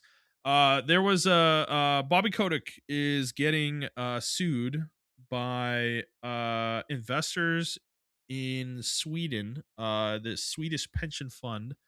I don't want to say this name. Jund AP Fonden, something like that. They accused Kotick of rushing into the Microsoft merger and contend the $95 per share takeover was too low from the outset. And then Kotick replied to this, and this became public. He issued his response saying that basically they're out of their mind. COD has sales have fallen off 60% year over year. So last year's version of COD is selling 60% worse than the year before that. So 2025's is 60% worse than 2024's, which was already, I believe, like worse than 2023's COD as well. So pretty steep fall off. And given what's happening with Activision and all the shit Microsoft's doing with them, I kind of agree with Kotick here. Like, he sold way high, bro. Like, if this had happened prior to, there's no way they would have gotten this price. So this Swedish pension fund is out of their mind, frankly. But the main story here is the 60% drop in sales for COD year over year, though. Kotick didn't give any like evidence to back this up, but dude, he's the former fucking CEO of Activision. I am sure he still fucking knows people there, dude. Like, he knows what the fuck is going on. So I kind of take this as a true statement, honestly. And given that, I mean, what do you think, Montrell? Like, we've talked about COD a lot over the years, but do you think the future of COD is in jeopardy? Yes. Especially after this last COG. Yeah. I don't think where else can you go? Mm-hmm. You can only revamp, reduce some. I think they should just. It's time to hang it up, boys. Yeah. You Yeah. know, Or like that. reinvigorate the franchise. Go away for a little How while. they already tried that. Do Justin, they already something tried. new. No, They I know, can't, but like bro. do the Assassin's Creed thing. Go away for 2 or 3 years, They need to Um go away forever. Like, I'm sorry. Like, I mean, Microsoft's not gonna do that though, bro. I don't know. it's I mean, it's it's not what I don't even know how you can reinvigorate the franchise. Like, they literally tried everything. I think the game is artistically bankrupt at this time. Like, yeah, with um, the Nicki Minaj skins and yeah, the Attack on Titan skins and King of the Nicki Hill Minaj skin. skins and Yeah, Black Ops 7 campaign where you throw giant knives at the sky at a boss who's teleporting. yeah, Like, what game are we playing? Like, yeah. I don't know. It's just Well, I mean, it's 20 years, 20 plus years of a military shooter, man. Like, there's only so many different time periods and aesthetics you can go for in that if you're releasing every exactly, year. exactly. And we've run the gamut. Yeah, I don't Hang it know. up, It's interesting. boys. Yeah, it's time to hang it up. I'll be Um, really interested to see what Microsoft does going forward. Because like, is there going to be another COD this year, or are we like taking a break? Like, is COD not happening this year? I don't they're not know. taking the break. They're not taking the break. Yeah, but like, how can they? I don't know. Like, after this past year, like, dude, they got trounced. Like, we're gonna see this in the Circana numbers, but they were like, were they sixth of the year? I think overall was it. Let's see. Hold on. Yeah, they were Is fifth. it okay? Call of Duty Black Ops 7 was fifth in the US. That dude, that hasn't happened ever almost. Like, probably since the early CODs, It's like, so they're in a disastrous territory right now, sales wise. So I don't know. We'll see, man. We'll see what they do. I'll be very interested to see what Microsoft does with it. Cause like, yeah, there are a lot of options. Like, you keep trying to do this every year, and that probably kills the franchise, or do you go away for a while? Rebuild hype, and then you come out with your World War II COD again and get everybody excited for 1 year. And then what do you do after that if that works? Like, do you start releasing them every year again? Do one every 3 years? You downsize the studios. It's like I don't know. Because a large majority of Activision is working on Call of Duty, so I don't know. It's it's interesting. We'll see what happens. All right, next story. Ubisoft. We've been following this for a while. This will kind of be a closure to this whole thing. They announced their organization a couple weeks ago. They split the company into 5 creative houses. And I'll just go through these real quick. So, Creative House 1 is Vantage Studios. And this is from official documentation from Ubisoft, by the way. This is like public. You can go find this online. Quote, focus on scaling and extending Ubisoft's largest and established franchises to turn them into annual billionaire brands associated. Assassin's Creed, Far Cry, Rainbow Six. Creative House 2, dedicated to competitive and cooperative shooter experiences, brands including The Division, Ghost Recon, Splinter Cell. I don't know why they didn't just call that Tom Clancy. Creative House 3, designed to operate a roster of select sharp live experiences, brands including For Honor, The Crew, Riders Republic, Brawlhalla, Skull and Bones. Creative House 4, dedicated to immersive fantasy worlds and narrative driven universes, brands including Anno, Might and Magic, Rayman, Prince of Persia, Beyond Good and Evil. Creative House 5, focused on reclaiming position in casual and family friendly games, brands including Just Dance, Isle Miner Tycoon, Ketchup, Hungry Shark, Invincible, Guarding the Globe, Uno, Hasbro, end quote. So they've split themselves into 5 creative studios. I will say these studios are separate from each other. By the way, they don't use the same publishing arms. They're all going to be responsible for their own financials, basically. So they're they're Mhm. they're all under Ubisoft, but they're independent from each other beyond that. So they're basically putting these studios in a position of being able to hang themselves, or they have to make the money to keep themselves going, basically. So, given that, Montrell, do you think this will be successful for Ubisoft to turn things around? Maybe some of their franchises, I think, they're Certain gonna. ones are set up better than others. Yes, I think Yeah. the competitive one, they're definitely gonna stay in for a while. I think that's House 2. Hmm. Uh, I think they're gonna close House 4 down. Yeah, House 4 is the bullshit that we don't know what to do with. Anno is the only successful thing in there.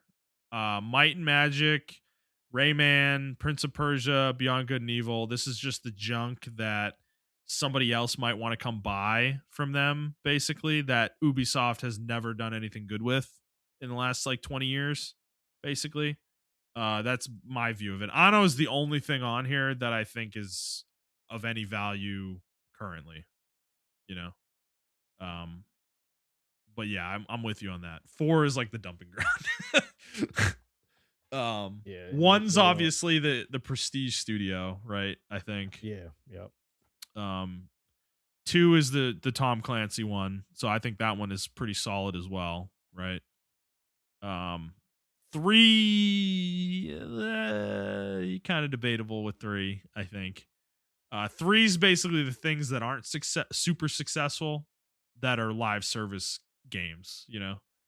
Um,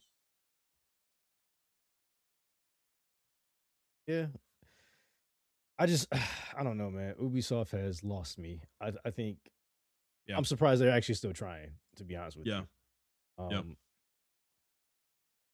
Um, 4 and 5 are definitely gonna go away though. I can definitely see 1, 2, and 3 lasting for a while, but 4 and 5, yeah. goodbye. Well, Who I knows will though? say for I think Just Dance yeah, is really popular. So I don't know if it's. I think it's fallen off a bit in recent years, but I will say it was popular, like super popular for a while. And I think the other thing is Uno Hasbro.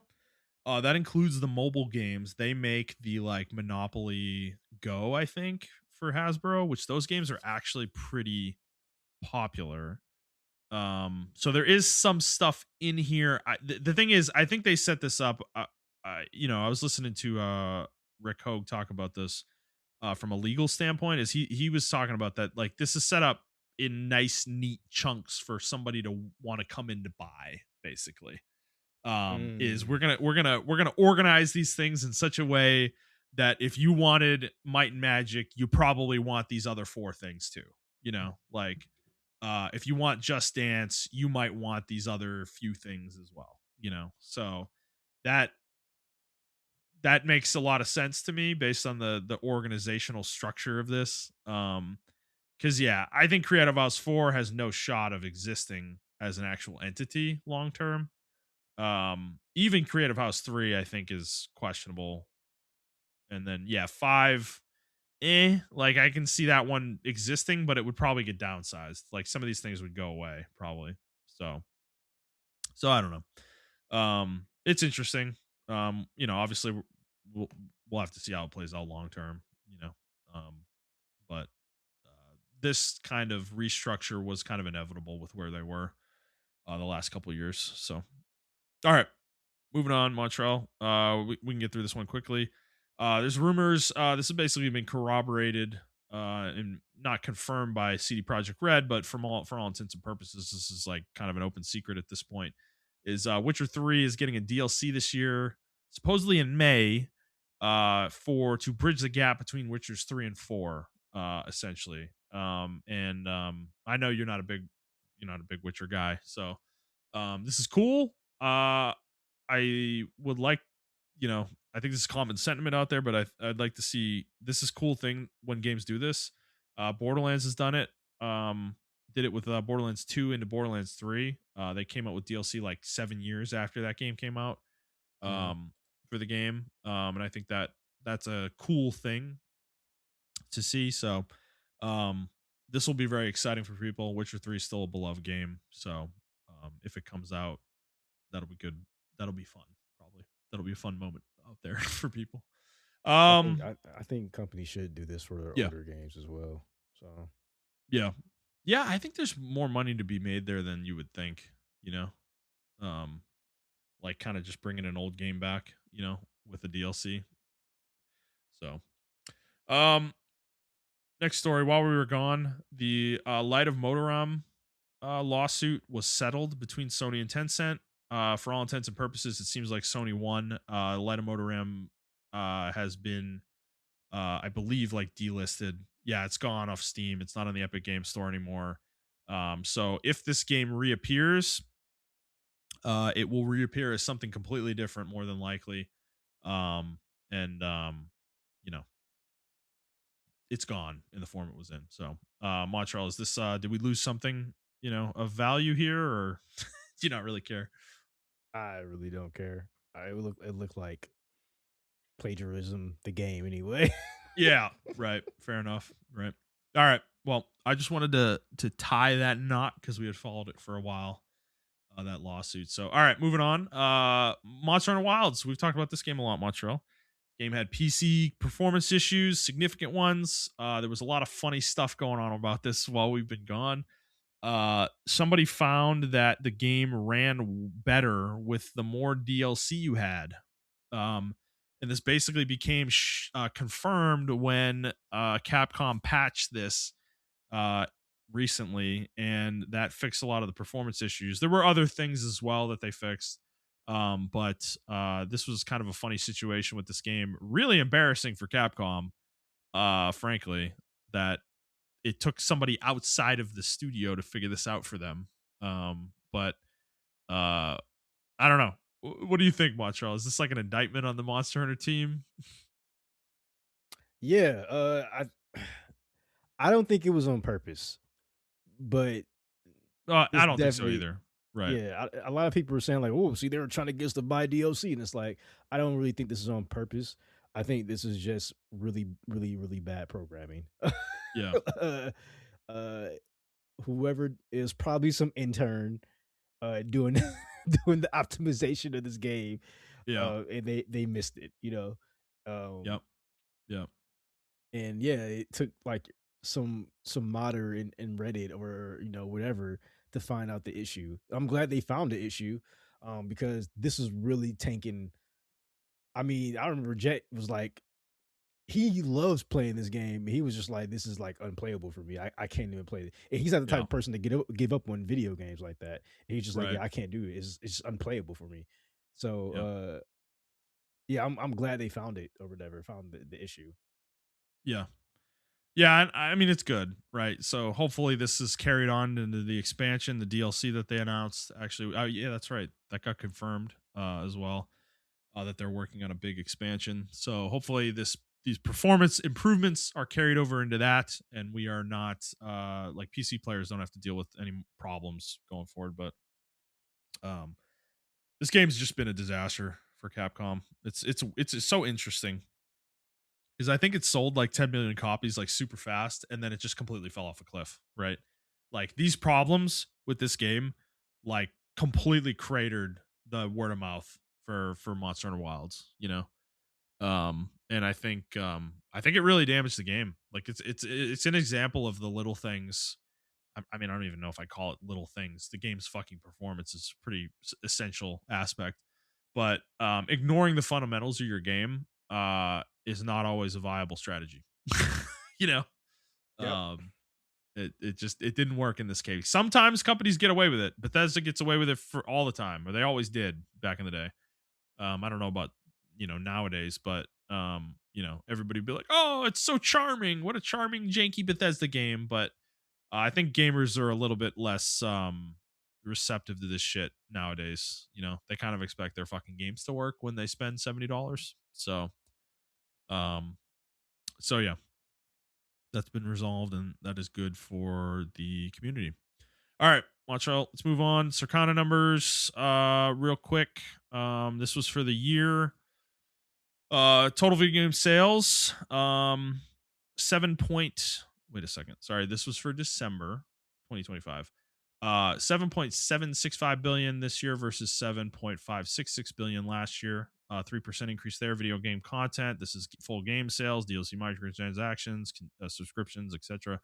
5.933 billion this year versus 5.755 billion last year. That's a 3% increase. Video game hardware, 1.207 billion this year versus 1.137 billion last year. That's a 6% increase. Video game accessories, 625 million this year versus 674 last year, 7% decrease there. And then overall sales for the year, 60.685 billion this year versus 59.876 billion last year, 1% increase there. Video game content, 52.297 billion this year versus 51.701 billion last year, 1% increase there.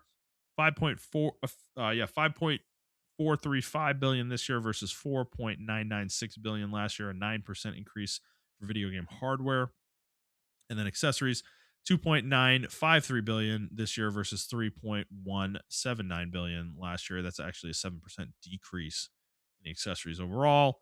Um, the hardware stuff, I think we can attribute the increases there to the Switch 2 launch, largely, which did significantly taper off towards the end of the year, from what we understand. But let's see. Um, yeah, stats here. Nintendo Switch 2 led December hardware sales both in units and in dollars. The console also finished as the best selling system of 2025. PlayStation 5 ranked second. Nintendo Switch 2 finished 2025 4.4 million systems sold in the US. That's nearly twice the original Switch's sales over the same period, which is pretty crazy. Nintendo Switch 2 is the fastest selling home console in US history. Its unit sales are 35% of the PlayStation 4 over the same window. 49% of PS5 units and 66% of Xbox Series units sold in 2025 were disc-free models. That's interesting for the physical people out there. All right, top 20 games for the month of December. Number 1, Call of Duty Black Ops 7. Number 2, NBA 2K26. 3, Battlefield 6. 4, Madden NFL 26. 5, EA Sports FC 26.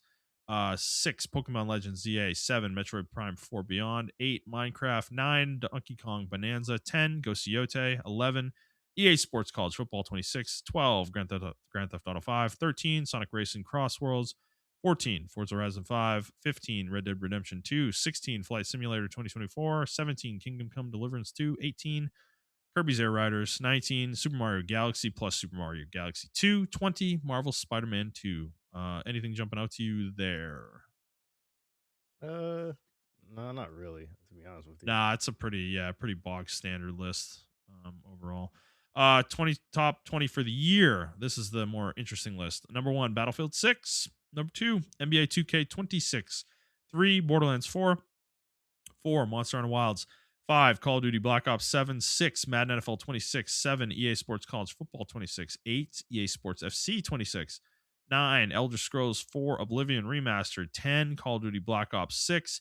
11, Ghost of Yote. 12, MLB The Show 25. 13, Minecraft. 14, Elden Ring Night Rain. 15, Kingdom Come Deliverance 2. 16, Forza Horizon 5. 17, Pokemon Legends ZA. 18, WWE 2K 25. 19, Split Fiction. 20, Grand Theft Auto 5. Anything there jumping out to you? Obviously, Uh, COD, number 5. yeah, COD being number 5 is kind of crazy. Yep. As far as being that low, I'm not Yep. used to seeing it that low. Dude, Uh, below Borderlands and Monster Hunter. Monster yeah, Hunter so game, that's what it's another thing I was crazy. going to say. Like Borderlands 4 is really taking off. Monster Hunter Yep. obviously is taking off, but it's over Madden and Call of Duty. Like, And I EA mean, Sports College Football, dude. yeah, Actually, like that's fucking nuts. You're right. Oblivion remastered being up At there. I 9. mean, It's yeah, that's fucking insane. crazy, That's dude. so Um, insane. It's so crazy. Dude, it outsold Ghost of Yote. Like, yeah, that's what I'm saying. That's fucking what the crazy. fuck? This is pretty So nuts. another one that kind of surprised me is Kingdom Come Deliverance. I know it's a great game according to you. I just didn't Yeah. expect it to be above like Pokemon. You know, like Yeah. Well, I will say with Pokemon, digital sales aren't counted. So oh, I would okay, expect that okay, to be much higher if they were, probably. So that is a caveat there. But dude, Forza okay. Horizon 5, huge on this list as well. That's an old game, you know. Split Fiction. Split Fiction, that's strong. Top 20 for Yeah, that game. It's nuts. yeah. I'm Um, actually very proud of this list. This one in the U.S. in general made me proud to be a U.S. gamer because I'm yeah. like Yeah, bro. sometimes all we like are sports balls and guns. It's not as And- cynical of a list as usual, right? yeah, Like, exactly. yeah. Yeah. So, um, I would like to see some more like other crazy stuff on there, maybe some more like JRPGs and stuff like that. But we can only take what we can get. I mean, Yeah. I don't really count Pokemon as a JRPG, but I know that's a No, highly debated topic. But sure. yeah, All right, fair enough. All right, Montreal. We had one more thing here. Do you want to do this? I know we're kind of at our what was our cutoff. This show is gigantic as we were thinking it would be. um, I feel like this is a deeper topic though. it Um, is. I mean, it's our so last one. Let's just go balls to the wall. Fuck it. you want to go? You want to get into it? Okay. Yeah, All right. yeah. All right. Okay. Let's do it. So yeah, we this has been an interesting episode, guys. Right? Like, so we've talked about a lot of things here. Some positive stuff with the industry, a lot of fun announcements, great games we talked about at the beginning of the show. State of play, developer direct. There's a lot to look forward to in video games. I think right now. But we also talked a lot about a lot of negative things: studios closing, layoffs, live service, the chase for live service games, right, and all that revenue there has kind of been the back end of this episode. I feel like, and there was a report that comes out every year from what is the name of this person? It's an analyst. Matthew Ball does an annual report on the state of video games. I didn't actually know about this until you sent it. This will be something I keep in mind in future years. But he does a giant statistical breakdown of kind of the state of the industry basically, and we're not going to go through all these stats, right, or whatever, but he kind of paints a pretty, I'd say, like, bleak picture for the industry. So I'm going to hit some key points here that were kind of summarized on Twitter. um is that game industry revenue hit 195.6 billion in 2025. That's a new all-time high. However, operating profits have declined since 2019. Almost all of the growth went to three parties: Chinese publishers, platform holders like Apple, Google, and Sony, and then Roblox is the third party. Everyone else is fighting over a market that barely moved. So the pie is the same size, basically. that it was last year for everyone other than those three parties, basically. Um, what else in here? Were there any that you picked out of this 10 that were mentioned? Uh, I don't necessarily want page to go just through every one of these before yeah, we my start page talking just about fucking this. closed. Oh my god, I hate. What'd you say? So my page just fucking closed. Oh, okay. I'm trying to look Chrome for it. acting up again. It's not frozen Um, this time, thank God. But okay. All right. Good. Good. Oh, well, I'll pull out another one here. Roblox had 150 million daily users in Q3 of 2025. Its quarterly engagement is now equal to Steam, PlayStation, and Fortnite combined. It monetizes at zero point zero 0.05 cents per hour. I'm assuming that's per user. PlayStation monetizes at 0.44 cents. Roblox is winning on volume in terms of how much money it makes. I will say Roblox is still not profitable as far as I know. I was just gonna say that.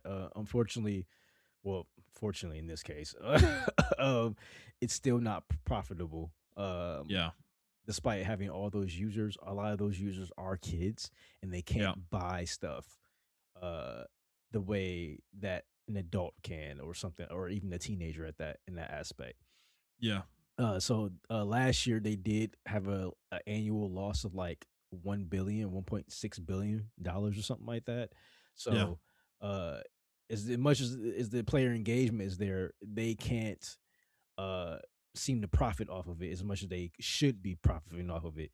On top Right. of that, they have another huge thing that's going on with them. There's a huge like pedo alert in Yes. Roblox.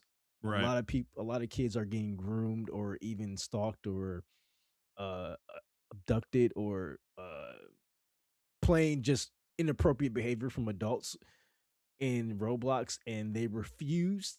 It seems like refuses to do anything about it. Because Yeah. there's a creator that's trying to like always get to the bottom of it, and they're always giving him a hard time and giving other people hard times about it as well who look Yeah. into it. So that I can see Roblox kind of falling out when those kids become like 13, 14. They get a little bit older, they're not playing Roblox anymore or something like that. So Yeah. yeah. I mean, it's a fucking phenomenon right now, though. So, but two more I want to hit though, real quick, because this Mhm. is kind of important to the conversation. I think good context. Online sports betting hit 17 billion in in U.S. gross revenue in 2025. That's 35 times what it was in 2019. iGaming globally generated 54 billion. TikTok averages 102 million daily hours in the U.S. alone. These aren't passive entertainment alternatives. They're interactive, real time, and built for engagement in ways most games aren't. And then the last one in 2025, 35.5% of all game content investment was outsourced. That's a record. 74% of that growth is upstream art, engineering, game design, not QA or localization. Hollow Knight Silk Song has 3 internal credits and 94 external ones. That's the new normal. That is fucking insane. That is fucking So, insane. The um, yeah, one that really got me was where's that paragraph at? Yeah, I think you probably already read it, but it was the last part here where it says like video gaming post pandemic problem isn't that players are choosing to watch TikTok instead of buying a AAA game or subscribe to OnlyFans. It's yeah, or they instead choose to subscribe to OnlyFans. Uh oh no, it's I'm sorry, it's that on Friday evenings players are placing a growing share on their time and spending it elsewhere. yeah, Uh so this particular paragraph was very interesting to me. Um because I do remember being a kid and Friday would come and my dad would order pizza. We always had pizza every other Friday. yep, For me and my brothers, and we would sit there and play video games all night. hmm Whether it be couch co-op or anything like that. And I yeah, think getting rid of the couch co-op aspect of video games really killed that interest in it. Yeah. Even playing like Call of Duty online, like Call of Duty 4 and stuff like that. Me and my friends would play it on Friday night when we had nothing else to do, especially like I mean, you were in Boston, so I mean, we kind of had the same weather. So especially during the wintertime, there was literally nothing to do on a Friday night because it was wintertime. So what we're Yeah. gonna do, we're gonna be online playing video games, or I'm going over to my homeboy house. I'm playing video games over there with him. So Yeah. yeah, we don't have that anymore. Like we have Right. TikTok, Yeah. like uh, we have Pornhub. Like kids, like I don't know. It's just weird now. It's weird nowadays. Well, I think I like the way this report's framed because I mean, video games are competing with this stuff in a real way. I mean, like, because I mean, I'm going to speak personally a little bit here. Is like I have a lot of hobbies, right? I don't just play Mhm. games, right? It's not the only thing I do. I was talking about Magic the Gathering earlier and how much time that takes to like maintain and whatnot. And I'm trying to actively downsize that this year. Like that's a big goal of mine is to just get rid of a lot of my Magic collection, downsize it to just the decks I want to play with. And I'm not planning on buying new product and shit for the year. But it's like that's a huge like I am spending an asinine amount of time doing that. Right. And that's taking me away from playing games or watching movies or TV, etc. And I've actually gotten into Warhammer though recently. I'm kind of like moving over to that from Magic as something I more actively want to do. I want to, I like the creative elements of it. I like building the miniatures. I want to get into like painting the miniatures and stuff and whatnot. But that's again another time suck though. Like this is not a hobby that is a small time investment. So those are things competing for the time with games as well. Like realistically, Mhm. obviously they're not charted here, right? Like this is just a personal thing for me, but this is true for everybody, right? There are a lot of different ways to spend your time when you're not working, and realistically games is just one of them. And it's seeming like that with younger people, and I mean I think even with our generation to some degree as well, that like games are falling down the totem pole of interest a little bit, you know and where they are interested in games, it's on mobile, it's Roblox, it's Fortnite, it's like it's these like big games. It's not the the JRPGs of the world or fucking like even the sports games pale in comparison to this stuff, um and it I think some of this, to give Sony some amount of grace, going back to our earlier conversation about decision making and stuff, this report is kind of why they're chasing the trend with the live service games, dude. Is like I think they might be projecting out 10 or 15 years and maybe thinking that there isn't gonna be a lot of money in making Spider-Man, The Last of Us, God of War type games at that point in time, which I hope that's not true. I really hope that's not true, but it's the trends like aren't the data's not showing that though. Like we're like we might be a dying breed, Montreal. you We know? are. No, we It's definitely like are. I by the think time we're millennials are gonna be the old, like last the game gamers. industry we're in now might not exist anymore. It's Yeah, like I think millennials are gonna be the last console gamers. I mean, for yeah. sure. Maybe some Gen Z would be there, like the Yeah. early Gen Zs, but like the late Gen Zs and Gen Alpha, I have no hope in them. So, Yeah. uh, Right. um, uh, unfortunately, like I feel like this is gaming's fault. Um, Yeah. they did not they chased trends instead of like trying to set the trends and stuff like that. I And agree. Yeah. um, The industry's like killed itself or it's killing yeah, itself, you know? it is. Because yeah, I totally agree. By chasing the trends, like you said, you're not setting them, and you are then reinforcing those trends also, to the point that they become so normalized that people don't want to go back to the niche stuff that you used to make that you could have conceivably made bigger, but they didn't. want to go that direction. They just chase the money because that's what capitalist companies do, you know? Um, but they don't think long term. They're not thinking about, you know, what will help them grow. It's more about like how can we make the most money now, you know? Mhm. Um and Yeah, it's just I don't know. It's I like cuz the thing the one that gets me and the one that's really interesting here is the sports betting. Um because the growth in that obviously has been explosive, but it's been like they mentioned 2019, like since 2019 it's grown like whatever however much fucking percent I said it was. But it's like yeah, the law that bans sports betting outside of Las Vegas got repealed in 20 or got stricken down in 2018, you know? So, yeah, of course it's grown a fuck ton. It wasn't legal everywhere before 2018. But the rate at which it's happened is alarming actually cuz like I don't know if we've talked about this on the show, but sports betting has become a fucking epidemic Okay, so everywhere. I didn't know that a law was struck down in 2018. Yeah, the I because Supreme Court, I was they knocked wondering it where the down. f yeah, I was wondering where the fuck all these things like, I was like, "Why is all this shit popping up and why is it so rampant?" And now it Yep. makes sense. Yep.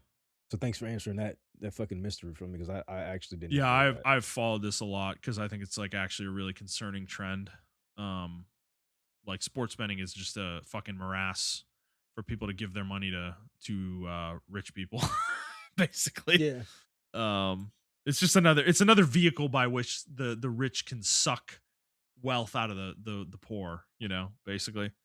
Um, and I mean, yeah, you've seen it. Anybody who's watched any sport in the last 6 or 7 years knows what we're talking about here. Like, like sports betting is just taking over everything. You can't fucking watch a single sporting event without it being advertised to you 15 different times by 15 different companies. You know, it's just permeated the whole thing. The NFL's embraced it. The NBA's embraced it to the point that their players are fucking betting on shit, you know, when that's against their rules. Like obviously you can't bet as somebody who participating in the games, you can't bet on fucking games, you know.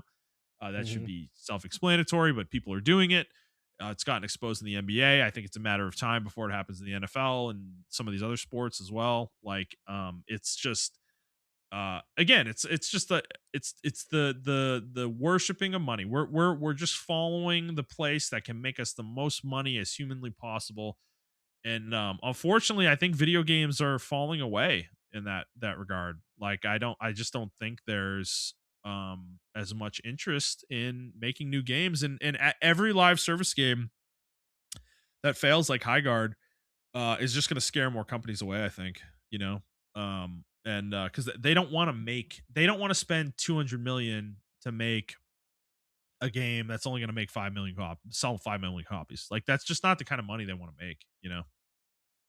Um and I think Sony's in the same boat, right? Like they don't want to spend 350 million on Spider-Man 3 and they sell 10 million copies or 50 million copies and like yeah, sure, that's like close to $1 billion in revenue, but you know, you had to spend 350 million to make that money, you know? Um, so, and yeah, there's an argument of like, why is the budget that big, blah, blah, blah. But ultimately, that's how it's coming out in the wash for them. So they would rather spend that 350 million making a live service game that can make them a fucking $1 billion a year, you know? Yeah. um, versus having to wait 7 years for that 350 million to make them maybe twice as much money as they put in. You know, it's like, so I get why they're chasing it. It's like, it makes sense. I think their strategy has been poor, right? With the studios they've decided to commit to those games. But that's like kind of the depressing reality of it is that I think the gaming that we cover here a lot of the time, and obviously we've covered mobile games, we cover live service games. It's not like we've ignored this part of the industry, but the gaming that Montreal and I are interested in, though, that the games that we play for the most part, um, I think is a niche. It's just it's a niche. It is what it is. You know, like Yeah. and as excited as we are for these games, and there's more games than ever, you know, coming out all the time. Let's be real about that for sure. Like, there's not a fucking issue finding things to play right now. Um, that's eventually going to change, though. I think the types of games we get in 10 or 15 years, it's going to look a lot different. I think it's going to be a lot more indie than it already is. Like, I think indie is huge now. Like, that's where most of our games are coming from, probably. But it's going to be even more. The percentage is going to be more in the favor of that. I think in 10 or 15 years. It's going to be the people who are passionate about making these kinds of video games. And when corporate companies drop out of this, if and when that happens, it's like that's all that's going to be left is the passion projects. Um, yeah, I don't Yeah, know, I man. mean, the problem is like what's going to happen when all this hardware isn't supported anymore. You know, Right, right. Because these things are yeah. eventually going to die. Hmm. You're not going to be able to play. Yeah, you're thinking like 50 years from now, right? Your Yeah, PlayStation 5 isn't going to work forever, yeah, Um, exactly. Or maybe like even 20 years from now. You know, right, right, right, for sure. So, um, I don't know. I don't want to be like doom alarmist, doom saying here that like the industry's going to die, that you're not going to have video games. But I mean, it's like when you read reports like this, man, it's like the amount of money in fucking Roblox, it's like, god damn, man, 150 million daily users on Roblox. It's like, what is it about that game, that gets people to play it, that gets kids playing it, man? I don't know. think it's like the style is reminds them of fucking Minecraft and like the accessibility to the game. You can play like a ton of different games. You can play like you play games that emulate other games. Like there's like a Roblox version of fucking Batman on there, like Yeah, the Arkham Knight series. And so if you can't afford that, you can play like a free version of that game. Or right. there's like a version of Battlefield on that game and everything like that. So it's like a whole bunch of different games into one. You know? Yeah.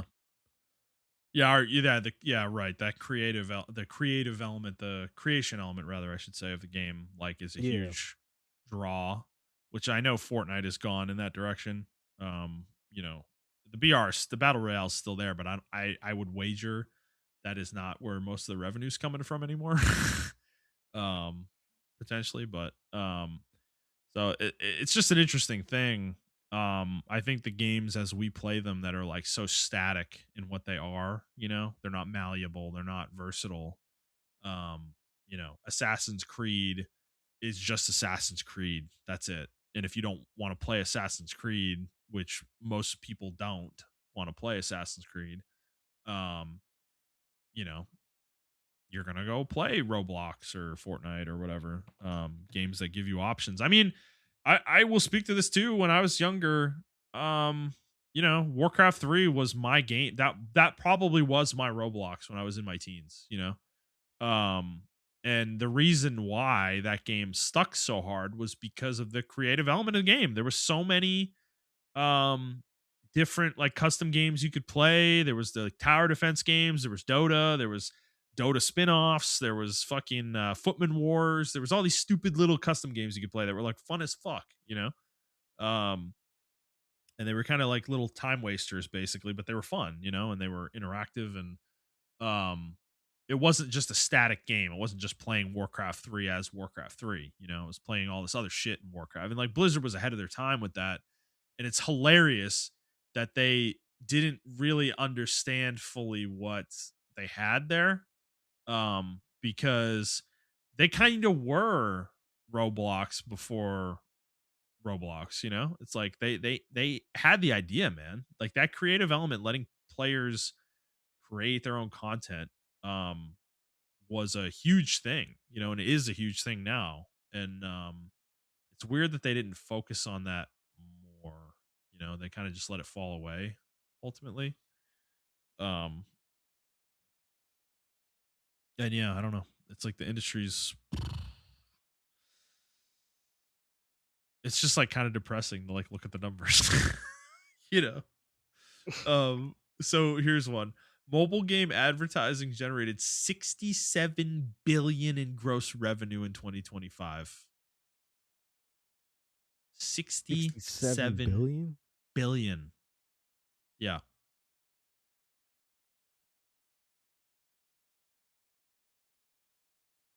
That's it's fucking huge. crazy. Yeah, it's huge. Huge amount of money. Um Another thing here, this is kind of minor, but maybe is indicative of a trend we're talking about. US gamer participation is down 2.5%, 2.5 to 4% percentage points since the pandemic. Most of the 8 major Western markets are flat or declining in players and spend. Um, so in the major markets, gaming is becoming less of an interest. Is the trend here? However, the rest of the world outside of those 8 territories is growing at 11.7% annually. Um, so, but capturing that gap requires designing for low end devices, building economics around $5 to $50 per year per player, and making games for local cultures, not Western ones. So that's a challenging element to that.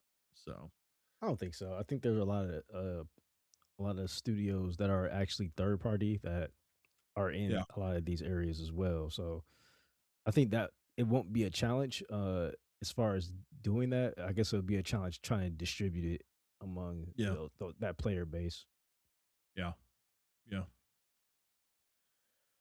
Yeah, but do you think long term um this like the Kotaku article I put in here talks about in quote increasingly especially among young men those distractions include, so they're talking about things that aren't games that people are doing instead. Those distractions include looking at porn, betting on sports games, playing in live casinos, and endlessly scrolling videos on YouTube and TikTok. Like um how do games compete against these things to get people back? Do you think there's an avenue for that, or is it just lost? You know? I mean, unless they try to combine all those efforts. I mean, that's why games like, Yeah. you know, in my opinion, like Genshin Impact, Wuthering Waves, and all those like gotcha games, that's why they Yeah. have insanely crazy boob physics with combined with like a gotcha mentality because it's almost like you're playing a video game, you get your little porn fix with it, and on top of Yeah. that, Yeah. uh, you get a casino element with it with the gotcha aspect. Mhm. I'm not saying that everybody plays it because of those elements. I'm just saying that is a huge component that a lot of players keep coming back to Yeah. because of that.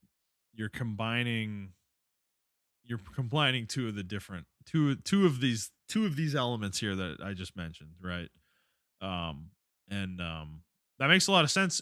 I know this is weird, but like, I mean I played Genshin and Wuthering Waves and I've played gotchas before, so one of the appealing elements is the gambling aspect. Like it is actually appealing. Like, um, I know that sounds stupid, but it's like it's a benign way to gamble, I guess. Like it's like you're not doing it in a way, while it can be destructive, it's not like gambling in a casino's destructive level, um where like you just lose your money and you might keep going, right? Like and keep losing and keep losing and keep losing. Whereas a gotcha, it's like, at least for me, it's easier to control myself, and like regulate it, so it's not, you're not like going fucking insane. um and that might be a reason why those games are so popular, is that is a fix for people like in the gambling side. Like like Magic the Gathering has a gambling element with the booster boxes, right? And that's like, that is fun.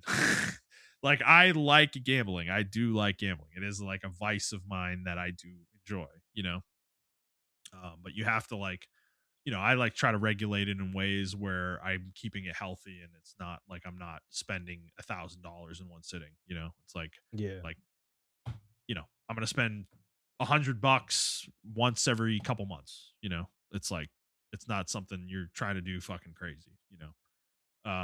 So I do think that is um an element of gotcha games that is not really talked about, actually, is like why they're appealing. I do think that the obviously the porn element, or whatever you want to call it, the The the titty characters is an obvious appealing element to it as well. But you know, it's just interesting. I think this obsession with betting is I do wonder, like, long term, like, 10, 20, 30 years from now, like, what is the world going to look like with a generation of people having grown up on this stuff, you know? Um I don't know what that world looks like, I guess. But Uh, I mean, I think we're starting to see it, man. yeah. Unfortunately, um, I mean, I know we were talking about how cringe millennials are, but in retrospect, I think we did a good job at trying to like be respectable towards people. Mhm. Even if we didn't disagree, even if we did disagree with them and everything of that nature. Whereas with Yeah. now, with late Gen Zers and then Gen Alpha people, Gen Alpha kids and stuff like that, they just don't give a fuck, man. Like, um, the way they is, and particularly the way they talk to like women, the guys. I don't know about the women of Gen Alpha and Gen early and late Gen Z, but the guys, the way they talk about and view women and stuff like that, bro, it's fucking crazy. Like, Yeah. I'm like, it's almost like 1950 style Yeah, we've gone crazy. backwards. Yeah. Yeah, yeah. Because I mean, my one of my friends, she's a teacher, and she just tells me sometime like, yeah, the way the kids talk to the boys talk to the girls is like fucking crazy. So, Yeah. yeah, so she teaches like high school, and then another person teaches another girl I know. She teaches fucking middle school, and she's like, yeah, they're just fucking like the seventh graders and up. It just gets fucking bad, like the way they talk to the girls and stuff like that. Yeah. Um, so I think that like the OnlyFans and like because you got to think right for us when we were kids to watch porn, it was like a fucking sneaky endeavor. Like we had to like literally make sure no one was around, then try to get on the computer, and then hopefully we can get to a site if it wasn't blocked by our parents or something like that. You know, Yeah. Yeah. and that's another thing too. Like our generation, the parents don't really use like block protection really well, and they just leave it up to like nothing, which is why Yeah. we're getting this like overcommitted, like, oh, we the censor everything and uh give us your ID so you can be in this Discord now. And it's like we don't need all that, man. Parents just need to fucking put blocks on. They need to be parents, and they need to stop just sticking their kids in front of an iPad and be like, all right, have fun. Like that's Yeah. not the way to do things anymore. Or it shouldn't be the way to do things in general. So I think yeah, like OnlyFans and Pornhub, that shit is super accessible to kids because everybody has access to a fucking and young men because everybody has access to fucking the internet on their phones now and stuff like Yeah. that. So whereas we didn't really grow up with that, so it's still kind of taboo for us. Whereas Yeah. now, like for instance, right, NBA players, like it's like the norm for an NBA player to just pay an OnlyFans model to come to their room or something like that. Whereas like back in the day, like the early 2000s and 90s and stuff like that, like women would be flocking to the NBA players. They didn't have to do that. And it was kind of taboo for you to pay a woman to come spend a night with you or something like that. It was still like, Yeah. people did it, but they didn't really, whereas now it's like it's the norm, like that's kind of expected now, or whatever the case may It's be. so So interesting because I mean it's still illegal. yeah, Like, exactly. that's But interesting. it's rarely like prosecuted at all. Like it's rarely Mhm. acted upon. Um, Right. and I'm pretty sure it's the same way in the NFL and stuff like that. Um, and I don't know. Another thing with the sports betting, just seeing like every time I get on a fucking podcast, man, DraftKings or fucking Oh yeah. underdog or whatever the Oh case yeah. may be. It's like Yeah. oh my god, man, like No, and I, everybody's complicit in it, dude. Like it's so interesting to me that none of the sports people in media um have taken a stand against the sports betting stuff. They just take the money and fucking advertise it, dude. Like none of them. It's so. I don't like nobody has morals. It's like so weird. I don't know. I guess fuck it, man. If somebody's throwing a pile of money, you take it, right? But At this point, yeah. I mean, maybe the world is that cynical, and it's just like, I mean, I've kind of like, we've never put advertisements on the podcast. We never turned advertising on the YouTube, but I'm like coming to terms with the fact that I like, if I'm gonna do YouTube, I probably should just turn the ads on, bro. Like, what am I standing up for? Like, I might as well just take whatever money comes from it, because like most people, if they're gonna not watch the ads, they already have a way around it. They have a fucking ad blocker, or they have YouTube Red, or whatever the fuck they call it nowadays, YouTube Premium, to get around it. So it's like, it's not even that big of a deal really in this space. But it's like I always moralistically was like, I don't want to take ads from companies I don't like necessarily support, and turning ads on these things on an automated way is going to put things on that maybe we're not comfortable with, um, so, but it's just, but it's like, nobody cares. It's just, everybody just takes the money. It's like, I don't know, dude. It's like we just live in a world where like money is king. Money is king. It's like, so I don't know. I think on a more positive front, um, I don't know, maybe trying to skew positive, is that this report is, while it doesn't paint a great picture necessarily, I wouldn't necessarily call it unbiased either at the same time.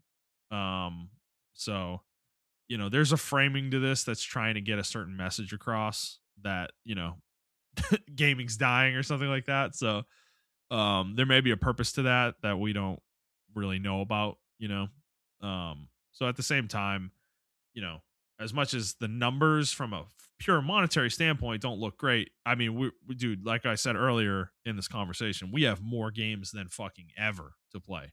More games than anybody could reasonably cover, than any fucking website could reasonably cover. Like, so there are tons of games to play, and there are tons of great games to play. Like how many games come out every week that we have no time to play that are, I'm sure we would fucking love. Tons. Like I think I truly believe that's true. So I don't know. At the same time, it's like the numbers look bad. The financial numbers might look bad, but down on the ground though, at the same time, there's tons of games being made. All the time. So it's just interesting. I do wonder what the long term is with the way Sony is acting and what they're trying to chase. Like they definitely are projecting the industry out a certain way. I feel like you know, um, and I do think that is like a sign for sure that we should take and not ignore. At the same time. So yeah, I don't know. Yeah, maybe Do you have anything maybe else? Yeah, go ahead. yeah, maybe this in a positive note, maybe this will motivate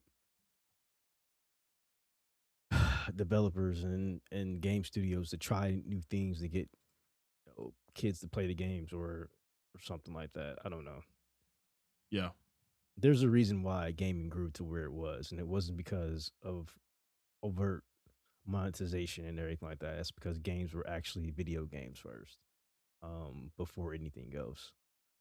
I yeah, think in the end, I think video games became um, too structured, too structured. I remember when I was trying to learn how to make video games, there wasn't really a course or a curriculum for it in like yeah, 2008 because it yeah, was still brand new. And I yeah. feel like now everything's so formulaic. Oh, Mm, if you want to make a fucking, like, even if you're trying to make a video game yourself, right? And you go yeah, into Unity, there's already a template or a package on how to make a something like akin to a Devil May Cry. There's already a template or a package of how to make something akin to like a Call of Duty or some kind of first person shooter or some kind of action game. Instead of people just kind of like figuring out themselves. Uh, yeah, yeah, and uh, that leads all the way back to this where everything is formulaic and everything's losing because everything's so formulaic and predictable that you start to lose interest in uh the public starts to lose interest in that. And I also think, lastly, I also think the pandemic overshot a lot of people's expectation of video games on both ends. Yeah. Uh, um, but I'll mainly blame the game industry. I think they went way too far with what they thought was going to be the future. They thought all these people were going to be gamers, and they weren't. This was like a temporary thing, and I think Yeah. they did not realize that for some reason. I don't know how you couldn't realize it, but they didn't Well, realize it. it's And dude, it's the same reason um they think a game like High Guard is the right choice, or the game like Horizon Hunter's Gathering is the right choice for a studio to make. Like, they don't really know.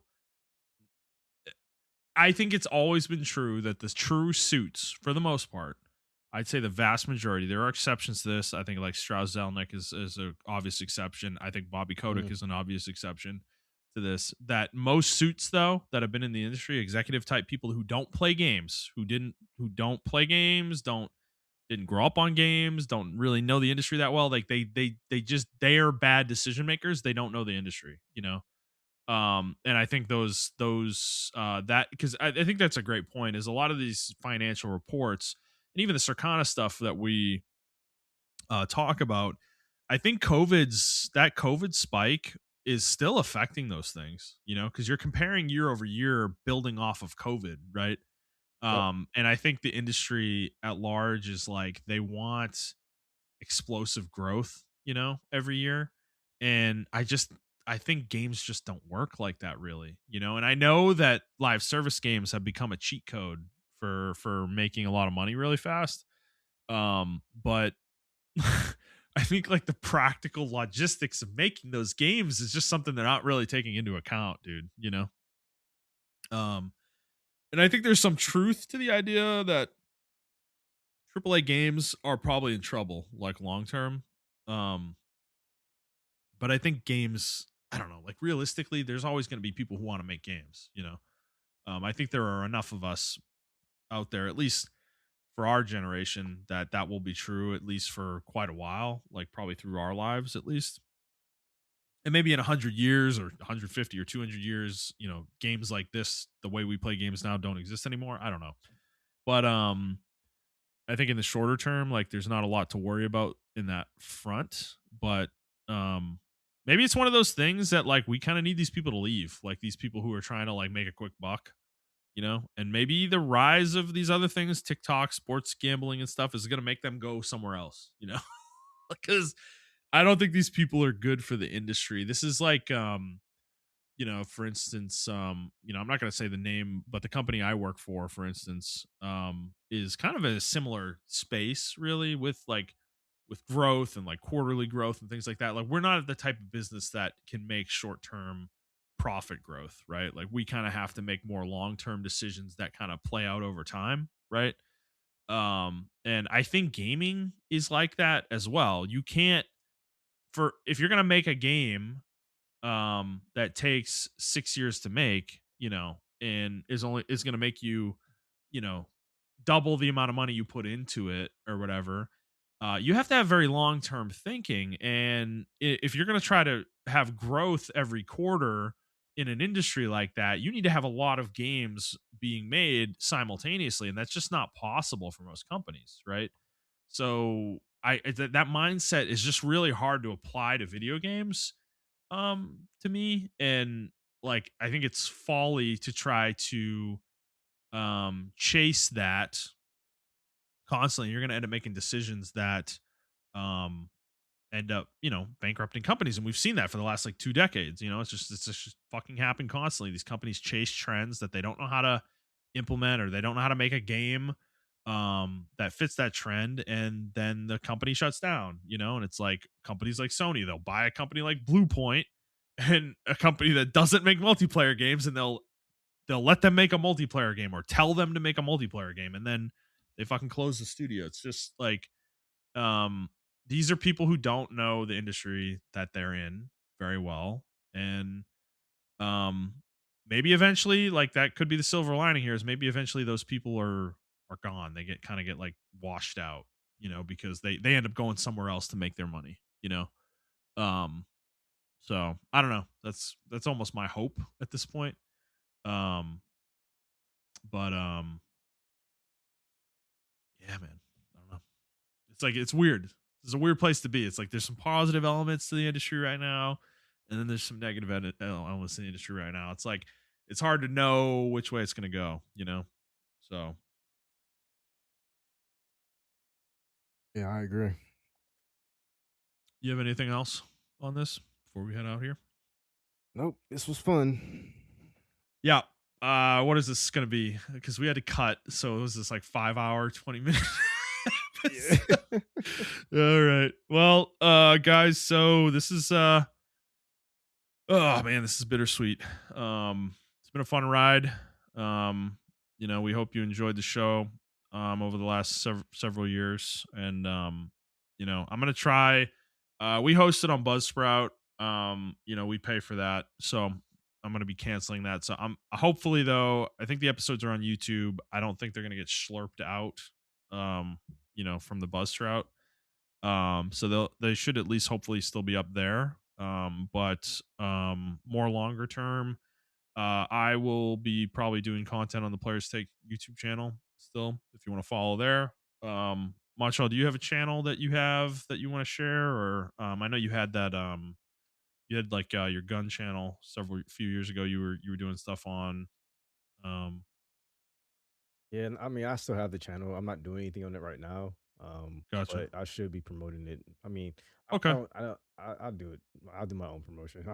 Gotcha. I mean, Yeah. hey, man, when you get something going, let me know. I'll promote it on whatever I'm doing. I mean, like I said at the beginning of the episode, I'm not doing anything in the short term probably. Like I still got some things to figure out. I got to figure out format of what I want to do.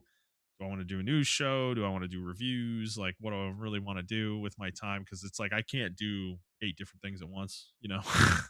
um that would be too time consuming to do realistically. Um, but you'll see something from me for sure in the future. Um, so yeah, thank you guys. Appreciate you listening. We hope you enjoyed this show. We hope you enjoyed this episode. We hope you enjoyed the show's run in general. And for the last time, we'll talk to you later. Bye.